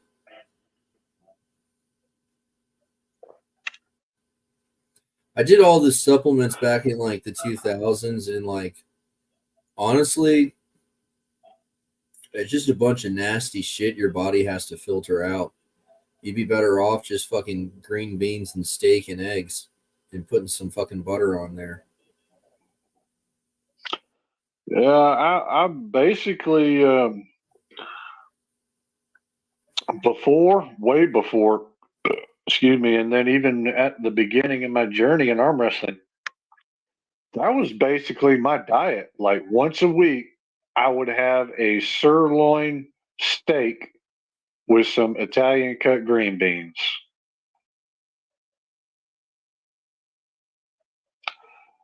Hey, he's asking us a question. The favorite liquor I like, I love Jack Daniels with honey. That shit is so smooth. I like to get me whatever amount of shots mixed with some ginger ale. So good. Even just drinking that shit by itself is good. Dude, you sound like such a Liquid refined. IV. You sound like some pansy who wears Javier. a fucking button down blouse when they're drinking, saying you like ginger ale with your fucking goddamn sugary whiskey. Bro, I'm telling you, my grandfather had a special wisdom with that ginger ale because I'm at the drinking level now. If I drink like I drink, right?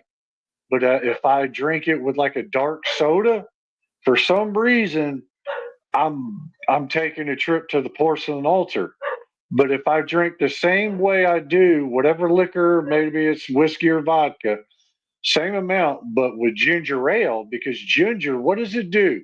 It helps with nausea, helps with your stomach or whatever, blah, blah, blah, right? So, I mean, it's a fucking smart move. No, a smart move is soda water. Cheap creatine supplements are trash. Laughing my ass off. Have you ever I don't know. tried? Creatine's the shit. I got a lot of experience with creatine monohydrate. That is the shit right there. The problem is, and the reason why I haven't cared to get back on it is because I'm drinking and doing that along with the creatine monohydrate. I'm going to get bloated as fuck. And I don't want that. I'm going to get so fucking huge.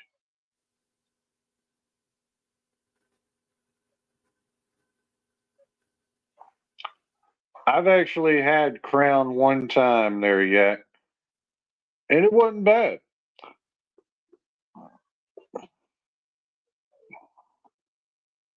Oh yeah, Crown and ginger. Yep, you got the right idea there yet.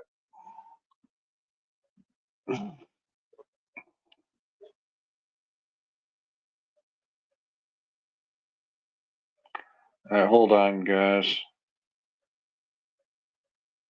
All right.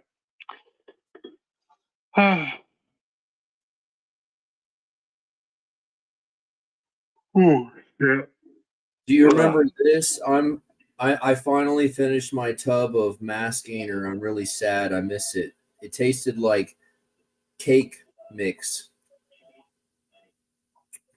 It was really tasty. True what? True mass? What is that? Like a whey protein supplement? No, it's got like vitamins and everything. You take like 3 giant scoops for one serving. Otherwise, I drink beer of all sorts, leftover Yeah. peach iced teas, vodka sodas, rum, and cokes. It's Dark three rum is scoops, goaded. and it's 630 calories per serving and 50 grams of protein and then 100% of like a bunch of vitamins. It's even got potassium. Gotcha. But yeah, this is That's good. this is like 15 years old. I finally finished it. I swear to God, I was out there in Alexander City, Alabama, with fucking Armando Ramos after I just had a practice with the Bama Bull Bishop, Dalton Duncan, and all of them, Scotty Holloman at the Josh Bishop's gym. And fucking Armando was in the group chat wanting somebody to come over. So I drove an additional 14 minutes out of the way, which I drove over 3 hours, right? Me and Armando did 8 fucking shots of tequila, like old ass tequila, and we pulled over the table, yeah. And then I drove home like a fucking goat. Never got pulled over, nothing. I drove over 3 hours back home, fucked up. True story.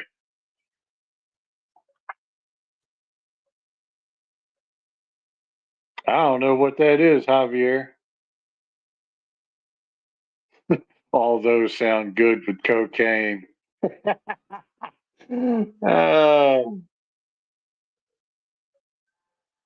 Hey, Javier, let me find out you really are 4'11", bro.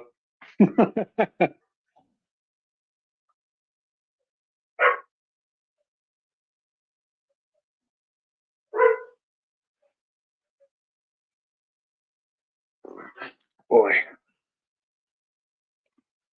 Set this up right here. See, this is how you run a show. You highlight every comment coming in, you react to it, conversation.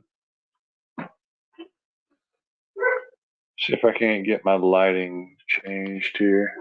All right, green's better. I look clear. True story, green was my first favorite color. It's now blue now.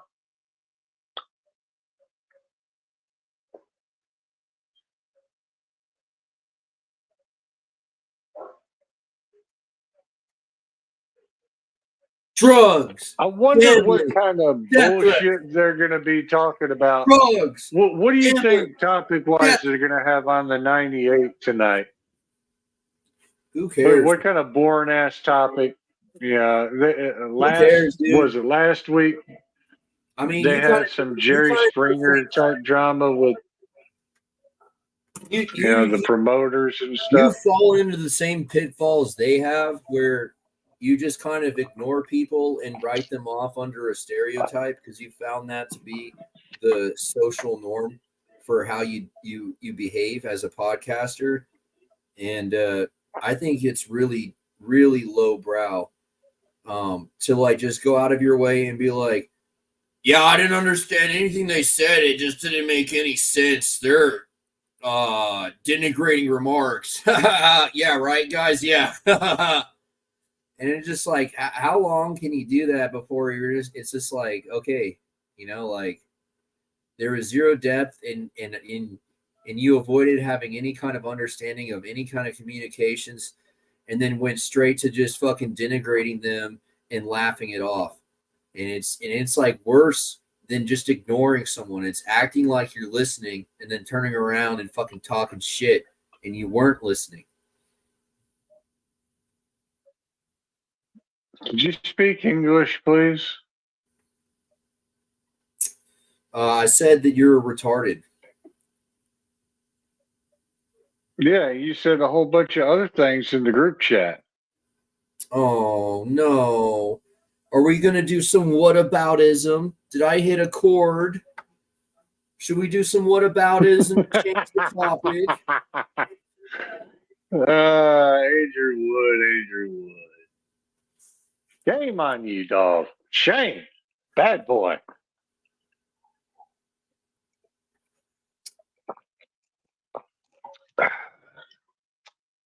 Well, I should just make sure that when I elicit death threats in the group chat, I call people a cracker, because then it's socially acceptable, Yeah, which is a double standard in my opinion. I mean, I think it's completely normal to just hate white people and, give them death threats. And I don't see why anyone should have a problem with that. That's a new wave thing. Drops that is N-word, a new wave thing with that white shaming. I just that can't is white believe shaming bullshit. You would actually use the N-word. That's just inappropriate. Okay, but anyways, let's talk about nowadays, right? But let's go back to 1960 and older, right? Even in fucking movies, you hear the N-word. It was a common, acceptable thing. But all of a sudden, when the whatever time in the 60s, that changed and onward. Yeah. So it's when the if you really want to get to the core of this, right? If you really want to get to the core of this, because of the general statements of the American Constitution, it's unconstitutional. Like, if you really, let's get like prison or jail, like, somebody really has a problem with what you got to say, fight. Otherwise, I'm an American citizen, and the Constitution explicitly states freedom of speech, press, religion, expression. Yeah, and the N-word. I mean, let me tell you right now, and I'm gonna say it in the PG way, No right? means I remember no. No means no. Yeah, whatever. But I was dating this black chick years ago one time, right? First name was Jasmine, right? Same chick I started drinking with. It was all the way back in 2013, I believe. Um, he seriously told me N word, but she used it with the A ending, right? Not the ER. She said, uh, Inna is the Inna. You know, I can't remember the context of the conversation, but I remember her saying that, and I just thought that was the most ignorant shit I had ever heard. You know, but that's people today for you.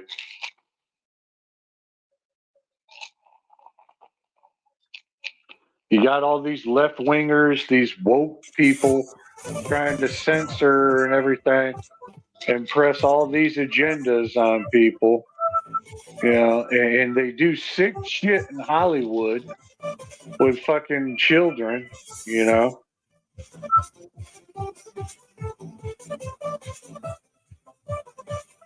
Then you got Black Lives Matters, which was a LBGT community scam, among other things.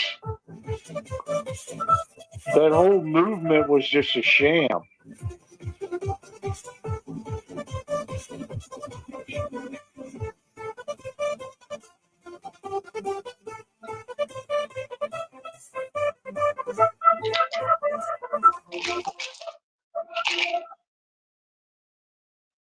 I forget the name of that reporter who did a documentary on the Black Lives Matter thing to show how horrible it was. It's like there was a lot of communities that never seen any of the millions of the dollars that movement supposedly raised. It went to the LBGT community and other bullshit. It was a total scam. God damn. She's a big podcaster name too.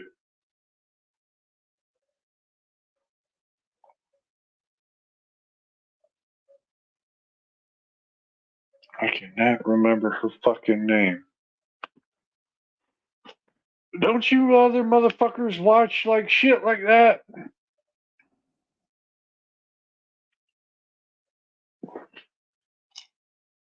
No, it's not a fucking terrorist group. It could be in some ways, but I wouldn't say that altogether. But that shit did start that white shaming shit. I will say that, which is totally fucking. It's funny, but it's not funny because it's like, bruh, like for real. Let me hit that right here. Hey, hit that. Come on. God damn, you got too much fucking overlay garbage in here. I mean, like for real, right here.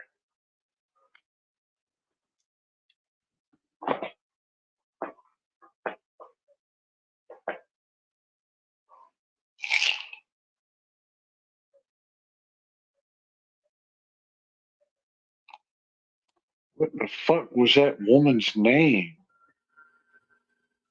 Janet Reno. No.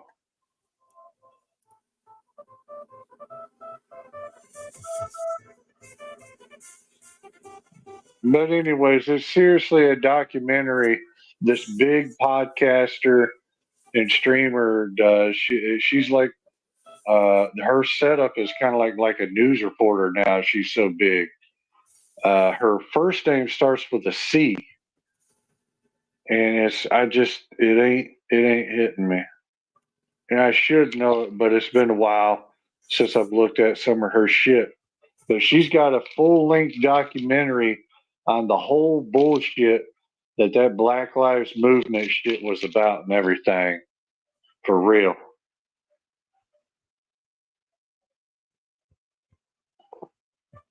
And she is a black woman. Yep. Probably mixed a little bit. Cannot remember her fucking name. God damn.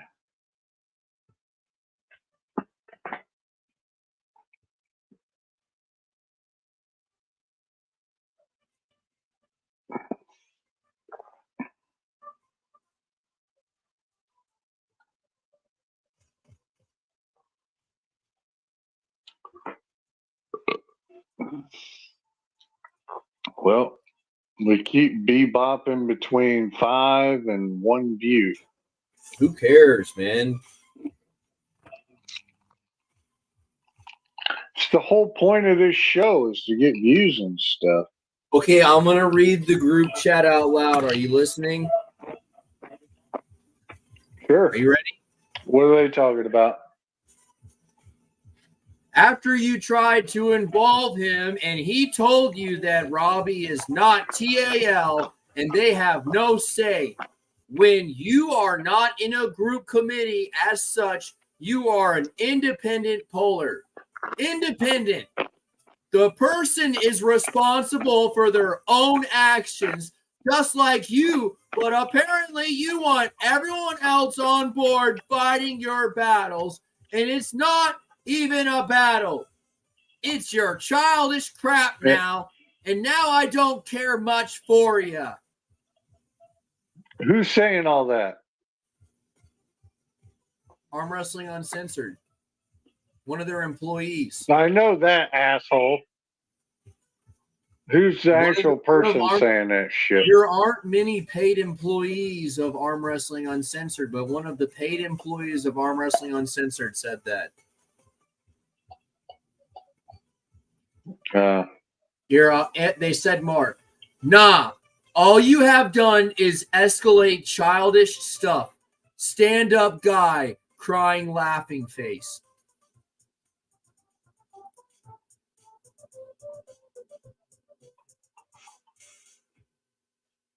I wish I had a laptop. Why? So you could read like them I being would be. It's like a fucking soap opera. and other things. Like, imagine like you're in a daytime soap opera, but the plot line is everyone dying, you know, and like it's like, oh man, I lost my train of thought. Fucking daytime soap operas, man. You good? Keep talking. I'm listening. All right. I'm listening. Daytime soap opera about arm wrestling, except the drama is no one has access to estrogen blockers, you know? So everyone's estrogen levels are peaking. It's just this daytime arm wrestling soap opera. I can't feel my estrogen blocker prescription. Oh my God, my tits are leaking. Oh, the D-ball. Oh, I can't get an erection. I'm not even sexually aroused anymore.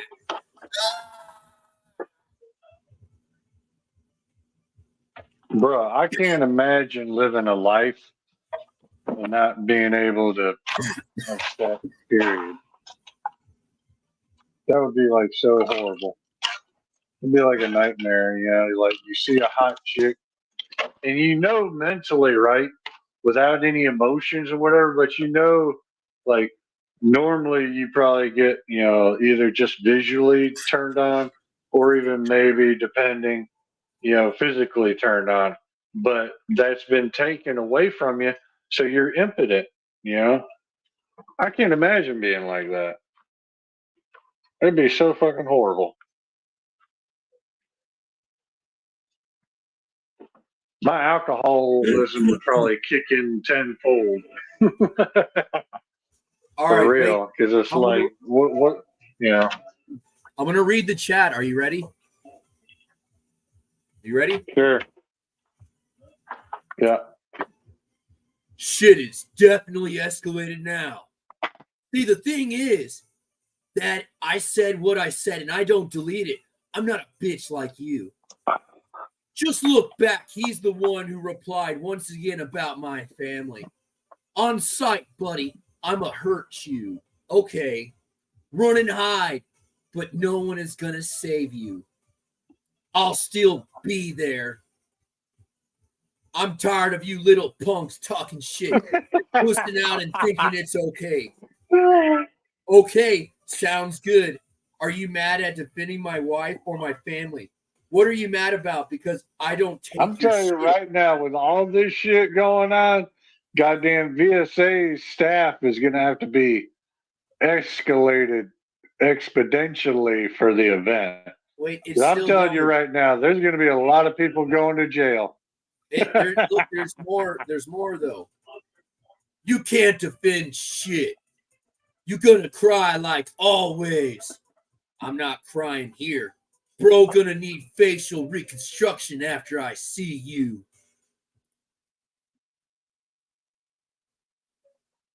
And that's This is fucking hilarious. Yeah, Arm Wrestling Uncensored is great. Dude. Oh, that's Robbie Hennigan talking to who? Who cares? Robbie's an egotistical prick, man. He lost a match in a tournament because he was showboating. And then when I called him out for it, he was offended. And he wanted to argue with me because I was saying, you showboated and it cost you the match. And you just changed the results to a tournament because of your ego. Uh-oh, we got a guest. Oh, shit. All right, Mr. Beats Ben. Hey, can you I got to say this, bro. Can you fix the overlay? You can't even see your guest. Fix your shit, dude. You're hiding his face with a comment.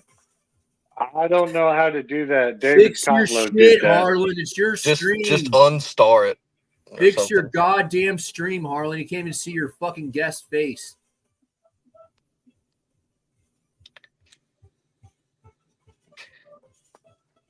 I'm about to be driving this loud ass truck anyway.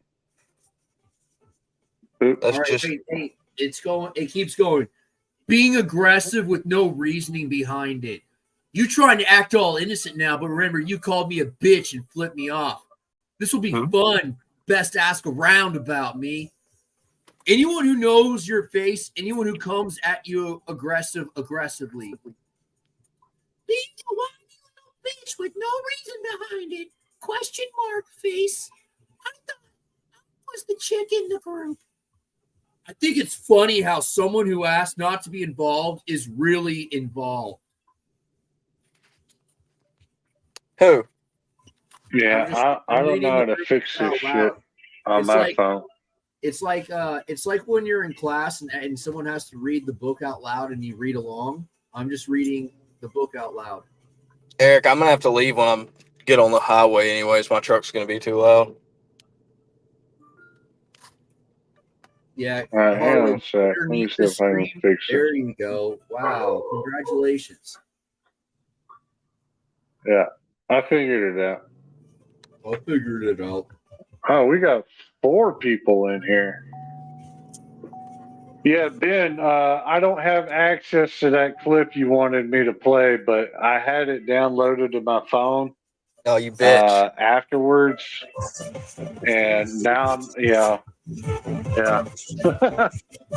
What I would have had to have done is I would have I'll do you one better. leave. All right, go ahead. Oh, it's sending.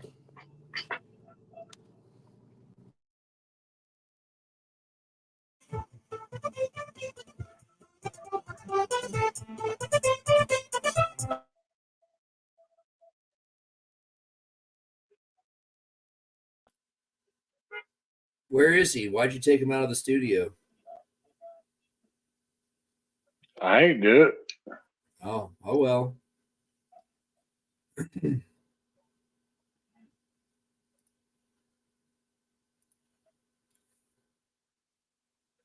All right. Well, on the next chapter of Arm Wrestling Uncensored Group Chat, I have to stop now. I have to get back to my life. You've ran your mouth enough. You're a shit arm wrestler. Laugh my ass off. All you can do is talk. I think it's funny that you don't understand English. I think tell me like I am his keeper. Because he is his own keeper and does what he wants. And we are not together. As far as being as our sister chat member like everyone else. Yeah, Pop. Why can't we chime in?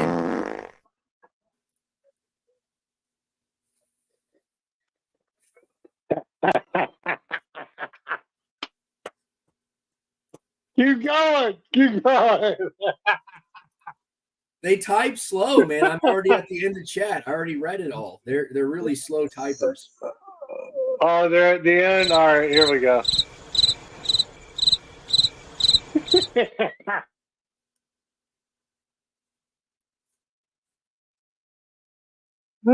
The crickets. The crickets.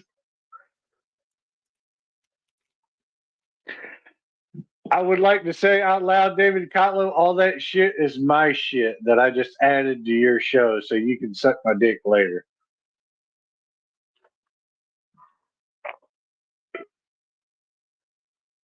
What the hell? Y'all tell me if my truck's too loud, okay? And I'll leave. Well, just once I get on the interstate, tell me if it's too much and I'll leave. What's too much? You show your penis now? No. We don't want to see it, bro. The sound of my truck. What the fuck? Oh. No! And I'm like, I don't want people to have to hear that if it's annoying. Like It's nothing. It's nothing. It's just a very low resonation, but it's background noise. Like it wouldn't even be a problem. it'll show up better on the live stream after this is all done. I promise you that.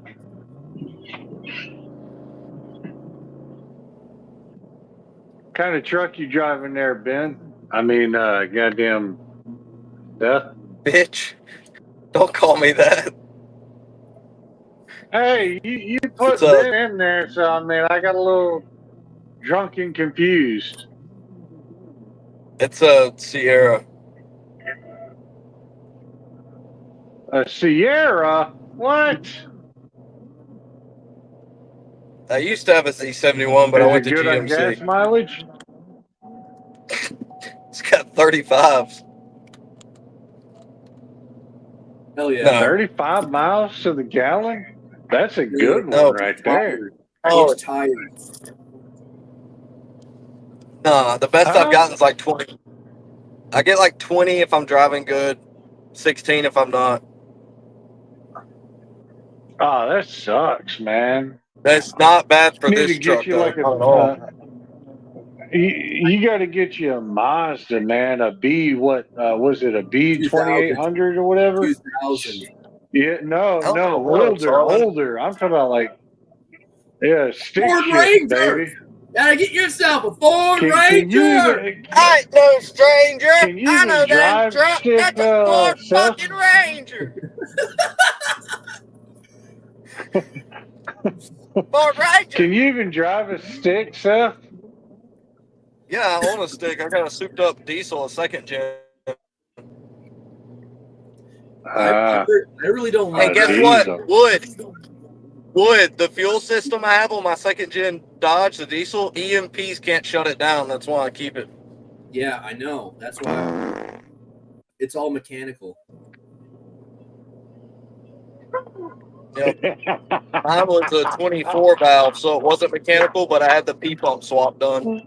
Yeah, I mean, was it the coils or something? There's a few parts that'll fry, but they're replaceable. And like, if they're not in use, they won't technically just be damaged, like as like an outright consequence, just a possible, you know? No, that model won't. The diesels won't. Oh no! I mean, especially if you went for a full mechanical fuel pump swap. I mean, what's left that they can actually fry? I mean, like maybe like the tachometer readout if that's the digital display. Yeah, I mean, as long as that, as long as the engine's already started, I'm good. Like you can start it and take off the fucking. You don't need the alternator. You don't need the batteries or nothing. But you have to get it started first. Well, just Oh yeah, park. that's what it was. Candace fucking Owens. That's what it was. Look it up. It was a documentary on the Black Lives Movement on all that shit. In-depth story. It was by Candace fucking Owens. Thank Fuck you, BLM. Javier. Thank Hey, you. I have a new comment from Arm Wrestling Uncensored chat. You guys ready? Yeah. Arm wrestling drama doesn't excite me like it used to. Thank you, Nanya. Thank you. Hold on. Yeah, hold on. Yak's about to fart real loud as fuck. Yeah, the starter. I think you're supposed to encase the starter in lead, and that's supposed to make it so you don't have to roll it down a hill. Ah, okay. Makes sense. I hear that. I think that's because I do remember that like pretty much everything with the diesel it's not going to get touched by electromagnetic interference, but yeah, the starter and the alternator, I think you're supposed to lead shield them. Yeah, so an EMP could stop me from getting my truck going, but it's not going to stop me once it's going, though. Exactly. We got Big Dick Yak coming in. What's going on, guys? Well, we're taking turns reading aloud. We're group reading the chat together. Yeah, I heard you reading that. Lil Pop and Robbie going at it. Yeah. Seems like there's always someone, huh? Always someone, yeah. I'm just on my way to my buddy's house to grab some Xanax. Nice. Someone just said that so Mason says that arm wrestling drama doesn't excite him like it used to. And so Matt Frazier suggested he should try nipple clamps. That's because Mason's not an arm wrestler. Well, Mason isn't coming to AWU, so he's not invested. Oh. Bruh. I can't set this camera up. I'm trying to set this up so I can drive at the same time. You guys will just have to listen to me. You won't be able to see me. Dude, mine and my wife's first year. She's been wanting them for a while. I just dropped $4,000 fucking on earrings, and it makes me want to fall. On earrings? Yeah, that's disgusting. Bro, $4,000? Oh, you are such a simp. What the fuck? I mean, technically, I only spent $200 on my engagement ring, bro. Fuck out of here. You're a cheap all I'm bastard. gonna say is that earrings are still more financially responsible than buying a motorcycle. Been buying what? Bro, it was her fucking birthstone on a fucking sterling silver nice ass ring. Suck my nuts. I'm just saying, 20 years from now, fancy earrings or 20-year-old banged up, destroyed motorcycle, right? Like I'm telling you, the earrings are actually a pretty good investment. Yeah. I suppose. I mean, like that's the whole point of jewelry for women is so they have that financial stability, so that even if shit goes tits up, they've got all this pawn shit. Like they have like they're literally financially insulated by what they're wearing. Fuck that shit. All right, we I got think the ring was one like coming in. 12. Wow. So what else have I missed? For a ring, dude. That's Oh, too much. Willie. What's going on, guys? Number one in Texas over here. What's up, Willie? Welcome to the show, buddy. What's going on, guys? What up? Oh, shit. First thing, who the hell is Willie? Willie Schoblum. He's a Texas puller. He's a ranked Texas guy, isn't he? He's got number one at Louisiana State. Oh, okay. And I think he's competed for the number one spot in the Texas rankings more than once. He's a flop. Yeah, number one on the left. Yeah. Really? Yeah. Well, So how do you deal with Ding? Albert, he's tough. The last tournament I did, I won the first one, and then he beat me twice for the final, and I got second. But I saw him beat Billy, so Eric, stop interrupting him. What'd you say? Sorry, Eric interrupted you. I thought you I heard what said, he said. It was a broad moment. Eric, be a yeah, better host for fuck's sake. I saw him smash Billy Ortegas right before he pulled our two matches where he won. So I got him one that day, and he got me two and got first place. Damn, And that was dude. on the left hand, but Yeah, he's a lefty, right? So. Yep. Does he pull right at all? What's your weight class there, Willie? 198. Oh, so you pulled Craig. Wait a minute. You're at 198 and you lost. You won the first one and then lost the next two against him? Yeah. Oh, The first one was pretty come legit. on. What the hell happened? He got me. He beat me hands down the first one on the second time, and then the third one I was just asleep off the go completely. So. And he's fast off the go, isn't he? Oh yeah, he's quick. Yeah, he and looks like he's so fast off the go. Oh yeah, and my move is kind of scary. Yeah, you're a flopper. So if you gets you outside your shoulder. Oh yeah, but I mean I can hold a lot of pressure there. I've held a lot of people there, no problem. But Albert is no joke. So let me ask you this, because I'm pulling him November 2nd, left-handed. How does his setup feel? Is he real loaded, and does he squeeze hard in the setup, or is he kind of more relaxed? Like, I'm just curious. Not at all. He's pretty relaxed. His hand's rigid and stuff. Like, he's not moving anything, but he's not going to give you any load. And it's going to be a big posting style top roll. And I pray for you. Yeah, I know. I know what to expect, but it doesn't really matter if I know what to expect because, The crazy thing is,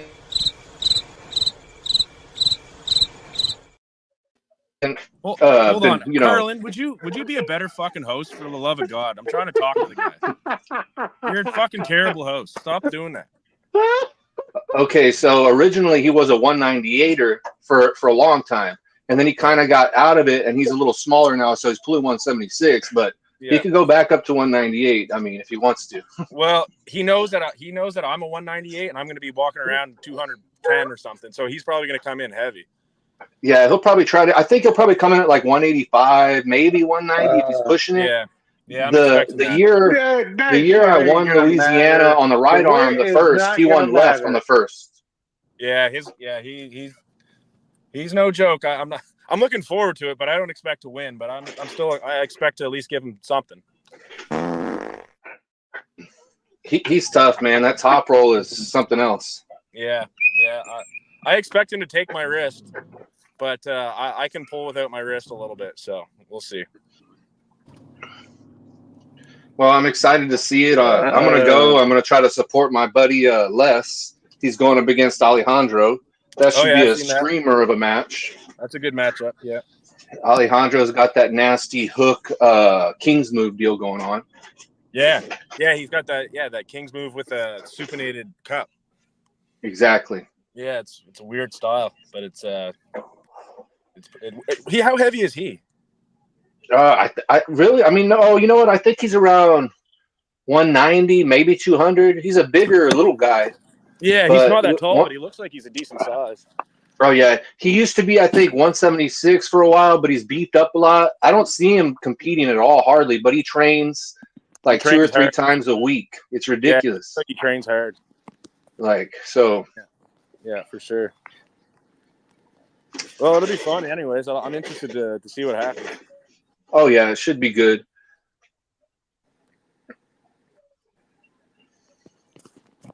Yeah.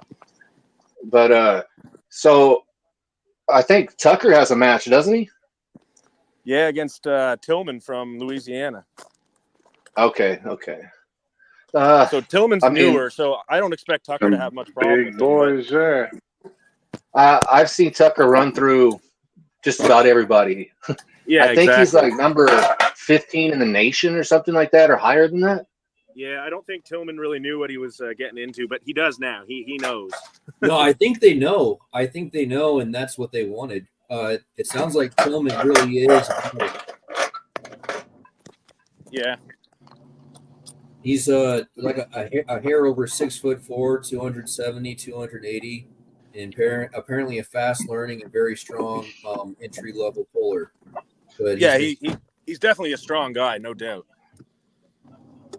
No, Tucker's just so fast with that posting top roll that I don't even think he's going to even feel him. You know, he's just going to go down. I mean, I see Tucker more at like East versus West or King of the Table than AWU. So this is pretty exciting. Yeah. Oh yeah. No, I've been practicing pulling with Tucker for 6.5 years that I've been pulling. So, and he's got a really good teacher. Let's just say that. Yeah. But I think he's been pulling since he was 12 or something around there. How old is Tucker? Late 20s. Shit, I started pulling when I was 29, and I'm 36. Yeah, right on. I mean, he might Harlan, be 30 you're the worst years fucking host I've ever seen. Pretty What sure are you doing? Bro, Yeah. we're bringing in the views, man. I promise you. You're the fuck No, out and talk. I missed this last year's Louisiana State, but I usually do go. I really want to pull Robbie. I can't remember his last name, that Body by Robbie guy. I pulled him before a long time ago. And then there's a guy. Oh, really? The guy who does the supplements? Okay. Yeah. He's strong, very. I've seen him and Cody Haga go at it hard plenty of times. And then also out of Louisiana in our weight class, we have Seth. I'm trying to remember his last name. He has some tattoos and stuff. Super Corley? strong guy. Yeah, I believe so. It's not Seth Corley, is it? Not Seth Corley, is it? I don't remember the guy's last name. I'm good with faces, not with names. That motherfucker who pissed fucking Craig Pelier off, was it? I didn't watch the last Louisiana State, so it's possible. I know that I got third, right, and I had a good match with Seth for second, but he ended up taking me. And when I went up against Craig Pelier, I slipped. I gave up my hand and I slipped, and he was kind of like, "What the hell?" And then I thought about it after I put the strap on. I'm like, you know what? I'm not going to hit into a flop press. I just tried the top row. I didn't want to get my shit snapped. No, that might not have. That was probably a wise decision. I probably would have done the same thing. Exactly. Live to fight again another day. Yeah, you got to be strategic sometimes. You just got to lie down. Pick your battles, man. Yeah, definitely. I don't know what he's ranked in the nation. I think top 3 at 198s. Yeah, another guy. I thought he was the number 198. Actually, I thought maybe really. He may be. Yeah. Yeah. I don't doubt it. Someone else who's really strong, I haven't seen him in a while, is Daniel Mosier. He used to make 198. I don't know about anymore. Yeah. He practices with Tillman and those Louisiana guys that are coming down for the match with Keaton. So. No, we got a lot of people coming in from out of town. It should be really exciting. Hopefully, there's not too many fights. Yeah, I think this is the only year that I am actually worried about there actually being real fights. You keep inviting it, someone who's about it's going to fucking show up. Yeah. Oh yeah, and I mean, I missed this last. I was there for the very first AWU, I believe. I went up against Cullen on the right and left. He challenged me for my ranking, but I won both matches. Yeah. He did break my left finger though, my index finger doing that one. Yeah. Cullen's no slouch. Wow. I've been trying to explain to people that slipping is a really dangerous thing, and like flop rest, you're slipping halfway. So if they want, I mean, that index finger is right there. It's just asking for it, Oh yeah, and I let him have it. I just pulled through it and ripped through and broke my own finger basically, and you're not going to pin me. And then we got the strap on, and then I beat him. But Cullen's pretty tough. But this was 2 years ago, I believe. I've leveled up a lot since then. So Yeah, and Cullen's kind of gone the other way. He hasn't been training as much. He's lighter than he used to be. Oh yeah, yeah. And it's crazy. I looked at some pictures from about like a year and 3 months ago, and I'm like twice my size, but the same weight, which is crazy. So I'm making progress. I'm happy. Oh yeah. Didn't you do like You're weight? putting on. Didn't you have like a pretty heavy weight cut there, like 10 years ago or something? Yeah. Well, like 7 years ago, I was around 260. And then, Holy and the shit. doctor wanted to put me on all this crap. And I said, you know what, screw this. I got healthy. I started eating healthy. And I had always been good at arm wrestling. I had always arm wrestled at bars. And then I found out, hey, this is a real sport. And then I went to my very first tournament. I think it was 2017 or 2018 in Stafford. It was a wall tournament. We had we had Livingston was there, a bunch of the guys, Jason Tarver, a bunch of the good pullers. And then after that, I went to my very first practice in Conroe with Tucker and all those guys, James Chansey. And then since then, it's just the rest has been history. So, what's up with Peyton, man? So did I you haven't go? heard about that guy in a few years. well, Peyton's just busy, doing other stuff. He's got himself a girlfriend and stuff now, and he's living life. But the times that he, I haven't seen him in a few months, but every time he comes, he's a little smaller, but he still feels strong as shit. So, I mean, like, but are you noticing that he's still like progressing? Maybe just not like fully committed progress, but he's still going. Oh yeah, oh yeah, he's strong as a bull. He always has been, and he's so young. I mean, even if he took a couple years off and came back, he'd still be stronger than 90% of people in his class. So yeah, look at his dad, man. Having that as a father, I mean, they probably freaking wind up every once in a while in the house. Oh yeah, definitely. He comes from a very good pedigree. You know what? I haven't seen you since Waco when I bought a handle from you in Waco at Rage in the Cage. That was a long time ago. Was the Rage in the Cage event in Waco? I thought it was Dallas or something. Maybe it was Dallas. Somewhere up north. yeah, man. I do. That was the last time I saw you. Willie, Andrew, right? Yes, sir. Oh, yeah, okay. Yes. I didn't realize that was you in the chat, man. Because I like when you said your story about like your doctor trying to put you on a bunch of bullshit. I was like, I feel like I've heard you say this to me before. But I see it. That was you in the chat. I didn't recognize you without the longer hair, man. Yeah, man. I mean, what a fucking mess that hair. Hey, Willie, so did you say you went to a tournament before you ever went to your first practice? Yeah, and I think first place. I pulled the amateur. I got first on both arms, I believe. No shit, that's cool. Right on. Yeah, man, I'm jealous that all the Texas boys that like I thought maybe if I trained hard enough I had the potential to stay with. All you motherfuckers have like blasted off into the stratosphere, man. Like, look at well, man, dude.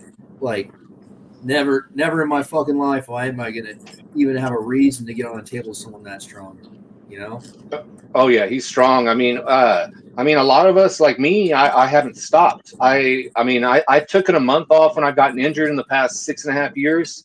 Other than that, I've been pulling just steady. I mean, and most of my strength is 90% table time. Oh really? Not a lot. Oh yeah. Nah, I tried a side pressure deal with Austin Webb and Tucker Keating. They wanted to, they put the table sideways, and I was pulling directly from the side of cable, and I pulled like 125, 130. I could have done more. It was right before practice, but I didn't want to push myself and get hurt. And it didn't hurt while I was doing it, but whenever I let go, I was like, "Ooh, my elbow." So. Yeah, the release when you're doing side pressure on that is ridiculously painful. I can't. That's why I don't train side pressure on a pulley at all.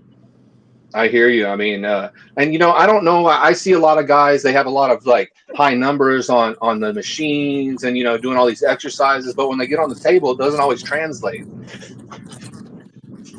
It's kind of strange. Y'all, I'm either known as one a of side y'all, pressure guy, but I never trained either side one pressure. of y'all tried that Travis Bagent side pressure thing with the towel or the bed sheet with the thing around the wrist, and you're being extended out, and then you pull it back in, and then you got somebody pulling, right? Y'all ever seen that? I think I've heard him talk about it at one of his seminars I went to, but I haven't tried it personally. No. Yeah. Okay. Well, just Him put and a that towel, you know. Just put a strap in your trailer hitch. Yeah, like I Put said, your truck in I'm known as a neutral side and put pressure it guy. around your wrist and start fucking hucking it down the road. You know. Exactly. Oh man. All right. So what else is on the agenda, guys? What else do you guys want to ask or talk about? You gonna come to AWU? Monster Michael Todd or Gennady? I'm going to edge a little bit on Gennady, but Michael Todd, you never know. It's hard to say. Fuck He's that shit. super I'm going strong. with Gennady. I don't know. I I think mean, Gennady beat. I gotta go with Gennady Gennady, beat but it'll be Devin. interesting to see. Devin decisively beat Monster Michael Todd at King of the Table. It's easy math. Well, Monster that's always Michael a deceptive Todd ain't thing. winning Well, the this thing shit. is, We've Michael always Todd had this comes in different discussion. shapes. Oh yeah, exactly. But we've always had this discussion in arm wrestling. You know, oh, so and so beat so and so, so that means so and so can beat so and so. But no, styles make matches, and that's not always how it works. It's arm wrestling math doesn't exist as far as I'm concerned. Oh man. But also, Do y'all Michael know Todd the comes in crack different history shapes. between Gennady and Monster Michael Todd? The what? They have history. They've met before. Yeah, and Gennady It beat was him. a younger version of Gennady. Yeah, exactly. So, I mean, there's another one for you. Gennady's going to beat this fucker. Mark my words. So the key from a Gennady in this might be his press. It's all it may come down to his press. Injury. He's got an injury apparently to his wrist, so all he can do is press. And Michael Todd has full range of motion, so he can properly train his bicep. So it looks like a clean sweep from where I'm sitting. Yeah, I mean, I'm almost kind of 50-50 on it. Michael Todd has got a hell of a press, and it's very fast. He knows how to use it. So at any moment, he could just come in with it. Yeah, it can look like a top roll, but then it's a press. So yeah, he's also been training harder than I've ever seen him train, and he's been lifting crazy numbers, and seems really dedicated more than before even. So. Oh yeah, definitely. Now to that other question earlier, yes, I will be at AWU. I'm gonna be supporting my buddy Les Flores going against Alejandro, and then of course Tucker and a bunch of my other friends. Austin Jennings, my other friend's going to be there, so it's going to be exciting. I did get asked to pull. I think it was Pop. He wanted to challenge me for my ranking or something and do a match, but it's 3 weeks outside of Texas, or it's right outside of Texas State. So I didn't want to pull. I always take 3 weeks off for Texas State. I always have, it's the most important tournament of the year for me. And so I was like, nah, I can't do it. And then a week later, Rami wanted to pull me left, which that would be a hell of a match. It'll be very, very close. Rami was going to be my backup left if Ding wasn't able to pull. But I didn't feel right about. I was going to do it anyway, but I didn't feel like doing that to Pop. It wouldn't little Pop. It wouldn't have been right since I already said. So I was like, So I'm going to be there. It's very hard for me to be around an arm wrestling table and not pull. So I might have 1 or 2 little matches on the side table, but not get too crazy. I hear you. I can't be around a table and not pull. Even if I'm in all the pain in the world, I always end up pulling and regretting it. Oh, yeah, exactly. I mean, I have memories of me. I had ankle surgery. I had a big boot on, and I had my legs sticking out under the table, and I was arm wrestling. I'd never stopped. Yeah, you can't stop when it's in front of you. Just exactly. Yeah. Oh, man. But no, I don't like to lose. I'm extremely competitive. Speaking of Lil Pop, he's actually my second left-handed match. He challenged me this ridiculous match where he has to put up only $100 and I have to put up $1,000. Oh wow! Lil Pop, I don't know if you're familiar, but he's not a very good arm wrestler. You got he hasn't been pulling very long. Very well liked in the community. I know a lot of drama and waves have been going on. I try to stay out of that completely. I do know that his hand is giant, and if his arm ever catches up with this hand, then a lot of people are going to be in trouble. Right. And I pulled him one time, It was in Porter in overalls. Shit, I won or whatever, but it was at the Porter Classic bodybuilding thing. Denise and Leonard Harkless were putting it on, and I pulled him on overalls, and he fouled twice in in our match, and then that was it. But I haven't ever pulled him. He's been in tournaments, but he never made it to me. You know what I mean? Like, no, he doesn't usually. I'd be honest, from what I've seen, he never really performs. Like, I haven't seen him hardly win anything. So, you know. I mean, we'll see what happens. He's been training his ass off. What do you guys do at tournaments? Because, like, I've been thinking about bringing one of those camping chairs that has the ottoman built in. You know, like, seriously, just to stay ready for my match. Because just like walking around and standing on my feet, man, I'm gonna get toasted before I even get to the table. I hear you, man. Hey, a couple of drinks before your match will help just take the tension off, get you in the right frame of mind, man. Take the butterflies away. That's what I always do. I'm pulling tomorrow. Yeah. Two double shots of Jack with ginger ale, and then 2 goody powders. Right. I'm pulling a local tournament tomorrow. That's exactly what I did for July. Yeah. And that's Yak, I hear, right? Goody powders help with blood flow. Okay. I can't see you, but so you're out of what area are you out of? I'm out of Eastern Canada, Atlantic Canada. Oh shit. Okay, that's why I haven't seen you. Yeah. I did pull a guy from Canada about a year and a half ago. He was super tall, and he was a 198, and he was so strong. I wish I remember his name. Do you know? Yeah, I'd be curious to know what his name was and where he was from. I mean, I think I had like maybe 1 or 2 from on him, and then the rest he beat my.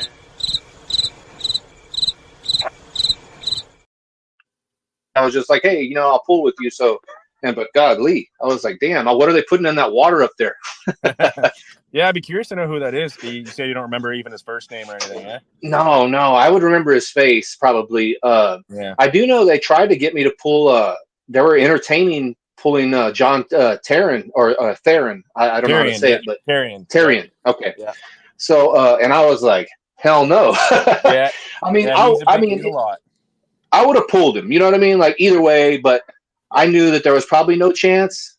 Yeah. He does like to hook though, so he can pull. He can go outside and inside. But yeah, he's. I would take a match with him just to have the experience. I wouldn't expect to do anything with him, but exactly. Right? But maybe Robert would have a good match with him in a hook, probably. Yeah, because Robert can take me in a hook. Him at AWU3 a couple years ago. Oh, okay. I remember him pulling Ronnie, I think, right? Ronnie Morales? Sorry, that's who it was. No, it wasn't Robert. It was Ronnie. You're right. It was Ronnie. My bad. I thought that was Top Row King Artem. No, that was well, he has pulled Artem a handful of times, but he did pull at AW3 That's 2 years an ago. overstatement. Tyrion That pulled is like a a whole bunch of fucking guys. overstatement. What? Artem is not the Top Row King. That motherfucker is weak. Yeah, but it's just his stage moniker or whatever. Yeah. It's a bad one. He needs a new one. Like now Russian vagina from the west or east. Guys. I gotta go. All right, take it easy, man. Take it easy, guys. Yes, sir. What about? No. That Alex Top Roll guy, Schoolboy's brother. Yeah, his older brother. He's a beast. I think he's 220, if I'm not mistaken. Sounds about right. Yeah, he's a big boy, 6'4". Yep, 6'4", like 260, 280. Yeah. Oh shit. Okay, I thought he was just 220. That's Schoolboy he's talking about. I'm talking about the older brother, but the smaller. I believe he's 220. Yeah. Now him and Ronnie might have had a good match. Y'all should have hit Ronnie up to pull him. Yeah, that would be a good match. That'd be rad. Exactly. You know who else I want to see pulling? Dimitri Kachkin. Yeah. I want to see him pull again. Yeah, man. That's Enigma. He just shows up and crushes. Oh yeah, he's levels above. I don't know what they put or what they do over there across the pond, but they're just on a different level. He's the one. I can't explain why. He's the one who told me to add a spring to the side pressure. No, I don't think so. I don't think so, bud. No, yeah, he's natty, but no, seriously. Isn't he a WAF champion? The compound load of like that spring tension while you have to do the weird side pressure movement, he's like unlocked some really bizarre lanes to go through. Wow. And I don't know how much he's up there with the Austin crew, which is Dustin DeWitty and those guys up there. Alejandro's from there. But I don't know how much he actually trains. I don't think he trains with them a lot. I think he's just as busy with life and he can just show up any day and just beat the best, you know? It's kind of strange. It's pretty badass. Mm-hmm. I would like to see Robbie Burnett, you know, trained up and face him again, you know. He's the only one that could even slow him down here. And then, of course, he had that badass match in San Antonio against John Brzezinski. I was there for that. That was awesome. Yeah, that was a barn burner. All right, Javier won first place pro at Stafford. That was my second event. Which Javier are we talking about? Michael Todd is taking it. Javier, I'm trying to think of which Javier. The fucking 5'4" guy. San Antonio. He's in the group 155. chat on AWU. Mendoza? Yeah. Mendoza? Exactly. Damn, and I'm trying to remember what his damn face looks like. I can't for the life of me. But San Antonio. I definitely, if I see him, you know, I know exactly who it is. But like I said, I'm not good with names. He's usually rocking the goatee and his hat's usually on. Willie. Yes, sir. Willie, he said you'd smash Pop. I mean, possibly. I mean, I don't know. I don't want to say anything bad about the guy. You know, I just try to be neutral and I do my talking on the table type of deal. Eventually, you know, it's the best we will pull, you know. I do know that, like, you know, I have some friends in the 198 as well that it pulled in, like my friend Les that's going to pull like Alejandro, and he's beating him every time. And I beat Les pretty comfortably. So, but I mean, like we said earlier, styles make matches, and just because I beat so-and-so doesn't mean I'm going to beat so-and-so. So, and I know Pop's dad very well. He's one of the most lovable guys in arm wrestling. And I have nothing but love for the guy. So I try to extend the respect, you know, to his son as well. I know, like I said, I try to keep out of the drama. I know there's been a lot of waves in the arm wrestling community going on, but we'll see what happens. We'll see what happens. I'm not opposed to pulling anybody. So, are Willie and Wood in the same garage right now? Oh, let's see. Hold on. Let me come over here. Let's see what we got. Nettles. I don't know if you can see. Let's see. Let's just go down the damn man. list. Do you even arm wrestle, man? Where are the trophies? So this is actually when I won. The trophies here are when I won Texas state championship in bowling, because I used to do that before, and these are as well. And then I have some patches over here. That's all bowling stuff. Well, there's sign stuff, Travis, John, and then these are all my medals here. That one's a cool one. I don't know if y'all can see all that, but yeah, like kind of like that Hercules Disney theme kind of going to. Oh yeah, exactly. Look, this first tournament. Nice. A picture for my first tournament. I don't know why we don't have those cool ass trophies like those gorilla arms and stuff like at the other tournaments. All I have is this dinosaur skull. This was third place in San Antonio a few years ago. It was just Battle of the 198s. I guess my favorite one is this one. This is the state championship. Louisiana, the first place, and then I have my silver there too because I won second place on left. Of course, I don't have my belt because I lost it the next year, but my name is permanently on the belt engraved. So, all right. I'm gonna get it back one day. Cool. I'm coming for all y'all. Uh-oh, he's coming. He's coming. Now that's what it's all about, man. The competition and that, and just never giving up. And that's how I got so strong and I've done so well. Is I've been beaten just like anybody else has when I started, but I just kept my head to the grindstone, and just kept away and chipping at it, and I never gave up. And eventually, I caught up to everybody, and now I'm doing very well. So, are you a better mechanic? Willie is too polite and educated to be on this show. Do you know Waylon Phillips or Jennings? Yes, Phillips, Waylon Phillips. Oh no, wait. So yeah, I'm bad with names, man. They get all mixed together. Me too. But Waylon apparently is a mechanic as well. Which one of you is a better mechanic?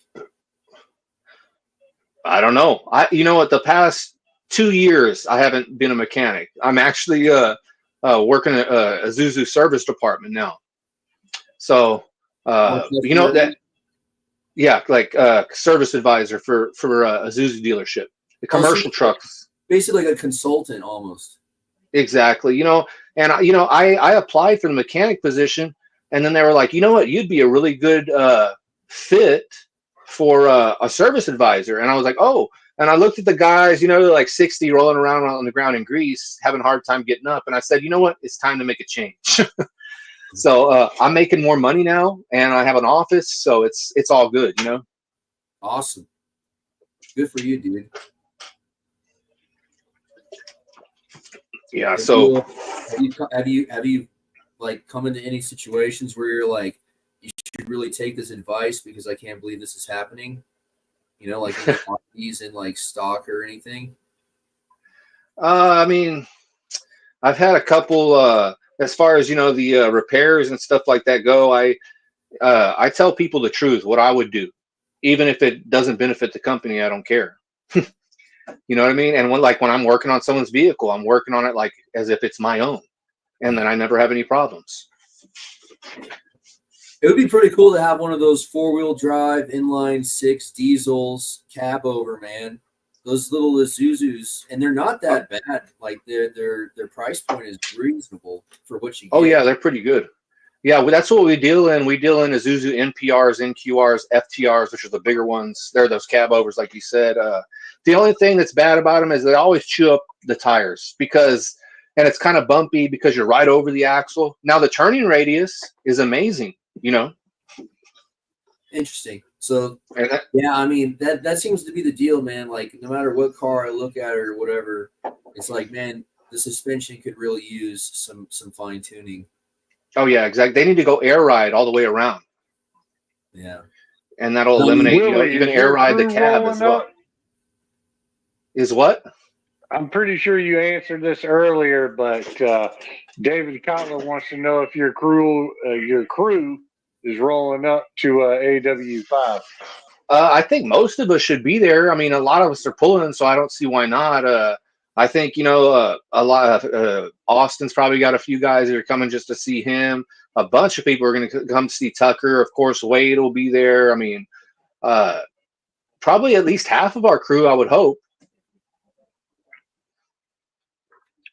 Does Willie only have one move like Camille Jablonski? No. I can top roll, I can press, I can hook, and all are really, really strong. But my ace is my, and where I'm the strongest is my press. So if I ever get into big trouble, I go straight to that, so now, and then after that, all bets are off, Is that a shoulder or is that a flop press? Because when you say press, you got to be more specific. Okay, so if I'm going up against someone that I've went up against numerous times and I know I can't take their hand, I know I'm going to get my hand taken. Why try to fight for it?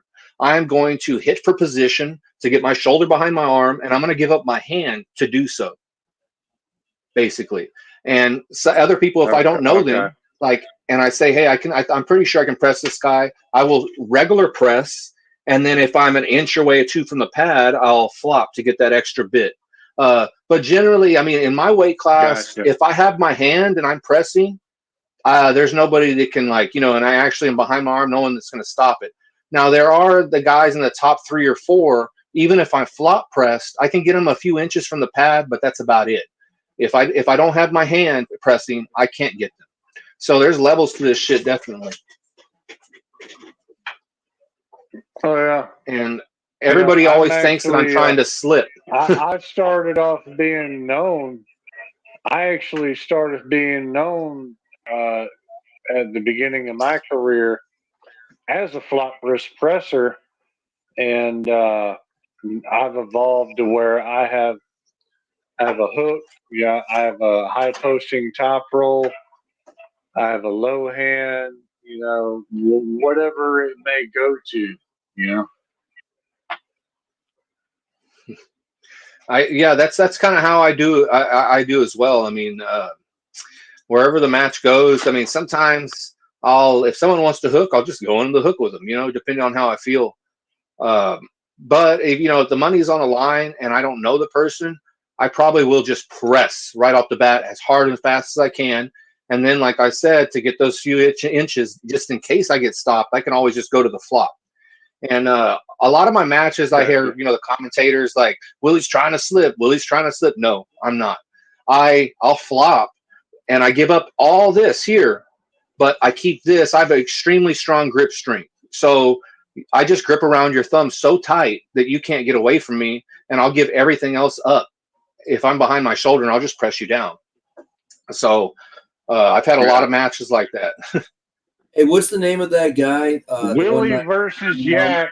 We're talking about earlier. Willie versus Yak. If Dean cannot pull. No, I can't do that, man, because my previous the state tournament and stuff and things that I already told people I couldn't pull, so it wouldn't be right for me to pull him. It's not now, just SCADA, I know that. I'm not going to say in the moment if I'm there that I won't. You know what I mean? Because like I said, it's hard for me to not arm wrestle and be around the table. Hey, what's that guy's name you said earlier? Gotcha. Robert Mosquita. Was that who you were saying? I was thinking, who's the muscle? Who's the pit bull? From like West Texas. You're talking about Ronnie Morales. Yes, that's strong guy. Dude, Ronnie Morales versus Alex Toproll. That would be very good. Yeah, that's what I thought you were saying earlier. Yeah, I did make that comment earlier. That would be a damn good match. I think they're right at the same weight. I think Alex Toproll possibly maybe 243, but I'm not sure. I think Ronnie Morales versus a 243 Alex Toproll would be a fantastic match. Oh yeah, if the match stops, especially, it's going to be a bad day for Alex. Yeah. Oh shit.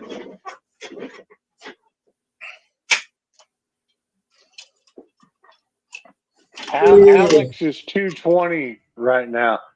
I mean, if Alex top roll is 220 right now. I mean, if Alex wants to get crushed, I bet he can go against Dustin Pools and get mopped. But that's just my opinion. I don't think Alex Toproll has the competitive drive to actually make those hard hits. Like, he might be fast, but he still seems real lucid.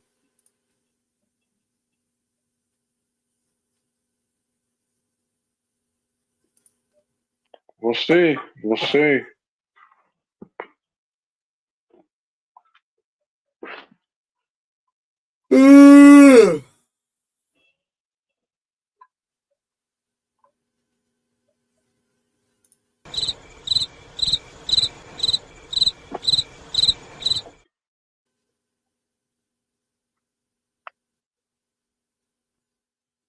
Damn. What the fuck? Miss Harris, thank you. What the fuck?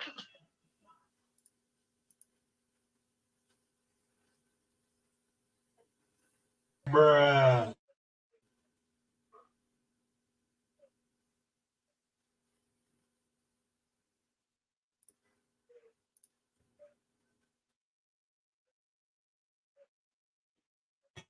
Well, we're going to see a drop now. What the fuck? No!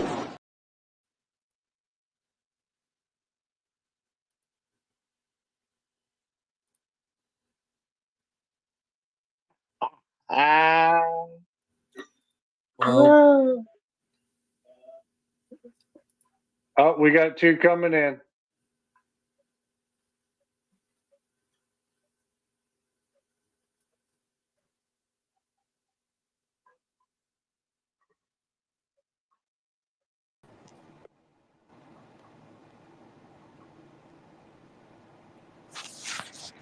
It's your tribal chief. Eric. Bow down. Get farted on. You need to bow down or you will be farted on. You want to get farted on again? Yeah. Bow down. You will be farted on until you bow down. Where'd your guest go? Where'd your guest go? He just dropped his camera and left. I don't know. He dropped. He had technical difficulties. We were peaking at 7, motherfucker. Yeah. Oh shit, we're peaking at 7, and Cole Raban ain't got shit on me. 7 viewers. We had 7. Hey Harlan, are you gonna run tell me the peak of Cole Raban? Are you gonna run this show during the '98 show? Just keep it going. Why not? Can you see Wait, me? you're serious? This is epic. Eric, acknowledge me. Hey, I'm telling you right now. I'm telling you serious shit right now. I tried contacting that man through his fucking social media accounts. What man? And I got Willie? And Cobra Rhodes. Oh, Cobra. No, Cobra Rhodes, man. Yeah, the fucking string puppet master along with Jody Williams and all that garbage. Nah, Jody Williams. That motherfucker secretary said. Dude, Jody Williams and Cobra Rhodes have nothing in common besides they both arm wrestle. They are completely different. Exactly. No shit. I thought credential wise. I thought you were going to say something else besides arm wrestling, but you were good. You just said they have arm wrestling. No. Jody Williams actually trains. Do you guys remember the match that Cobra went over and had against that old grandpa, the Turkish grandpa? And he got Who mopped? cares, dude? What a joke that was. But the grandpa was it was total garbage. Eric, I like your lighting. Right, Willie's back. Willie's back. Eric, God dang, Eric. Hold on, Willie. He's like, I don't even need to train. I'm Cobra Rhodes. All right, there we go. We seem to be having technical difficulties in the Schlowong household. Sorry about that. We thought you had a heart attack and just hit the floor and died or something. No. I wasn't paying attention to my. So. Hey, Willie, what would you think of me if, like, for the past 5 years, I had just been like some emaciated pothead who didn't train, and then I showed up and I was like, I'm gonna lay it all on the line in a title match versus the #1 arm wrestler in Texas. I'd say you were a little delusional, possibly, but I don't know. You know, you could come in and smoke everybody. You definitely know what to do. You know what I mean? So it's just about getting your mind muscle connection back and stuff. If, like you said, you haven't been pulling. So from what I remember, you used to be a pretty damn good puller back in the day. I haven't seen you in a while. I think the last thing, I think you. Now wait a minute. How long?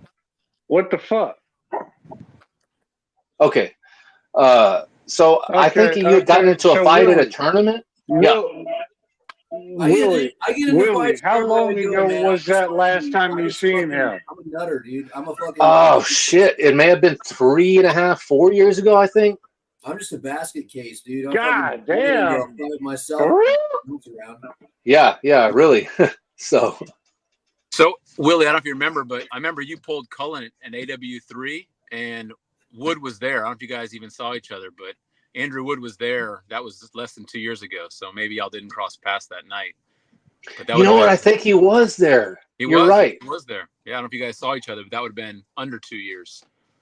Wow. Okay. I think I might have said hello. I feel like I made my social rounds before I left.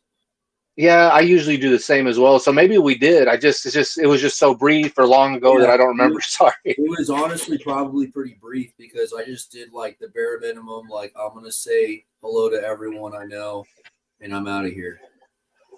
And then there's some after pull footage of Wood pulling with some of the guys, and people caught it and like, well, hey, that's Andrew Wood pulling back there on the practice tables. So yeah, he was there, confirmed. Okay, well, yeah, I remember pulling a bunch on the practice tables afterwards as well. I want to see that footage. I think the best arm wrestling match I ever had in competition was against Willie. I mean, that was a really good tournament. I definitely had some unsporting behaviors on the side that I was participating in, but I really liked the bracket and how it turned out. So, question for Willie: have you pulled the Euro? They call him Isgander, the guy everyone's talking about in Houston. Yes, I have. He showed up with Rami about an hour after I was pulling, and I slowed him down a little bit, but he ran through me almost every single time. Now, but I am one of those guys that I start off here and then I very quickly go. So I don't know fresh. I know that Robert pulled him in a hook, and they were both fresh, and Robert was able to just take him over almost at will. So, but he's a 155 pounder. So everyone in Houston's been talking about him ever since. He's the real deal. Yeah, it's been saying. Oh yeah. Who is this? Sorry, I didn't catch the name. Who are you guys talking about? I don't know how to say his name properly. Isgander. I'm probably butchering that, but that's the name. Something along those lines, yeah. Austin calls him the Euro. That's the nickname I keep. Isgander.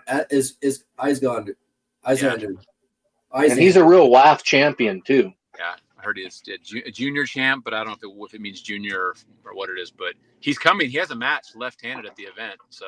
Oh, nice. Well, I feel bad for his opponent because I think he could enter in Texas any 155 and 176 and run through everybody, and probably most of the 198s. To be honest. What about Michael Hahn? Do you think he could take him too? I don't know, man. I'd have to see that one. That would be a good match, actually. Very good. Yeah. Or maybe him and Kalen, possibly. Yeah, I don't know, man. Kalen's been kind of disappointing the past couple of years. He's hit or miss. I saw him looking flat in a couple of his competitive footages. Didn't he just beat that smaller guy with the big arms? Oh, I'm trying to remember his name. And he ran through him too. Yeah. Isaac Luna. Yeah, there you go. Yeah. So I pulled it with him, practiced with him and stuff. I think on the left hand, I have to give him my wrist and then flop to be able to beat him. He's extremely strong for 155. Now that new guy though is so fast in his hook and getting to position. He reminds me of Robert, but a smaller, faster version. What they'll do is they'll hook, but they'll hit forward to force the hook type of deal. But it's so fast. And I actually, when I was practice pulling him, I was flopping and getting in position and getting him close and stuff like that. And then he just grabbed me low like Robert does, like almost at my damn wrist. And then there was no chance after that. His side pressure is a real deal. And like I was telling y'all, I have like 130 pounds of side pressure. So God knows what his is. I just hope he stays out of the 198s and I'll be happy. He pulled Palmer, which Palmer's a good press too. And he ripped right through Palmer's press as well. So. Yeah, no, he's been pulling. He can pull you one or two times and know exactly what to do. Yeah, so saying State's going to be a cakewalk with Kalen and Matt Frazier out this year for him. He should just burn through everybody. Is Matt not coming? No, I think Matt's not going. Matt's also like 180 something pounds right now, so he's big. Yeah, I haven't seen him in practice in a couple weeks. I haven't seen him. I don't think so. He's coming to AWU. He said he's not going to Texas State this year. Out to Lubbock. It's far, man. And then next year it's going to be in freaking El Paso. Oh wow, it's crazy. And then I complained about it online, on Facebook on Texas Arm Wrestling League, and a bunch of people like fired off at me, and I'm like, hey man, but I understand these agreements were previously made for the regions, but it sucks. That's all I was saying, Yeah, pick a big city: Dallas, Houston, San Antonio, Austin. There's 4 big ones right there you could do. The rest I wouldn't consider honestly. Exactly. And I was kind of ashamed because we had a Texas Arm Wrestling League regional qualifier here in Houston at Bombshells, and we have a shitload of pullers, more than anybody, and we have strong guys, and nobody showed up hardly. Why? I don't know. And everybody out here, everybody always complaining that we don't have a lot of matches here in Houston, but then when we do have an opportunity, it was pissed away. Nobody showed up. Yeah. So yeah, I think someone told me they had a tournament out in El Paso once, and the turnout was terrible. I mean, El Paso is probably the worst place to pick, I think, of anywhere. From just a driving distance. Exactly. And I think there's only 1 or 2 actually really good pullers from there. So but previous agreements are previous agreements, so I guess if you want to win $500, you drive. I heard that Uncle John going this year to Lubbock. He said he's coming. Oh wow, okay. He's coming. Oh, I heard that. Yeah, he's coming to beat all the big guys. So that should be, and he surprised me because he just beat Tucker beat him.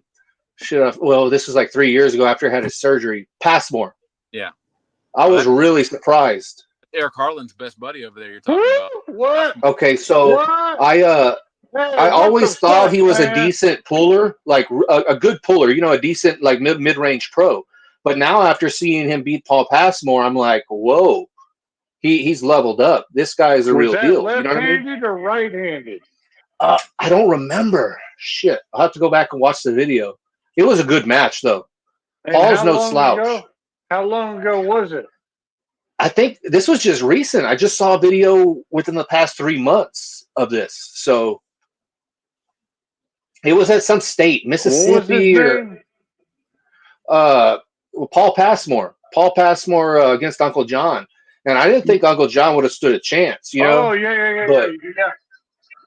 So he's definitely went up a couple notches in my book. A lot of steroids. Yeah, he sure as hell did. Yeah, and possibly that. But I can tell you behind the scenes right now with Paul Passmore, his left arm was not 100 going into the match. I can tell you that. Okay. Because July of this year, even then, Paul's left arm was not 100. He has a chronic issue. Is that the one that got damaged, right? He is dealing with. Yeah. But okay, so I saw that match a few years ago. No, 4 years ago. He snapped it. From what I remember watching the video, this is a long time ago. No, that was his right arm. Okay. So this was like 3 or 4 years ago, but I saw Tucker beat him on the right arm. I was there. I was cheering like a madman, of course, but it was about a year after he had broke it and was just kind of coming back. And then the left arm, I believe Tucker lost to him and couldn't do much. But my recollection could be wrong. Yeah, I'm telling you right now, if Paul Passmore's left arm, and he, like I said, I can tell you behind the scenes on this, and he may not have mentioned it or whatever. You can think whatever you want. But I'm telling you right now, Paul Passmore was telling me as a personal, friend, whatever you want to call me, that his shit was chronically hurting him, and his left was not, his good arm anymore around that period.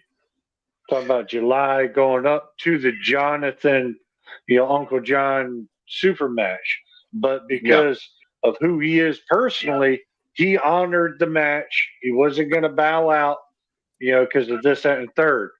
Now, the unfortunate thing is, and hopefully my buddy Paul doesn't think less of me when I say this, but he doesn't have his medical insurance straightened up right now, which is kind of strange to me. So he hasn't been checking up on it like he should. Oh, Because I yeah, you told got to him, stay like, on bro, top of that. I was like, yeah, bro, you obviously have a chronic issue going on there with your arm, and that's your good arm. So you're obviously injured, but, I don't know what he told me a little bit, and I don't want to get too far into it, but, he just, he's got what he's got going on. But I'm telling you right now, Jonathan Thompson, and then that July tournament that I was at and got my first gold medal left-handed. I'm telling you right now, Josh, was it Jonathan, Josh, or goddamn, the motherfucker beat him left, and then Justin Bishop's brother got him left-handed too. I haven't seen Justin Bishop's I'm brother. in Is the he a group good arm chat. wrestler? I haven't. Yeah. Oh yeah, they call him the Hitman, baby.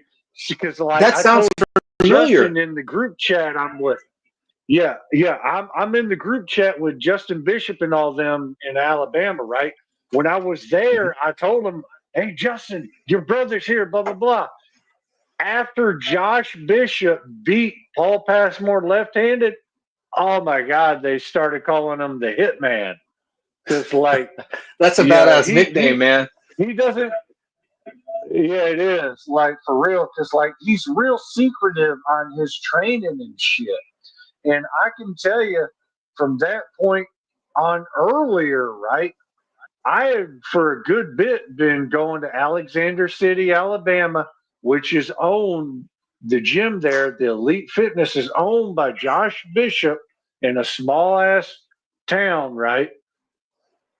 By his brother, and then Justin, and then Dalton Duncan, Scotty Holloman. So that's where I see Justin and training. whoever Then else I've seen him training. That must be the gym that he's training. Oh yeah, exactly. That's his main spot right there. So that's cool. I mean, yeah, I don't doubt. Dalton Duncan.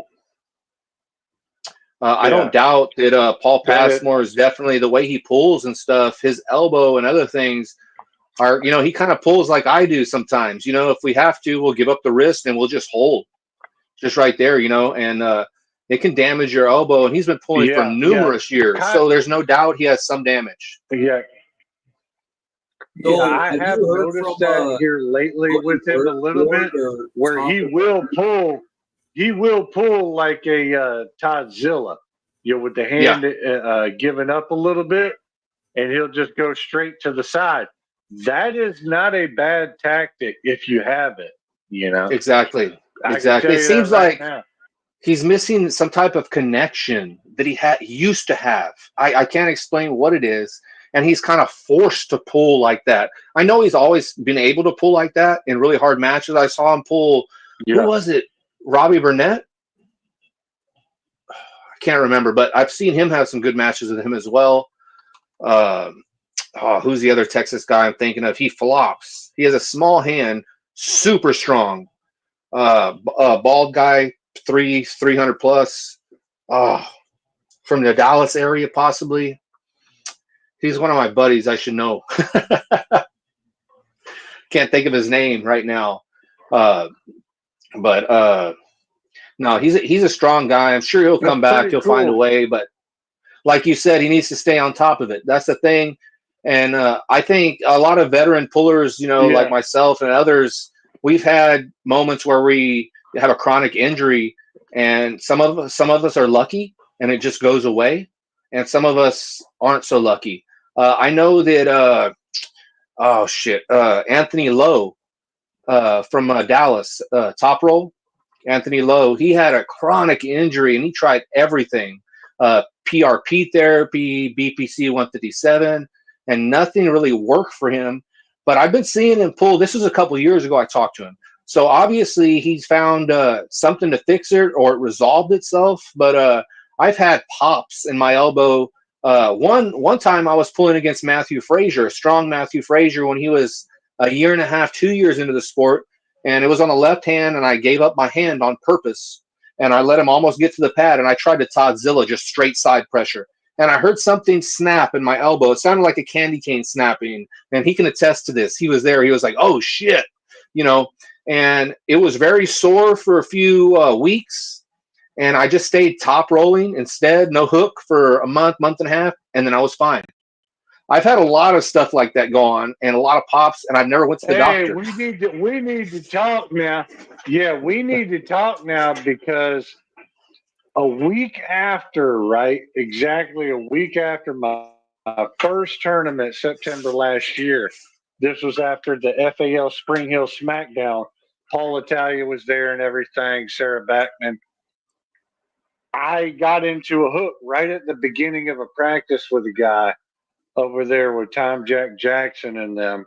And I was basically in a good position like this, but the dude had enough power to pull me out. So Just a that's little when I bit, got right? a snap pop too, And just when I I got had, outside of my yeah, shoulder. yeah, yeah, it sounded bad, right? But during that practice, I even have a short video where I was still, you can see me doing these kind of pull ups, and I was still able to pull outside, but I could do nothing supinated, right?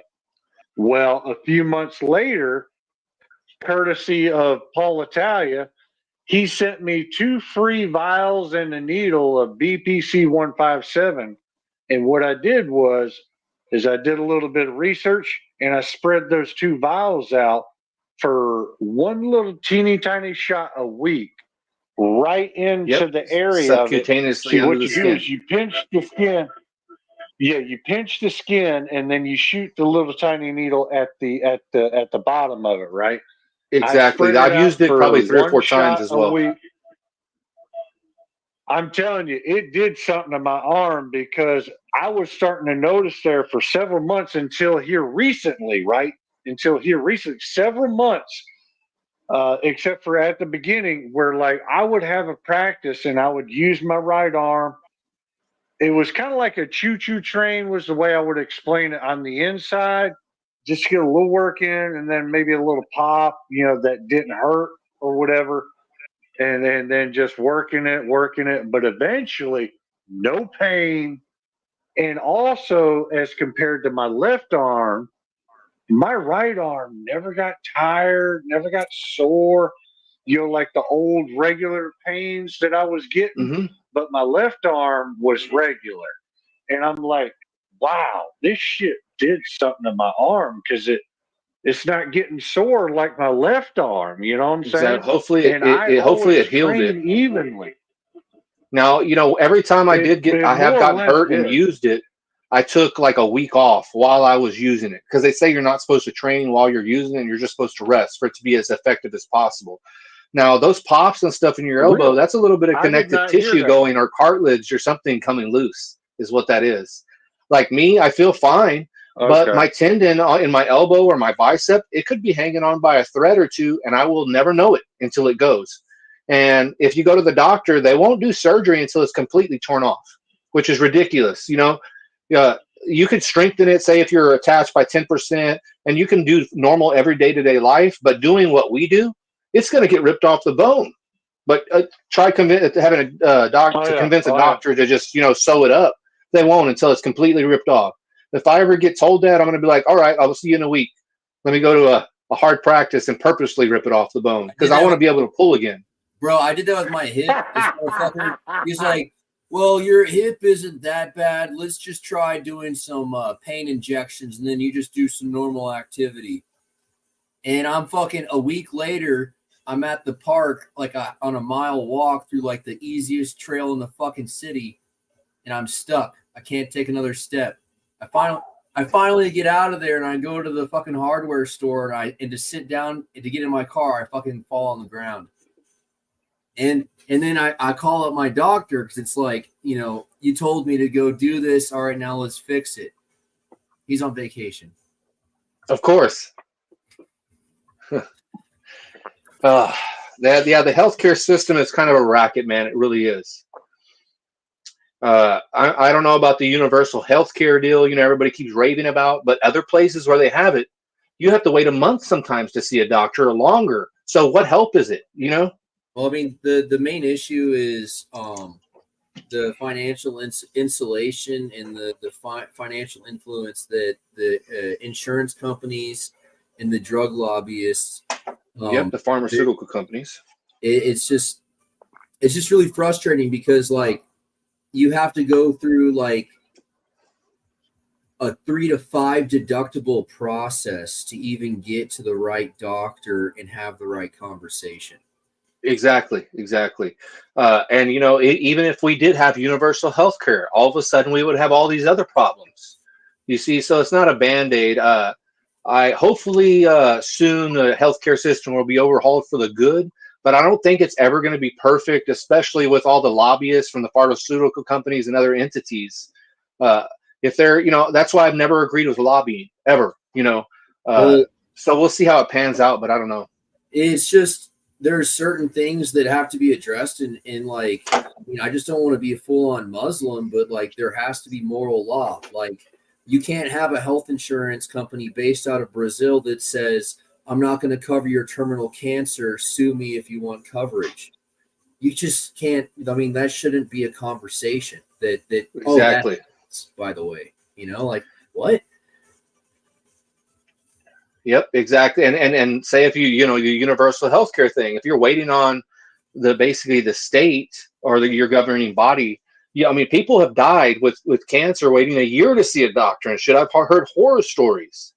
So everybody who's always, you know, just they're always just, you know, saying and championing this universal healthcare, and it's just going to be a fix all.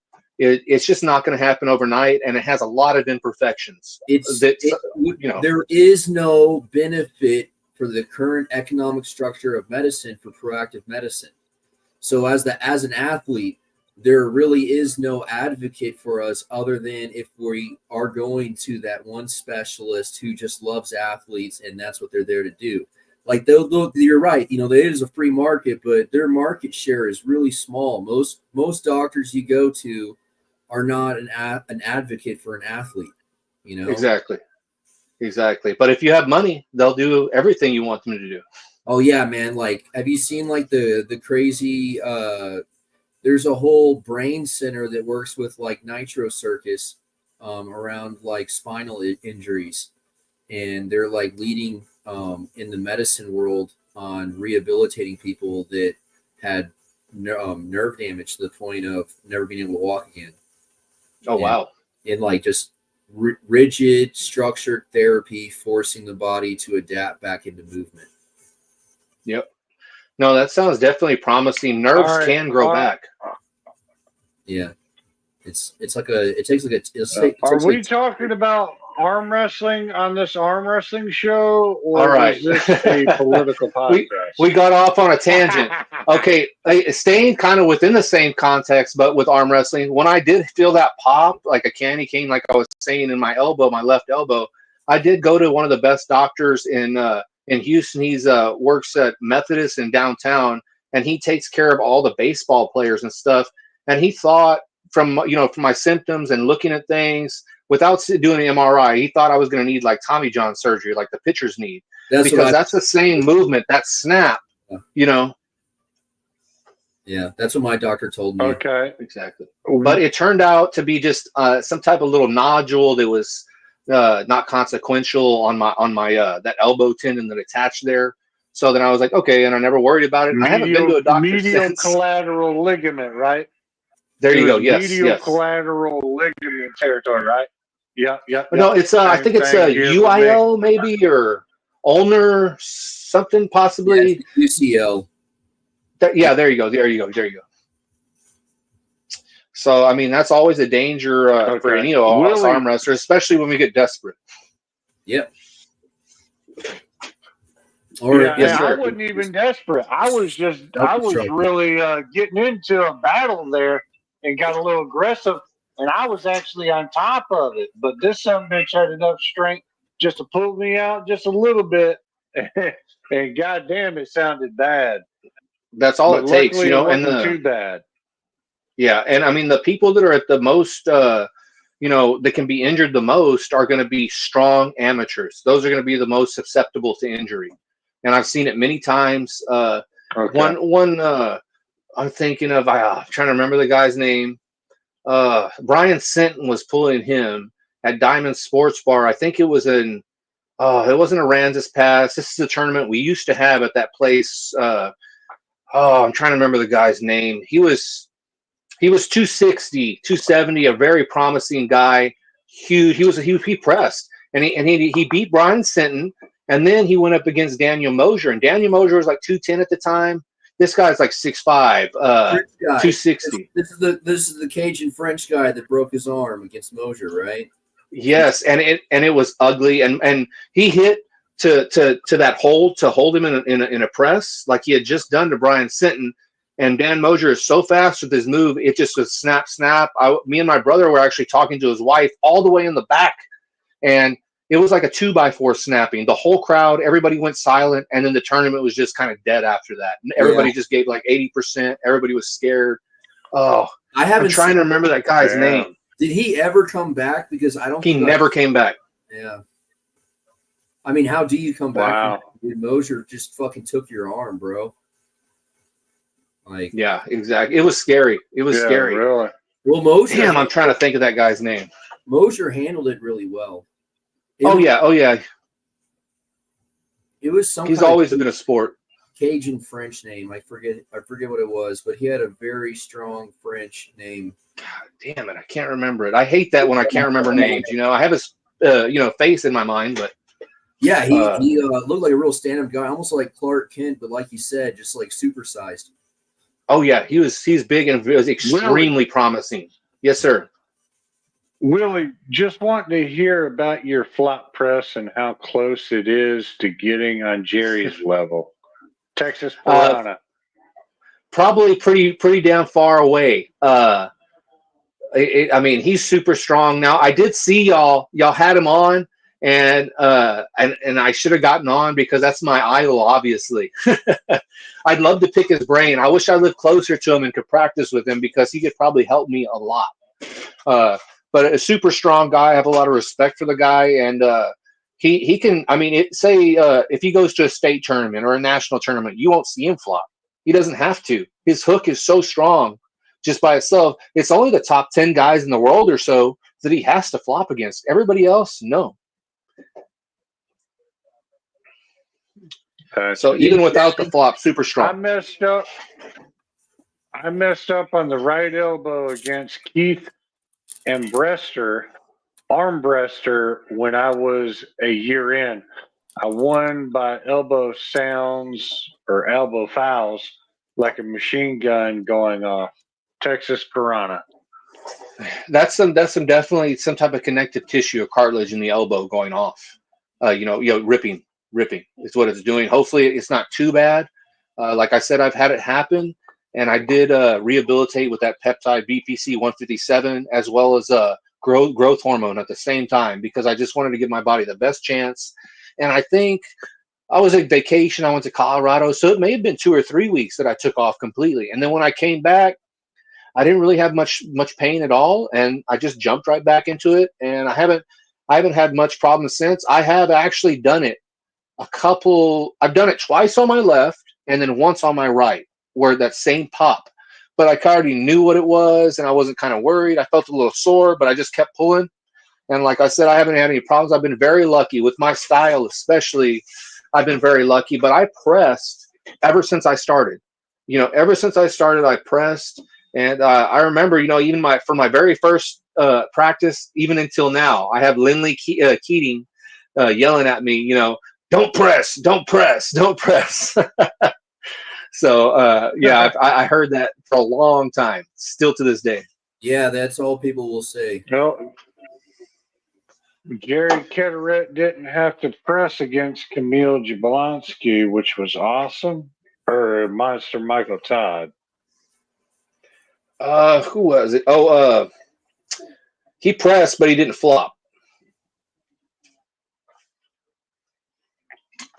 And I think that's what most of the time that's what Jerry will do. He will regular press, and if it seems like his hand's being taken at all, he'll go ahead and give it up and be even further behind his shoulder very quickly so he can be in position. Yeah, you get a moment of time when you give your hand up. Exactly. And he seizes on that moment, and he's the best in the world at it, as far as I'm concerned. Yeah. Texas Piranha says that was 3 years ago. My right has never been the same. He was talking about that injury he had. Then it was probably something more serious than a slight tear. It's probably something you're going to have medical intervention with for sure, and see what's going on with the MRI possibly, and X-rays. I have had an MRI before. When I did get hurt, they had to inject a dye into my actual elbow joint to be able to scan it and see it. Have you looked into what that contrast is? No. You should never do that again. Never. Okay, I'll never. That was like 3 years ago, so hopefully, I'm fine. I mean, I've done it a couple times myself, but do not, dude. If you can talk your doctor out of it, just be like, come on, man, let's just schedule at a different machine that's a little bit higher quality where we don't have to use the contrast, because it's like that. It's really toxic shit. That's why you can see it. Okay, I'll definitely keep that in mind. Texas Piranha was talking about he was talking about the actual Jerry and Alexei Kurdecha match, not because obviously Monster Michael Todd took on Kamil Jablonski. It was a mistype on his part. No, I mean I don't think he didn't really flop that match much, did he? No, he didn't. He didn't. Because he didn't have to. As far as I can remember.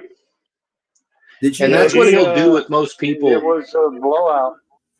Yeah, most people, he will not flop off the go. He'll press off the go, and then if he needs to, he'll go into a flop. Now, he's probably like me. If he's going up against a guy that's one of the top in the world, we're talking about his strength range, and he knows that there's no reason to try to press with keeping his hand. If he knows there's no chance in keeping it, it's better than off the go just to give it up immediately and get into position as quickly and fast as possible and just press down like your life depends on it. And so I think that's what kind of he does. Yeah, because like I've learned, right, and this was years ago, and actually WAL with it was Devin Lillard and Jerry Caderet with Neil Pickup, right? And the way Jerry sets up and everything is he'll set up like a shoulder presser, right? And he will actually cap with one finger and he'll go down like this, but depending on the pressure he gets, then it'll flop into that if it goes to there. But if he's too strong for them and just a shoulder press starting out, that's the way it's going to go. Yeah, that's basically almost what I do. And I cap. I always cap, and I squeeze like there's no tomorrow. Hook grip. You're not going to get away from me, It's the arm wrestling hook grip. It's like the Olympic lifters when they grab the bar, they smash. There's actually a guy that I've been training with, and you may know him, the Dragon's Den Arm Wrestling with Cody Wood and his co-host Mac Ruiz, right? I've been training here recently a good ass bit with Mac Ruiz, brilliant mind in the sport, a true tactician, and he's a presser. So I know all about that. And he always caps with one finger when he goes for a press. He is like a spider monkey with that fucking press in practice. So I'm always having to try and fight that, right? So you have to anticipate what he's doing. Cole Rabone was talking about and also even in the setup. Also in the setup, because like if you know if they're pressing, they want to get behind it. So your job is in the setup is trying to get them further outside their shoulder and exactly. So you will pull him differently. It'll be a lot more side pressure based to get him out of his shoulder at all costs type of deal. Now you do have a lot of strong guys that they can, so like me, for instance, I will, if I get into a match and they get me off the go and I'm outside of my shoulder, I can hold right here. I mean, outside of my shoulder, a lot of pressure for a long time, and I don't really gas out. And then what happens is, especially a top roller, they have my hand. And so when they come into press, once they realize they're not going to get me down by top rolling, When they come into press, I immediately shove inside and go, because that's where I'm strong. Now you're in my world, and I'll win that 99% of the time. I'll just shove right through you and press you. Heard you. All right. Texas Piranha says no, he didn't flop, which was very surprising that he could press Alex without flopping, and how far he beat Alex was crazy. Now, he was a match with Levon coming up, or That's he going to be has a exciting. match with Levon. So Exactly. yeah. So how we feeling about our American boy, Mr. Jerry Ketterette, against the number one guy, Levon?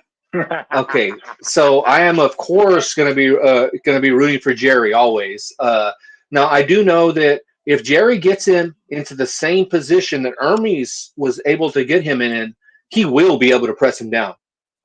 If Levon somehow gets to that position and lets Jerry get there where Hermes was, it's going to be a very bad day for Levon. And we know that Jerry has more endurance than Levon. It's just, can he stop him? Because I've seen when Jerry went up against Todd Hutchings, that a side pressure was crazy, and he held in an obscure position way outside of his shoulder. Jerry did, to a point where he was just completely red. Blood started coming out of his nose, but he still held it. That's how strong his elbow joint is. It was just straight side, and Todd was giving everything he had. So this is going to be an interesting match. Yeah, I'm excited for it. I've actually seen a video machine-wise with Jerry Ketterette where he's doing like, what, 200 plus pounds directly fucking sideways, you know? I mean, yeah, that's like my body sideways. weight. We're talking about the arm breaker 3000 type shit right here, Mr. Shitbag right below me. I swear to God, because like the shit Jerry was using had no pin pad or whatever. It was just a gap right there, and he's doing straight sideways with that shit. And I thought that was very impressive. Very. Oh yeah, exactly. I mean, I think he's probably very similar to me. I mean, after my match with like Albert Ding, a top roller wrist presser / flop wrist presser, even though he won, he said my side pressure defense was just fucking phenomenal. Like he almost barely couldn't get through my side pressure to get me out of my shoulder. And I always keep that in mind, and so does Jerry. He doesn't want to get outside of his shoulder, but he can hold there a lot of weight, and that's what should be scaring Levon right now. If Jerry can stop the match in any position, it's going to be a bad day for Levon possibly. So we'll see what happens. I'm excited. I'm definitely going to get the pay-per-view. Yeah. So the best lift I've ever done. Now, is have you ever seen Levon when he went against Krasimir? And 89 pounds of down pressure. That's pretty good. That's respectable, definitely. It's just really, really stressful though, and oh yeah, it like ruins everything else in your life, you know. But if you can, do that one thing, like pull-ups. Just don't even try to do a pull-up, because you just taxed everything, right? Don't try to train anything after that, but it's cool. No, I mean, are you fully aware of the Krasimir and Levon right-handed? When he was younger, when Levon was younger, the hooker. Yes, I know exactly. Now Levon was, the last one. Levon actually leveled up. It was around. Not the weight he's at now, but he was on the heavy side, right? He was already thick, yeah. Krasimir beat him in a hook. Yeah, he was thick.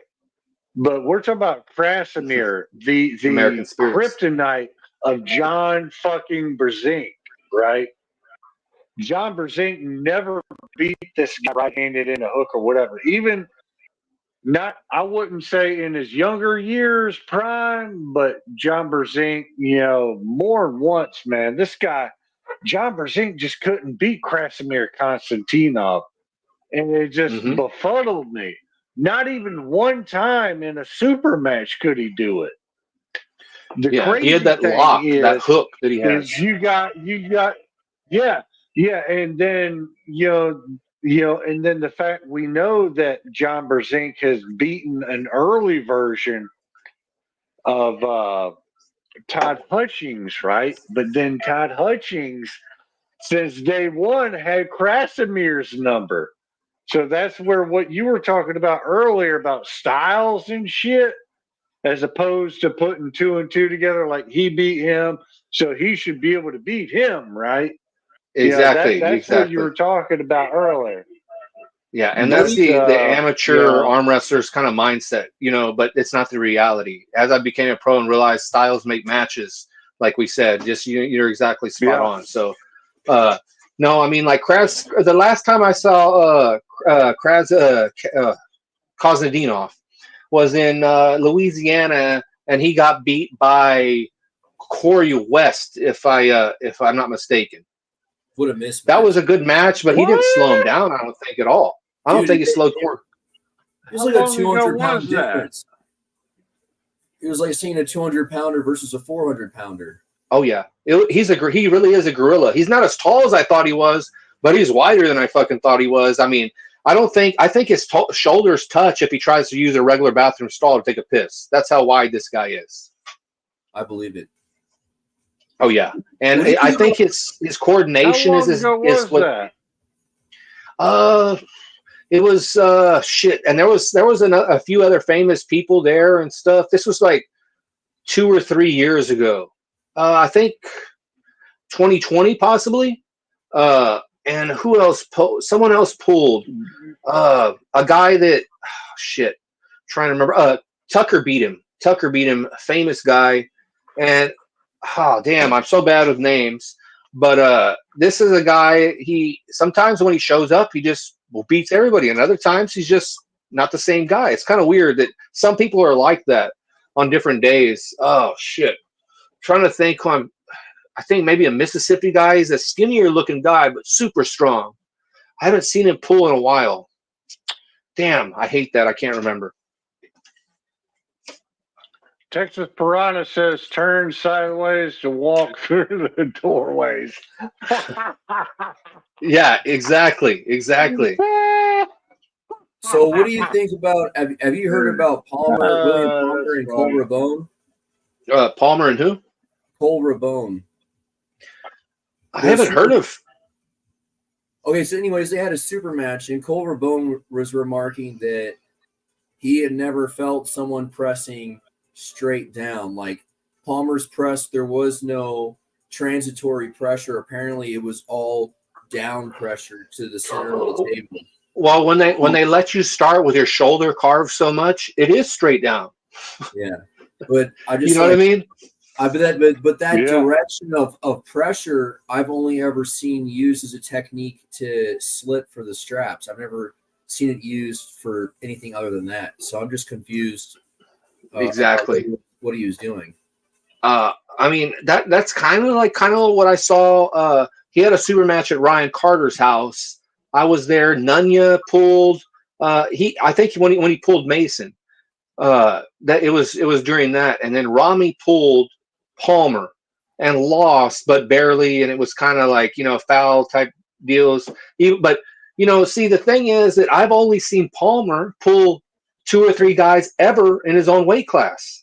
It's always smaller guys and like kind of height matches. So I don't know, and I don't think a lot of people know what type of level he's on. I know he's actually a decent arm wrestler and pretty strong. I just don't know pro level in his class what level he's at. I don't know. Maybe Austin would be able to enlighten us more on that, but 3rd place. I don't know. Who cares? He apparently is quitting arm wrestling. So, what, Palmer? Yeah, he's gonna go be a medical nerd. He's got no time anymore. And that may be guys due to injuries because the way he pulls. You have to realize William Palmer in that kind of field is going to be. He's probably going to have long hours, but he's going to be making a shitload of money. Oh yeah. So say whatever you want, but I mean, he's going to be educated through college, and he's going to make a shitload of money. Just No, like yeah, my with, hat's off to him. Brad Grundy, with Brad Grundy in fucking Florida, who supposedly retired from arm Yeah, wrestling. that was a sad story to hear super that. matches You and know, shit. that's the best part of our society is as you go up into the next, class of income, all of a sudden you have an increased cost in lifestyle. So so society keeps you on that same tight leash. It's just fancier. Exactly. That's kind of what I found, when I got this new job. I'm making more money, but somehow I'm always still kind of broke, but I live a more luxurious lifestyle now. You know what I mean? So Yeah, it's just, it goes hand in hand, like you said. It's frustrating. I don't like it. I think it's just a system designed to control. Yeah.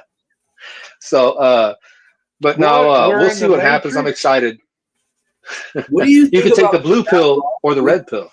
Did you do that round robin tournament where like you just keep going and going and going? Oh man! Hey! No, Willie, that was a 176 Did you tournament. see that episode? Okay. They never did a 198. Did you see that episode? Go ahead. Who wants me to answer first? There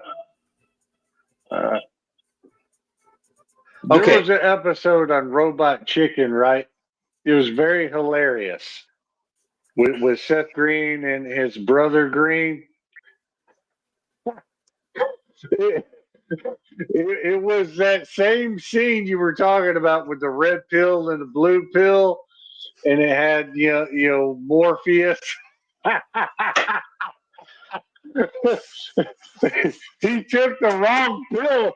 His ass passed out over the chair, and his ass was hanging towards Morpheus. Right? He was like, "Ooh, he took the wrong pill." Hey, that reminds me of. It was so fucking hilarious. I have to watch that. That reminds me of Cheech and Chong Up in Smoke when he gives him those pills and he's like, "Don't take those," and he's like, "I already took them." Yeah, I swear to God, it was on Robot Chicken. The Robot Chicken episode. It's old as fuck, but it's hilarious. I gotta go back and watch that now, man.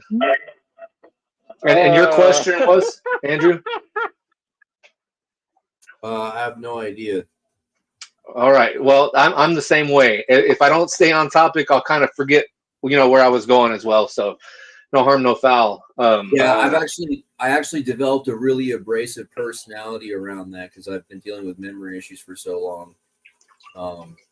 It's just a lot. I just find that overall the social interactions end up being better in the end versus like having an argument because I just asked them to repeat themselves like 5 times in a row or some shit, because those are the worst. Like you ever you're like almost like on repeat, like no matter what you do, you can't pay attention long enough to hear what they're saying. See, I have some of the same problem. I've had some memory issues as well, and people are like, "You've already told me that story. This is like the 3rd time," and I'm like, "Oh shit, I didn't know," And actually, a lot of that started happening about a year ago. I started having some hair issues where I was like, losing a little bit of hair. So I started off with finasteride, 1 milligram a day, but my dick stopped wanting to work, so I got off of that pretty quick.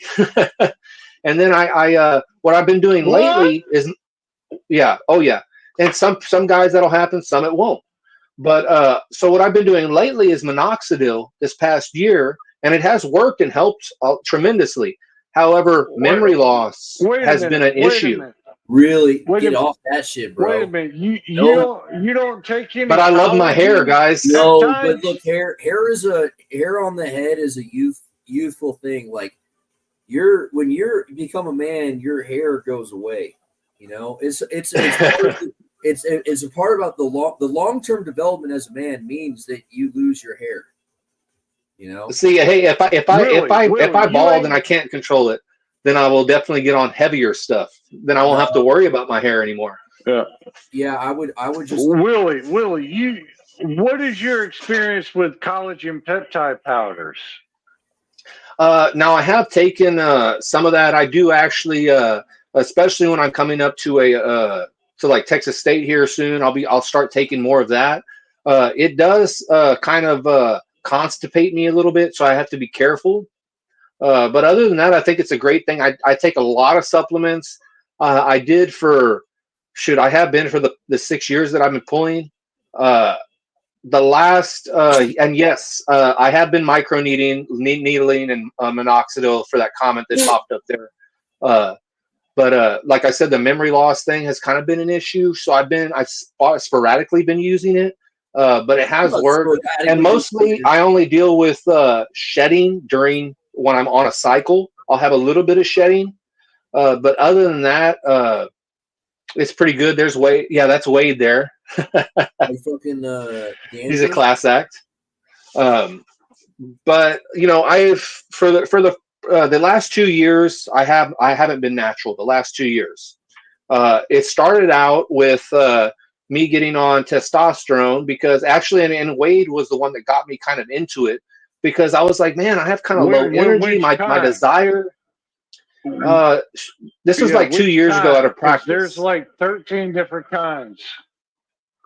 Of what? Oh, test. There's yes. Oh, testosterone, cypionate, I believe, is what I'm on. And I am on, by a doctor, and all that. Even though it's a TRT clinic, they will give TRT to anybody, by the way. But so I mean, I talked to him. I was like, man, my libido actually was good. My strength didn't feel too bad, but my desire, I didn't feel like getting up to go mow the grass. I didn't feel that hunger that I had always felt. So I went and got checked, and I was 178. And then the next time I tested, I was like 180 something. And they're like, for 33 years old, I was 34 at the time. They were like, your level should be way higher than this. So I went ahead and I started my testosterone and do my blood work for about 1.5, 2 years, and everything was good. And I was like, you know what? Now I have a base of testosterone, and now I can get into other things because I'm in a non-drug tested league. I'm competing against some real gorillas who are definitely using, probably. And so I just try to level the playing field, and that's exactly what I've been doing for the past 1.5 years or so. Like right now, I'm not on cycle. I just came off on October when it started. So I won't be on for November for the state tournament, unfortunately. It'll be easier to make weight, but I won't be as strong. So we'll see what happens. It's just the way it ended up. I should have planned better, but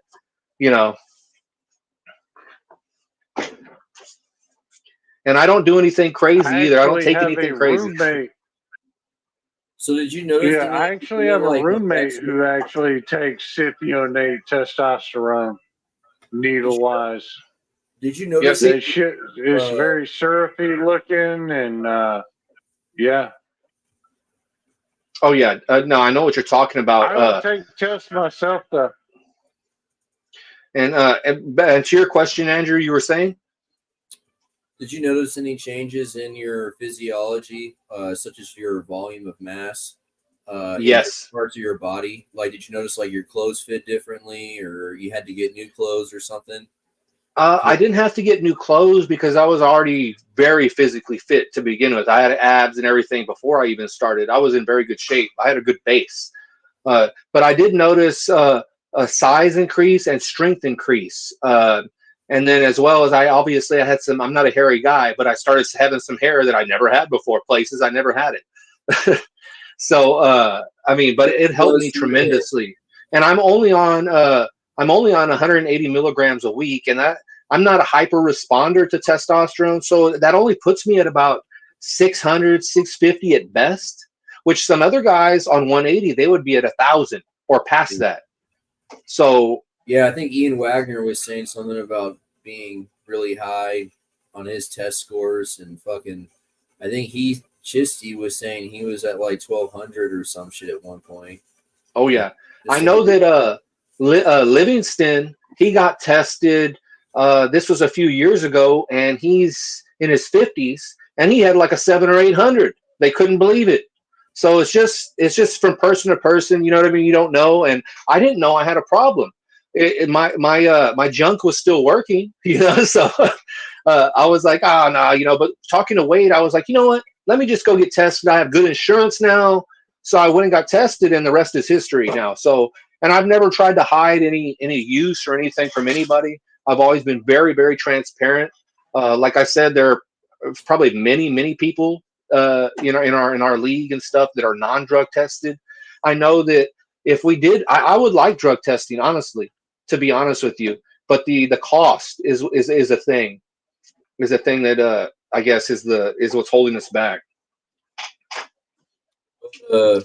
Roy, did y'all see Tillman earlier today?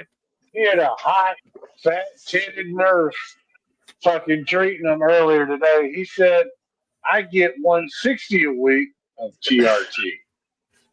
Yeah, and he could be at a lot higher level than me. It just depends how much genetically you're predisposed to absorb or not absorb. Like I said, I'm not a good responder. So it takes a lot more for me to have even decent levels. I'm just unlucky that way.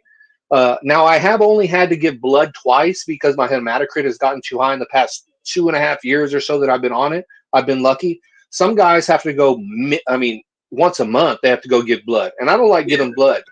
Yeah. Because, I'm practicing. I don't stop. And I feel like it takes some of my spirit or my strength away from me. Yep. Yeah. They take a part of you, bro. Exactly. A little piece of you. Yep. Yeah, I donate plasma twice a week. Ain't taking my spirit away. That's what you say. I ain't on testosterone yet. We all have our. I'm not on testosterone yet. This left arm, yeah, baby, I can show it. And I think that's what most guys, everybody wants to hop on things, but you need to have your nutrition on the right playing field, and as well as your diet and exercise need to be dialed in completely before you even think about doing anything. Yeah, and guys, that is our generation. Everybody wants a magic pill, Willie. Well, I mean, they're used to the price of entry to take steroids used to be that you had to be a gym rat and you had to be accepted into the gym rat culture where you could get a hold of those substances, Now you can buy it online. Yeah, so now you got these jokers who are taking a stack and they sit on the couch thinking it's just going to grow, It's like exactly, it doesn't. It's like a sponge in a Go for it. That's what everybody thinks about bodybuilders. The wrestler bullshit. Yeah. What you're talking about is the wrestler movie bullshit. I mean, the bottom line is all of the performance-enhancing drugs people take are based. Willie, have you ever tried ashwagandha? Yes. Have you ever tried ashwagandha just by itself with collagen? I'll say ashwagandha I tried with collagen peptide. And no I've tried it. No nothing. Yes, that was when I was natural. I tried it when I was just taking natural supplements. I tried it, and it did good. Now it does. It'll taper off. You have to come off of that stuff. You know what I mean? It's not going to hit as good as it did before, and it's not going to do for you what it did before. There's tolerance issues. That. I actually, with the fucking ashwagandha, I did not know that you had to take time off from that, because I'm going to tell you right now, for like at least a year, if not, it was definitely over a year, right, where I straight did ashwagandha. And it became non-effective. Did ashwagandha. I don't know. I mean, it may or not. But I was also taking magnesium citrate as well.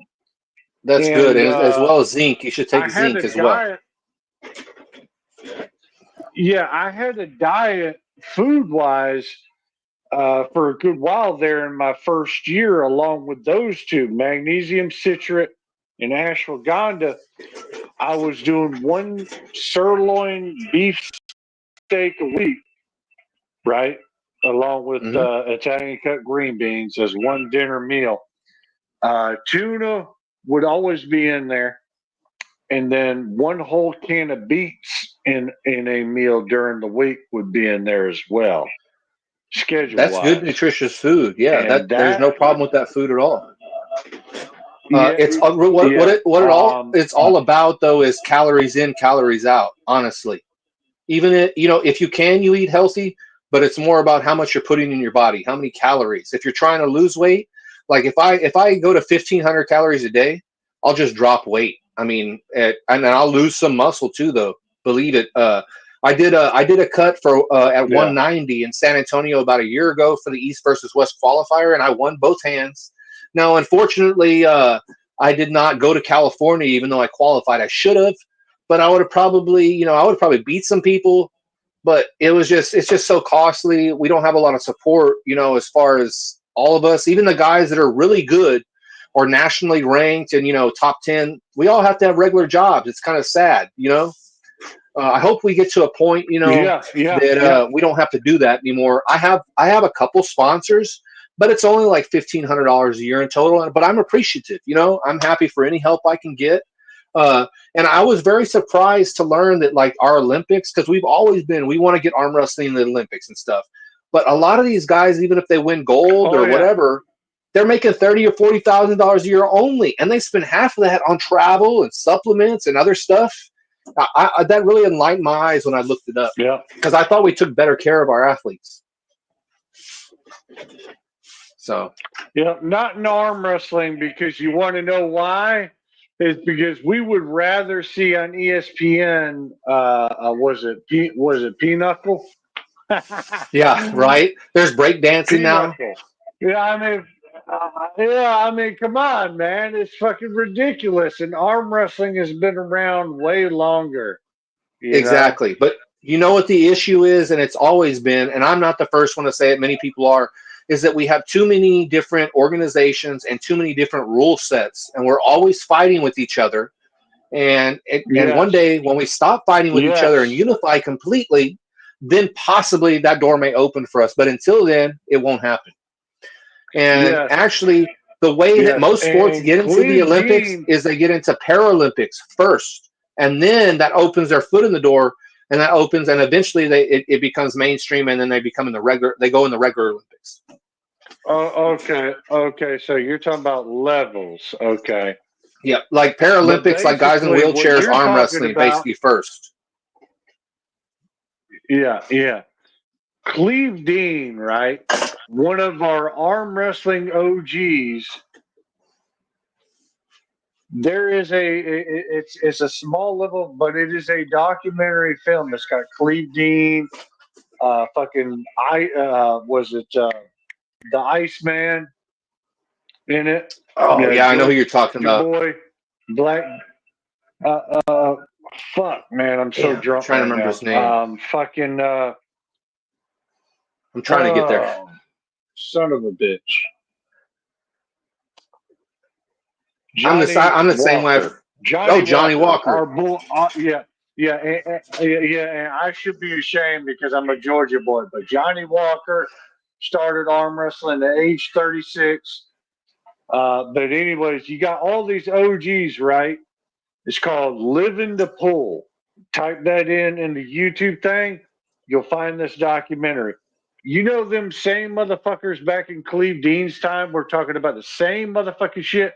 Cleve Dean said specifically that it was because of the division of all the shit that's going on, even more so now. And we are still trying to answer and figure out these same questions, but because we live in a capitalist nation, everybody's fucking playing like the high school, like we got our preps over here, right? The popular crew and the jocks, right? Then we got the gothic crew over here, right? And then we have other groups, figuratively speaking, as I'm talking about. We got all these groups in arm wrestling. We got the IFA, we got the WAF, and then we have even smaller groups in the USA.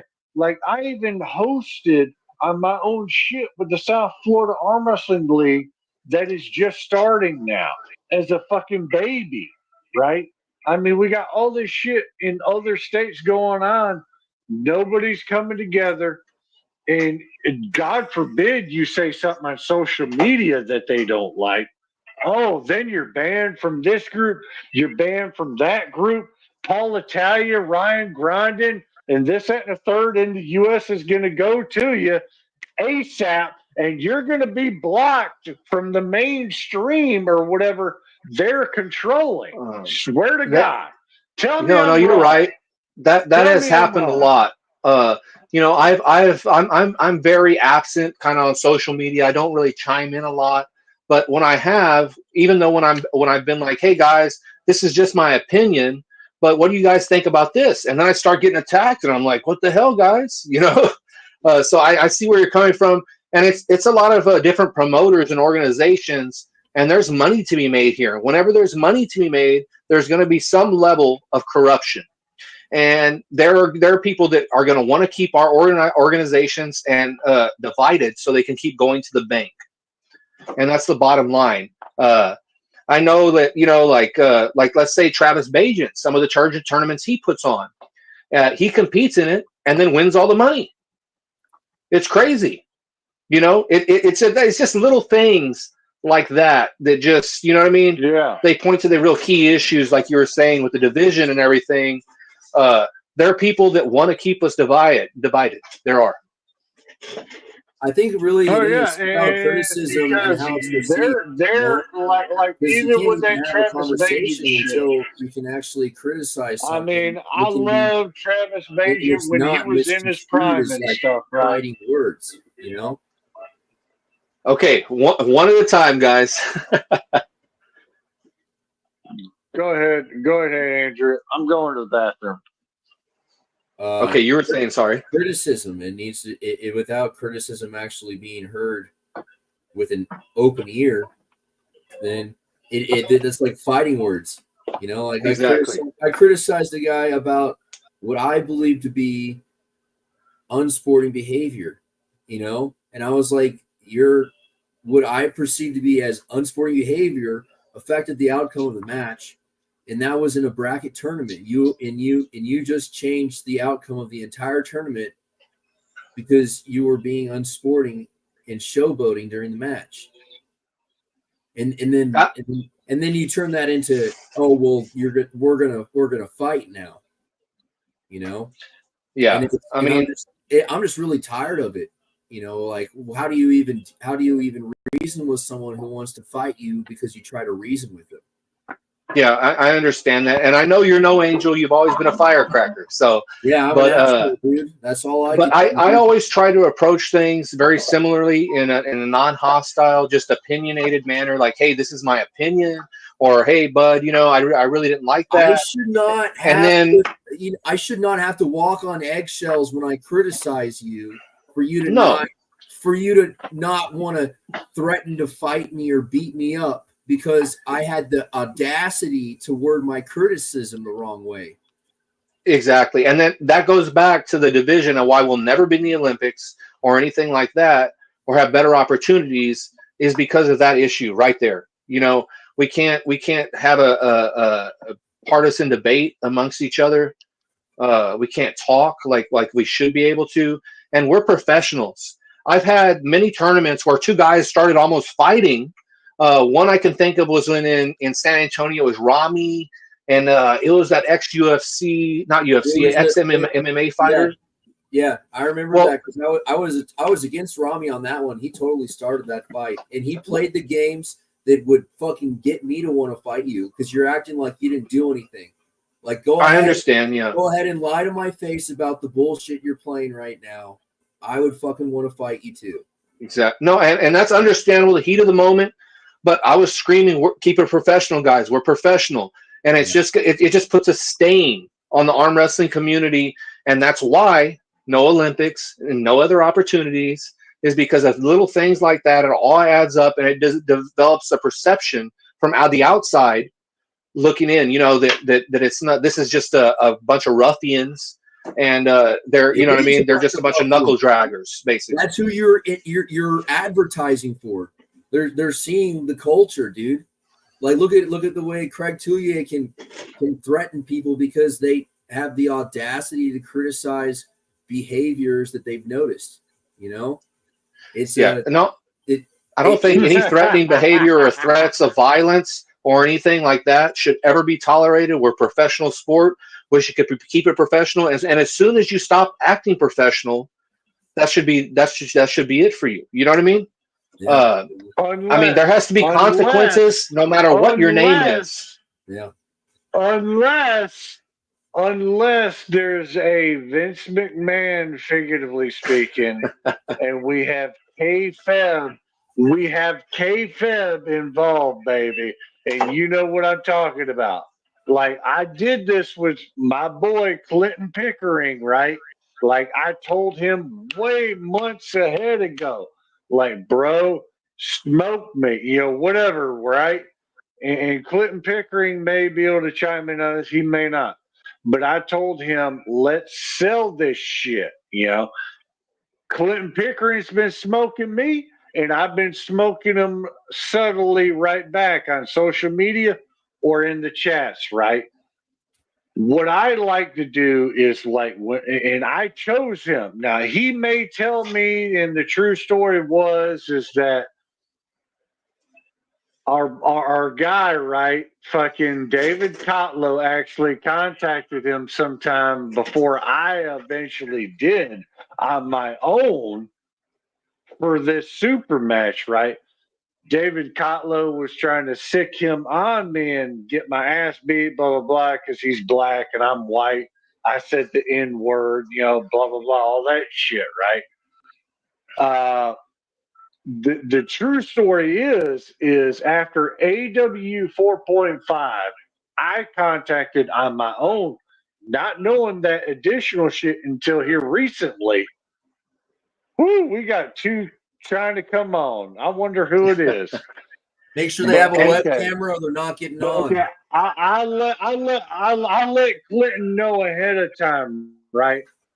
I was extremely his performance at 4.5 against his left-handed opponent, I was very pleased with. So I asked him right off the rip after I got my promotion from David Kotlow, April 1st, exactly, right? It was probably late April, early May, somewhere around there. It's like, hey, let's make this work. And I told Andrew, Clinton Pickering, let's go with it, baby. And we have been the only solid match from fucking day one that has never failed. I've noticed that. Yeah, a lot of guys been pulling in and out, and things have been going on. But no, Pickering is a legit guy. He's a stand-up guy. He's definitely someone who I've noticed and who's on the rise. So I have a lot of respect for the guy, and I'll be definitely looking forward to his matches in the future. Yeah, and this guy is actually 44 years old. I'm 36. You look 50. Yeah, fuck you, David. Fuck you. Y'all being too serious. I had to come change up the cadence in here. It's too serious. Oh yeah. Oh no. It's not serious. It's actually doing probably not as good as 98, but I mean we're rolling at 5 views, baby. 98's doing a great job. Yak's over there trying to get fucking Nunya canceled. I mean, everyone's on board. David Kotlow, what is the subject matter? What did the 98 start out with? I'm sure it's garbage. But I have a question for you guys. I don't know what 98's doing. I'm not watching 98, but I have a question.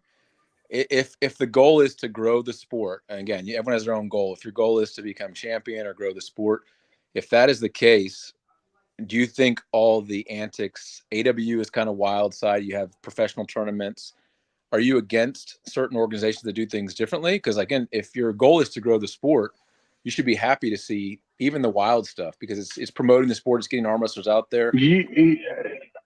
I think exactly. A lot of people don't like you that, have to be open-minded. You have to be open-minded. You have to think outside the box. You can't be fucking conservative. But there's a lot of tradition. Put me full screen. I want to give my response. Go ahead. Let me finish, then you can respond. But there's a lot of traditionalists who only want it one way. They only want it to be ready for my close-up. Certain format, certain tournament, and nothing kind of, all these antics. They want it this way. And strict, to me, that's good, but it's not always the best way to do things. There's always other ways too. But go ahead. Exactly. I think that is definitely, y'all's organization is definitely on the outside a little bit, but I don't mind it because this could be a way to get our foot in the door. I'm not opposed to anything to making arm wrestling mainstream. If it starts with this, there can be two separate leagues. There can be, you know what I mean? It doesn't matter to me as long as more people are exposed and more people start arm wrestling and taking us as a legitimate sport.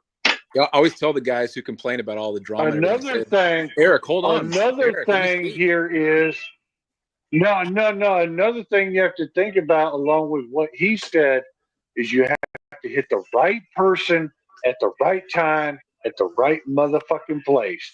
That's another thing. Those three things right there that I just said.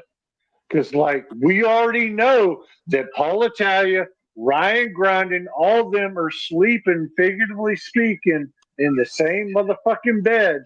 So if we're going to be like WCW against WWF, we got to align ourselves with the right motherfuckers. This isn't wrestling, Eric. Just I'm using figures of speech, dumbass. You already know this. Look, all human decency was lost after the second year of threats continued. But I think some of that definitely has to be reined in. I don't mind about having outgoing personalities and this controversies, but when it starts getting to actually threatening physical violence, I think that needs to be cut off. Because it leaves a bad taste in the spectator's mouth. When from the outside looking in, we know what's going on. We know that it's just for show and other things like that to promote the match, but other people don't see it that way. And people, when they see that, they turn off their TV or they turn off the stream. So I think we kind of, I don't mind it being like that. What y'all have going on is a good thing, but if it gets too crazy, anything too much of anything is a bad thing. Is what I'm saying.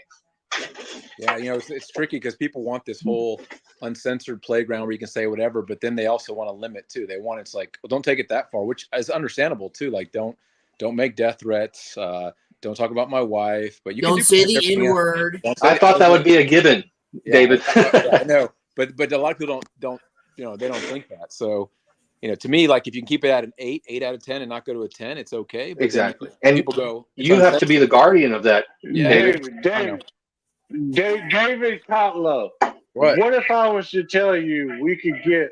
What if I'm serious, like, on everything I love. If I could get you a foothold in New Jersey with James Reed, I have his phone number. He hates Ryan Grindin, and he does not like Paul Italia. What would you say to that? Doesn't matter to me. Thank you, though. Great advice, but thank you. So, he is a part. He is a part of WAF as well. I'm just saying. I'm trying to get you connected. Thanks, Eric. I'm just trying to get you connected, David Kotlow. When can I schedule a match? Because, like, if we're gonna get a real foothold, in this and expand AWU, I mean, I'm talking like Scarface style, baby. The world is your oyster. Eric, blah, blah, blah. I'm telling you, right? I'm not bullshitting you. Eric, James Reed does not like. I'm telling you, he does not like Ryan Grind. Ryan Grind has got an ass whooping wait for him in New Jersey. My focus. I'm not worried about them. That's your focus, but not mine. My focus. All right. I mean, I don't see anything wrong with that, guys. I think like a friendly rivalry, like he was saying, with wrestling, there's nothing wrong with that. I think it could bring more exposure to the sport within reason, though, guys. That's the thing. Well, let's talk business real quick, Kotlow. How much are you paying for these hammers? Whatever we agreed on. That was $100. So $100 a hammer or $100 total? Total. Okay. Start there. Where's my money? I can cash app you as soon as you're ready to send them. I'm already fucking $60 in. I haven't even fucking got $1 yet. I'm worried you're not going to ship them though. I have concerns there. Are you going to? Oh, so you're worried about the last $40, but you're not worried about the $60. Let me respond. Whenever you block me, Andrew Wood, you are such a disappointment. I mean, you can't block me and ask me You for know money. why you got blocked, little man. I'm just telling you, if you're gonna block me, you can't ask me for money. How am I gonna get go from there? You already know. Hey, how. send me money. Send me money, but let me block you. That makes you already know how. So I mean, if you want to unblock me, we can talk about it. But I'm not gonna send you money and then have a black hole of no one to speak to. That's such a nice excuse. Well, you block me. How am I gonna? I mean, who sends money? It's like a Nigerian scammer. Hey, send me money, but I'm gonna. Everyone on Facebook, dude. It's just that's behavior. Andrew Wood, this is not OnlyFans, motherfucker. For real. This is not list crawler. You know what? You're right. Actually, where you can do a booking fee, where you can do a fucking small ass booking fee to get some fucking pussy. Get the fuck out of here, man. Hey, I got a question. How did you guys get Willie on the show? How did you guys convince him to get on? Who get the fuck out of here, man? Who tricked Willie to get on the show? I was just listening, you know, on my Bluetooth at work, and I heard some interesting things. So I was like, you know what, I'm gonna go ahead and get on. I miss Jerry, and that's a big regret of mine because he's my idol, of course. Oh yeah, I say him, Camille, whoever can flop press. Yeah, exactly. I was like, you're too well spoken and logical to be on the show. You need to get some people who are just drunk and angry. You seem like a smart guy, so I don't know if you belong here. No, I'm a pretty straight arrow. I like to, you know, I do my talking on the table, like I said before, but I do like a little friendly banter, David. I don't have a problem with that at all. Yeah, no, I think it's good too. I mean, everyone's hyped for these matches. You know, obviously, again, it gets taken too far every once in a while, and I think you're starting to lose people when it goes to that level, and I can understand it. I mean, some of it's too far, but you have the other people on the other side who like it, and they want to embrace it more for that. So you're never going to make everybody happy, honestly. Exactly. So it's tough. It's like for me, it's tricky because you say uncensored. The whole premise was to not block people and not do all this stuff, but at the same time, you have to put draw a line in the sand sometimes. And then some guys are going to tell me, "I'm out because now you're censoring. Now you're controlling people again and doing this." So. Anyway, yeah. Yeah, exactly. Like I said earlier, too much of anything is a bad thing. So. Yeah, I agree with you. What do you say, Eric? Yeah, Tillman's got it right. Talking shit in a private group, a problem? What? I mean, it's a private group, and motherfuckers want to screenshot and make it public, like fucking the vagina and this, that, and the third. You already know what I'm saying. Eric, you already know what I'm saying. Eric, once you drop your naked picture of yourself in there, I mean, unfortunately, people are going to screenshot that and send it around. Man, I mean, I don't give a fuck. That's the problem. I'm like Mel Gibson. I do not give a fuck what motherfuckers say about me because, like, I've been with 20 plus women. I've had 3 beautiful kids. So there's no reason for me to think that what y'all say about my penis when I show it to you, that is fucking small, because there ain't no way I would be getting so much pussy, right? If my dick was that motherfucking small as y'all say. So I mean, I don't care. Maybe it was a bad angle. It was a bunch of guys probably in that group, and they had the same response that any other normal male has: is that's gross. I don't want to see that. And then they probably made some snarky remarks, you know. So that's just guys being guys, though, right? I only made this right. Oh yeah. But granted, right, at least 1 to 2 females. Meredith was in there, along with I want to say Elizabeth too, loosely. You can justify. It's okay. There was at least 1 female in there. Okay, they all said it was big. Yeah, there was at least 1 in there. See, you got to watch your mouth around the ladies, man. You know, that's what got Seth in trouble. He was just in a chat saying something, and somebody screenshot it, and then blew it out. Exactly. Real world, even with never put anything online that you don't want public. Yeah, it's true. Anything I say to somebody in a DM or anything, I already realize there's a chance it could go out and be shared. So if I send it, then I know it's going to happen, or potentially. Always keep it in mind that you know, like David said. Yep. But anyway, it's It's good. It's going to be a good event. A lot of guys are excited. We got a lot of people from Mississippi this year, Louisiana. So yeah. Oh yeah. Willie, Oh are yeah. you able to come to the event? Oh, I'm going to be there. Okay, cool. Yeah, I'm going to be there supporting Les and Tucker and everything like that. So Nice. And Austin as well. Have you heard much from Heath lately?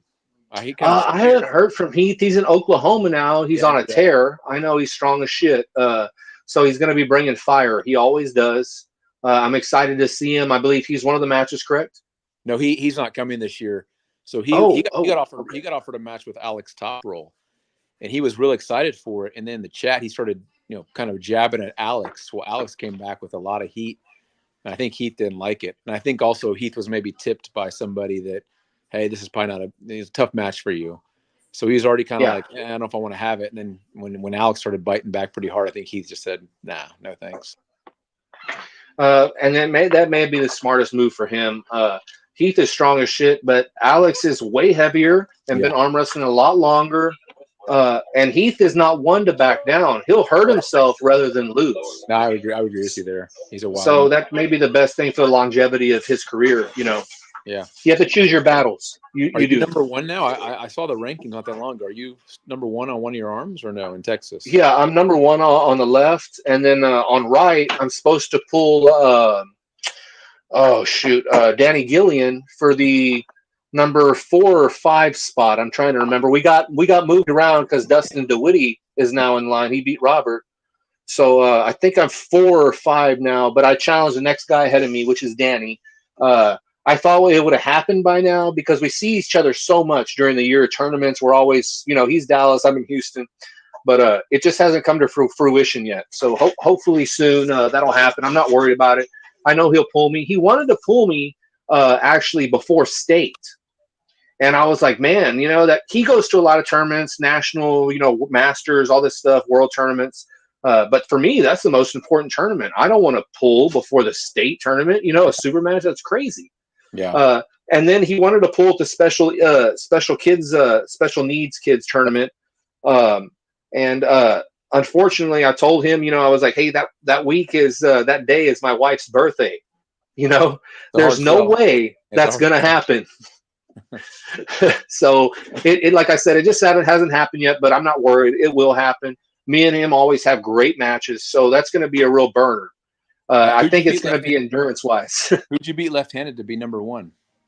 Oh, see, I challenged. I didn't even have to pull for it. It was Ronnie Morales' brother, Rito, and he backed out of the match. I had already had my plane ticket bought and everything, and so I just got the ranking type of thing. Really, I think probably either Dustin or one of the other guys is number one. I'm definitely in the top 3. But nobody wanted to go out to I think it was Midland or Lubbock. Yeah. And I was the only one. I was like, you know what? So I told Robert, I was like, let me just have it for a few months before you take it from me, brother.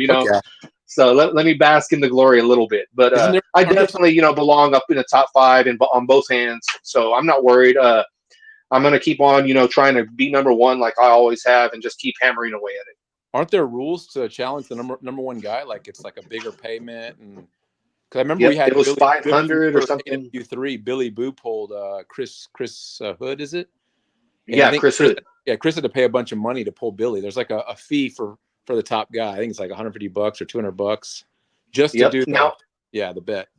You have to pay $20 just to challenge. Yeah, I knew that. And then if you lose, it's I believe a $500 for number one. Oh, $500. And I was willing to, do that, whatever, but it just didn't happen. He got hurt or he had some type of an infection in his leg and then couldn't pull and said he was going to take a break from arm wrestling for a while. I did challenge him probably 2 years ago for the number 5 spot on the right. And he got into a fight or something. It was a tournament over there in Midland. And I went anyway, because I'm going to pull the tournament anyway. I found out a day or 2 before I left. And he was like, hey, I got into a fight. I hurt my hand and then I couldn't. I'm not going to be able to pull type of deal. And I said, well, I got my plane ticket. I'm pulling the fucking tournament, which I won, I believe. But then during the tournament, he showed up and there was nothing wrong with him. And I'm not the one. I'm not a guy that points fingers or anything. He could have been hurt or not. I'm not sure. That's between him and God type of thing. But I showed up, and so I got the ranking. I mean, but I had pulled him 6 months before in the 98s. It was a 98 right hand tournament only in San Antonio. Cody Haga, a bunch of the other guys. Rami was there, and I beat him pretty comfortably. And I believe a couple amateurs actually beat him as well. So I don't know what that says about his level. I have nothing but respect for the guy, but that's kind of what went down from my perspective. So if you were challenged for the first spot and the person loses to you, they pay 500, or they have to pay 500 just to pull you on top of the 20? No. If they lose, they have to pay me the 500. If they don't, if I win, I don't win any money, but I keep my ranking type of deal. Oh wait, so if you lose, you have to pay. Sorry, I missed that. If you win, you get nothing. If you lose, what happens? Who pays? I don't believe I pay anything. They just take my ranking type of deal. Okay. And if he loses the challenger, they pay 500. He pays me 500. Yep. Wow. Okay. So there's some big upside for being the number one spot too. Oh yeah. And a lot of Texas is so big, man, that it's just, if you have a guy in El Paso that's number one, good luck anybody challenging. Nobody wants to go all the way out there. Yeah. I remember when Ryan Carter got called out by Wiggles at AWU4, he was like, finally somebody like called me out because it's been so long. It wasn't actually a Texas challenge match, but he hadn't been called out for like a year or two or something. And the last one I think was what's that guy, top roll, I forget his name, just low. Anthony. Yeah. That was Ryan's last super match before that match. And he said it'd been forever. Then he pulled, I think, the other super match at Texas, one of the Texas states, was a guy's name, Bedwell. Yeah. Bedwell, yes. But I mean, and that's one of the things that I've noticed, David, is that like nationally ranked guys, like the top 20, some of the guys won't go to tournaments if other people are there, because even if it's in a tournament, they take their ranking if they lose. It's kind of like the other Texas rankings list with Greg Gray and that faction. Otar. Yeah, exactly. If you lose in a tournament, you lose your ranking spot. And us, it's just super matches type of deal. Right, which I see both sides of the coin, but some guys are super match pullers and some guys are tournament pullers too, though. So yeah, I think that's why the RE system started, to try to look at more at like a number rating system where active pullers actually show higher ratings and guys just pull a super match, once a year, twice a year. Exactly. And I did take a look at that the other day. I think I'm number 42 on the right hand in the nation as far as on ARERS or whatever it's called. Yep. And left, I don't remember, but yeah, of course I saw Dustin's name way up there. He's a phenom. I think I pulled him his very first serious tournament, and I beat him once or twice on both hands, but he actually ended up taking me, and I got second on both hands. That is the best natural puller that I've ever seen. He was powerlifting and other things. I know that kind of before, but he should have definitely got most improved award if there was to give one. Yeah, I've heard he's really strong. Everyone said I was trying to get somebody to pull this East Gonder in the U.S., something like national level guy, but no one wants to come and pull and lose to a no name, right? Like they don't want to come and lose to a guy and then lose their national rank to somebody who's not known. So sometimes when you're really strong but not known, it's hard to get a match too, because guys don't want to do it. It's too risky for them. Exactly. It's crazy. Guys will avoid tournaments, their own state tournament, just because there's an off chance they could lose. Yeah. But that's not supposed to be the ethos of arm wrestling. It's supposed to be improving and getting better and taking those challenges on. And if you lose, you lose, but you live to fight again another day, and you come back, and it invigorates you to want to beat that person and get better and pull again. There's a lot of guys who are coming to the event. They're like, if I lose, I don't care. I just want to, face the top guys. I want to pull, this guy Philman who's in the chat, he's pulling Tucker. He's like, I'm going to just pull him. And if I lose, I lose. But, I'm going to take on the biggest challenge I can. And some of those guys are real warriors for that. Some people say they're crazy. Oh, yeah, definitely. Some people say they're crazy and delusional, but at the same time, you could look at the other side and say, at least they're trying to put themselves out there. Exactly. And actually, that's how a lot of our mindsets are when we get into arm wrestling. We'll pull anybody, anywhere, anytime. We're in love with the sport. We'll do anything to pull. And guys, they kind of lose that. You know what I mean? Especially once they've reached a certain pinnacle of the sport. So, like you said, it's just sometimes the better the guys get, the harder it is to get them to pull now. It's like, especially at the high levels, like no one wants to pull unless it's a huge money match. to get guys to come over and do stuff. So we'll see. Exactly. That's why you just have to show up unannounced. Yeah, that's true. Yeah, exactly. Yeah. Anyways, so which is your better arm than your left? Are you stronger left than right? Actually, my right is stronger. My left is faster and more versatile than my right. Okay. So if I just hit into my flop press as fast and as hard as I possibly can, especially if I don't know the other puller. If I do know him and I know I can beat him in a top roll, he won't see me press, because I don't need to. Who's the strongest guy in Conroe? Like if you had to take right arm, no weight cap, who's the top guys from top to bottom? Is Tucker? Tucker. Yeah. Tucker. And then how about Chansey? What's his name? Peyton. No one says everyone says he's strong as hell, but he never pulls that much anymore. Peyton. Yeah, he hasn't pulled a lot lately in the past, I guess, 6 months to a year. He's young. I think he's like 21, 22. He's got a girlfriend now. He's got his mind in different places, as we all did when we were that age. But he's young, but when he does show up to practice, it's seldom now. But when he does, he's a little bit smaller, but he's still just super strong. I mean, yeah, I when I started, I was his kind of sparring partner, but now that's not possible anymore. Even with me sticking to training. Pulling with me.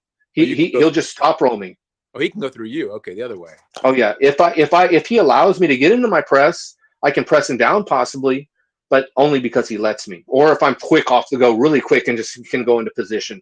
But it's scary because even I've been pulling so long, and my style is very dangerous. And so even I get butterflies before a tournament and other things like that. And when I pulled against Craig Touye, I got third in that tournament in Louisiana State. When I went up against him, I flopped and went through, and slipped. And then they got the straps on, and I was like, you know what? I'm not gonna flop. I'm just gonna try to top roll. And if I lose, I lose. But I won't be hurt. And that's what happened. I'm glad I made that decision. We got to pick our battles, David.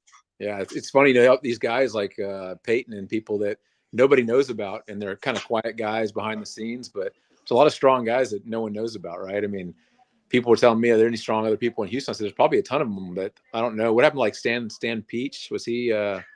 Shoot, he's super strong. I haven't seen him in 6 months, maybe longer. I don't know. I haven't really kept track. I'm not a big social media guy. Yeah. I think he has his own business, oil field type associated business. And I think he just stays busy.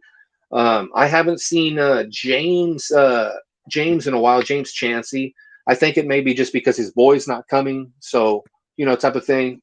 But hopefully I see those guys in the future. Peyton has a very good, bright future. He's young. He can come back at any time and just mop the floor with 90% of the guys. So, yeah, I think I saw a video of him beating Chance a long time ago at some event. He beat Chance Shaw, and everyone's like, "Who is this guy?" So there's definitely some strong guys. The other thing is, I think a lot of it too is that, you said life gets in the way, and then just things change. But there's always new names on the rise. Like I said, this Euro Iskander popped up, and people are always popping in and out of the sport.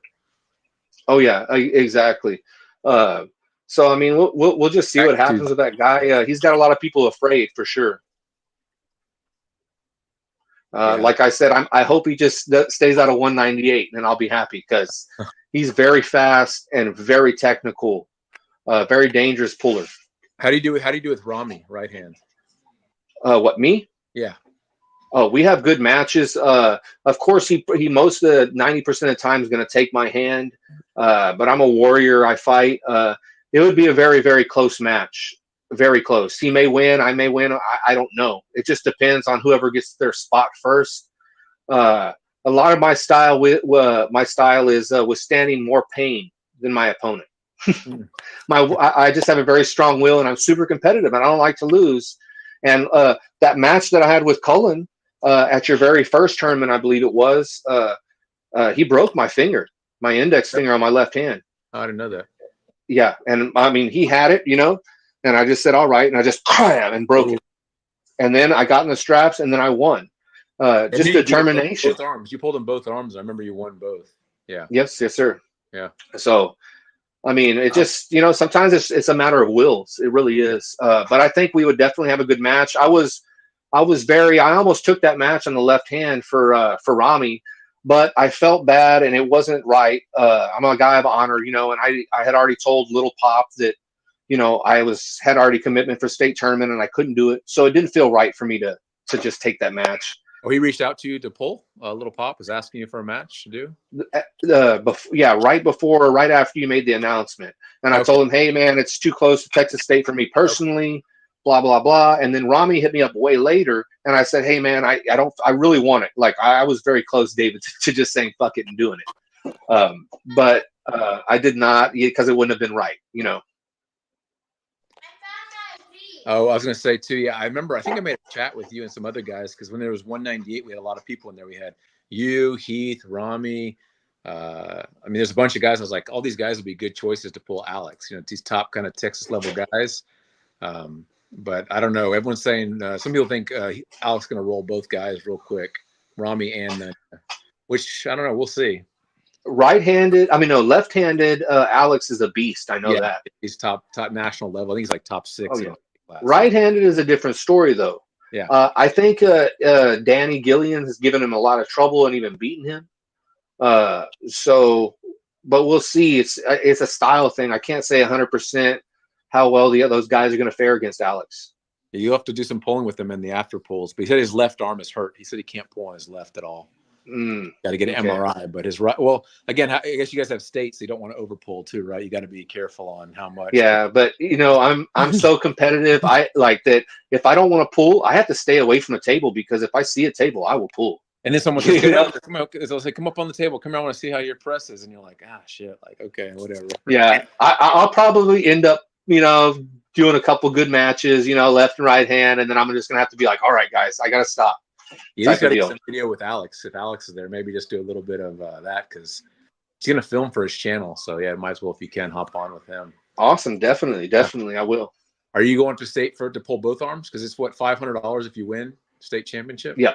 I'm pulling both. I qualified for both, so I don't have to pay for no entry or whatever, you know. And I'm excited about it. I'll be there, and then I will be at your tournament as well, rooting for my guys and just trying to have a good time, drinking a little bit, socializing. I'm looking forward to it.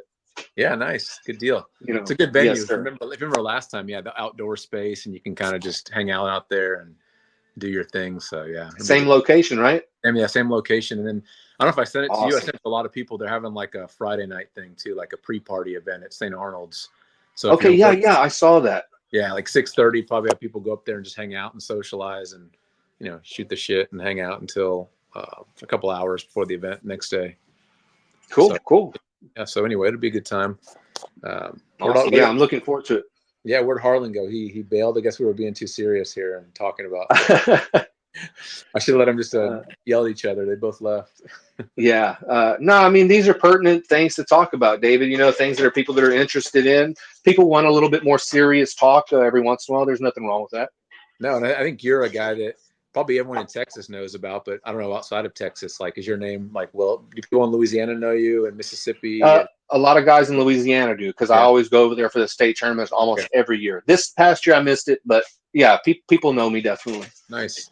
Yeah, there's a lot of guys coming this year that are new. I mean, a lot of guys from Mississippi and Louisiana, and a lot of Louisiana guys this year. Guys I never even met before, and all their first time coming. So, awesome. Good, yeah. I'm excited to see Tucker's match. Ryan's got another match with the Louisiana guy. Do you know much about him? Danny Al-Sharif. Have you heard that name before? I'm bad with names, but I probably have seen his face. And I can tell you probably off the bat if he's a good guy or not. Because I remember the strong ones. I always remember. Okay. Yeah, because Ryan bet him $300, so Ryan's pretty confident. Oh yeah, I imagine. You used to pull Ryan quite a bit, right? You still go to his practices on Saturday at his garage? Sometimes I do. Conroe's a lot closer to me, so I usually go to that. But if I can't make it there, I will be at Ryan's practice a lot of times. He has a really good group of guys over there as well. I try to, if I can, to have my Saturdays to myself, Yeah. So, but I get an itch and I'll go over there. And actually, for like 3 months, I pulled both practices, but I got beaten so bad, my joints and everything, that I just couldn't anymore. At 36 years old, try to do that is crazy. It's too much. And then working out once a week on top of that. What was your best bowling score of all time? 300. Oh, you bowled perfect game. Oh yeah, I One or held a multiple? 220 average for 2.5, 3 years. I worked at bowling alleys as a mechanic, so I lived in the bowling alley. So, I mean, I would come in. I started at 5 o'clock. I would come in at 3 o'clock, and I would bowl for 2 hours of practice before I even. And then I bowled on 3 leagues during that week too. So what happened was I won my state championship in bowling and other accolades, and then but I just got too burnt out on it. Is what it is. And then I kind of just bowed out. I still have all my equipment, but it's been 6 years or so since I've bowled. So, but I think that's probably what made me strong is that plus being a mechanic my whole life. I bowled with a 16-pound bowling ball my whole career. Yeah, it's the heavy one. Yeah. And it's that snap, you know. Yeah, I was going to ask that you how much of bowling transfers to arm wrestling? A lot of finger and hand and forearm. I mean, is there Yes. good transfer? Yes, I think so. A lot of it, especially, at the end of the motion, if you curve it like a lot of the pros do, you snap. You do this motion very Like quickly. pronation. Yes. Yeah. Okay. And all that 16-pound ball doing that all the time, I guess, would give you some of that, yeah? Oh yeah, like 70 games of practice a week plus bowling in 3 leagues. Wow. I never thought about it. I always hear about like rock climbing and all these other things that transfer. But yeah, exactly. I guess there's no pronation really in rock climbing. That's a lot of just cup and fingers, but they have a lot of cup, yeah. But I'd never heard of many people who did bowling before and then went to arm wrestling. You're the first one I've heard. Yeah. Well, I enjoyed it, like I said. So what's next? So bowling for how long? How many years was that? 8 years, almost 8 years, somewhere in there. And then arm wrestling. And I've been pulling for 6.5. Okay, something like that. For your next hobby. I think I've been wanting to get into bodybuilding. Okay. Actually, I think I might try that. I don't know, but my wife is totally against it. So we'll see how that goes. I can't make the Mrs. mind up for her. So. In terms of what, like the diet or like the commitment to like just being so regimented everything? Just the commitment, like, and the regimen. And, of course, as I've gotten better in arm wrestling and stuff, my physique has gotten a lot better. And I've kind of gotten addicted to looking better and better and better, that body dysmorphia. Yeah. Yeah. Some people, they get so structured though, it can be hard for their spouse, but it's like, I'm not eating that. Oh, we can't do it. We can't go there. I can't drink that. I can't do this. It's like some people that would drive crazy. Like we can't go to dinner. Exactly. Now. They're gonna like want to have dry chicken and rice, and so there's a balance. I think, especially if you have a spouse. Yeah. A life balance. You're correct. I mean, I'm lucky. My wife, she preps all my lunches, all my meals, everything. She's an angel, so nice. My hat's off to her. But yeah. I think I just have to do convincing on the spousal end, and possibly I might be allowed to do it without creating too many waves. I think Wade's son Brock got it. Yes, it looks to be that way. Kev, Piedra. I think he's big into that. Like a lot of guys are doing that, where they go from arm wrestling to some type of bodybuilding. Exactly. I haven't asked. I'm probably going to reach out soon. I'm going to ask like James English and stuff to my physique. Hey, are my genetics good enough to be? Is this something I should pursue, or should I do something else? And that's fine. I'll take his opinion and run with it. I've also entertained doing some powerlifting. I've always been super strong at anything I've done. So yeah, James will tell you get on some steroids, you'll be good. Just start taking the stack and start bulking up real quick. I mean, James, he moved out of Texas, didn't he? Because I was trying to get him to the event, but I think he moved away. I think he went to another state. I believe so. I think California. If I'm not mistaken. Justin Montgomery is extremely close, so he'd be the one to ask. Yeah, I was trying to get him to come because he'd be a good name, but I think after he had the match with Auden, pretty hard to lock him down. I mean, his name's pretty big after that. And then we had Leroy, who moved away too. We had Leroy at the AWU3. He moved away. What's his last name? Leroy, the big dude. Bench presser. Yeah, bench presser, big split curler. I thought he was still here. That's sad to see him go. He moved away too. I think he went to California because. Damn. Yeah, I got him at the AW3, and he was kind of a name at the time. Not so much in arm wrestling, but kind of in this powerlifting, crossover type thing. And he did well. He did pretty good, actually. Yeah, he pulled what's his name, Mark Gresham, or what do you call him? His nickname, Mark something, top roll Mark. Anyway. Yeah, I think I know who you're talking about. I mean, it's the same thing with like Brian Shaw. We're all really excited about that. Yeah. That's a way to get more people into the sport. He has a big following. Yeah, it seems like the pros are trying to anchor some of these big names to, come into the sport. I was even thinking like Shaquille O'Neal's in Houston, and he arm wrestled Devin Laird. I was like, what a thing that would be if I could find. It's hard to find Shaq, but if I get Shaq to come arm wrestle at our event, like that's exactly. You need eyes like that on people that are really going to draw the casuals in. Exactly, and he's supposedly a natural, and you're very, very strong natural. So he would be someone that, and he's competitive. He may get into it, and that would be extremely good for us. Extremely good. So yeah, I saw a video. I think Devin said of the top 3 people he's ever arm wrestled who are not arm wrestlers. It was like Brian Shaw, but Shaq was one of those 3. Said of the strongest natural guys, and just probably Khaled is in there too. Who was the other one? Khaled. Oh, yeah. Yeah, exactly. His hand was like ridiculous. Devin said, right, because it was insanely how strong his hand was. But Shaq was another guy like that. He's just probably crazy strong everywhere. And exactly. He actually his daughter goes to school in Houston. So our friend said that he actually goes to some of the basketball games there. So he's local. I was like, what a thing that would be to get him come to an event, because that would bring a lot of eyes. So, oh yeah, exactly. Hey, if you have an opportunity to try to reach out to him, in any way you can, please. I tried today. He has like a phone number on his Instagram, and I called it, and it says fill out this thing, and I messaged him, and I was like, it's a 1 in 1,000 chance. But I'm like, why not just give it a shot and see? Because he's local, so there's obviously, it's still a long shot, but if he's local, you have a better shot. So who knows? We'll see. I'll keep pushing a little bit more and see what happens. Exactly. Yeah. But it'll be good. No, I'm excited. Glad you guys can come. A lot of good matches. There's 40 matches now, which is a long day, but make it fun. Oh yeah, definitely. Yeah. I'm excited about it. Yeah, I think it's go ahead. No, go. You go ahead. I think it's about time for me to sign off. Dinner's ready. Me too. Good talking to you. See you on the 2nd if you're there. All right, man. Yes, sir. We'll see you around. You take it easy. Bye. All right. Bye-bye.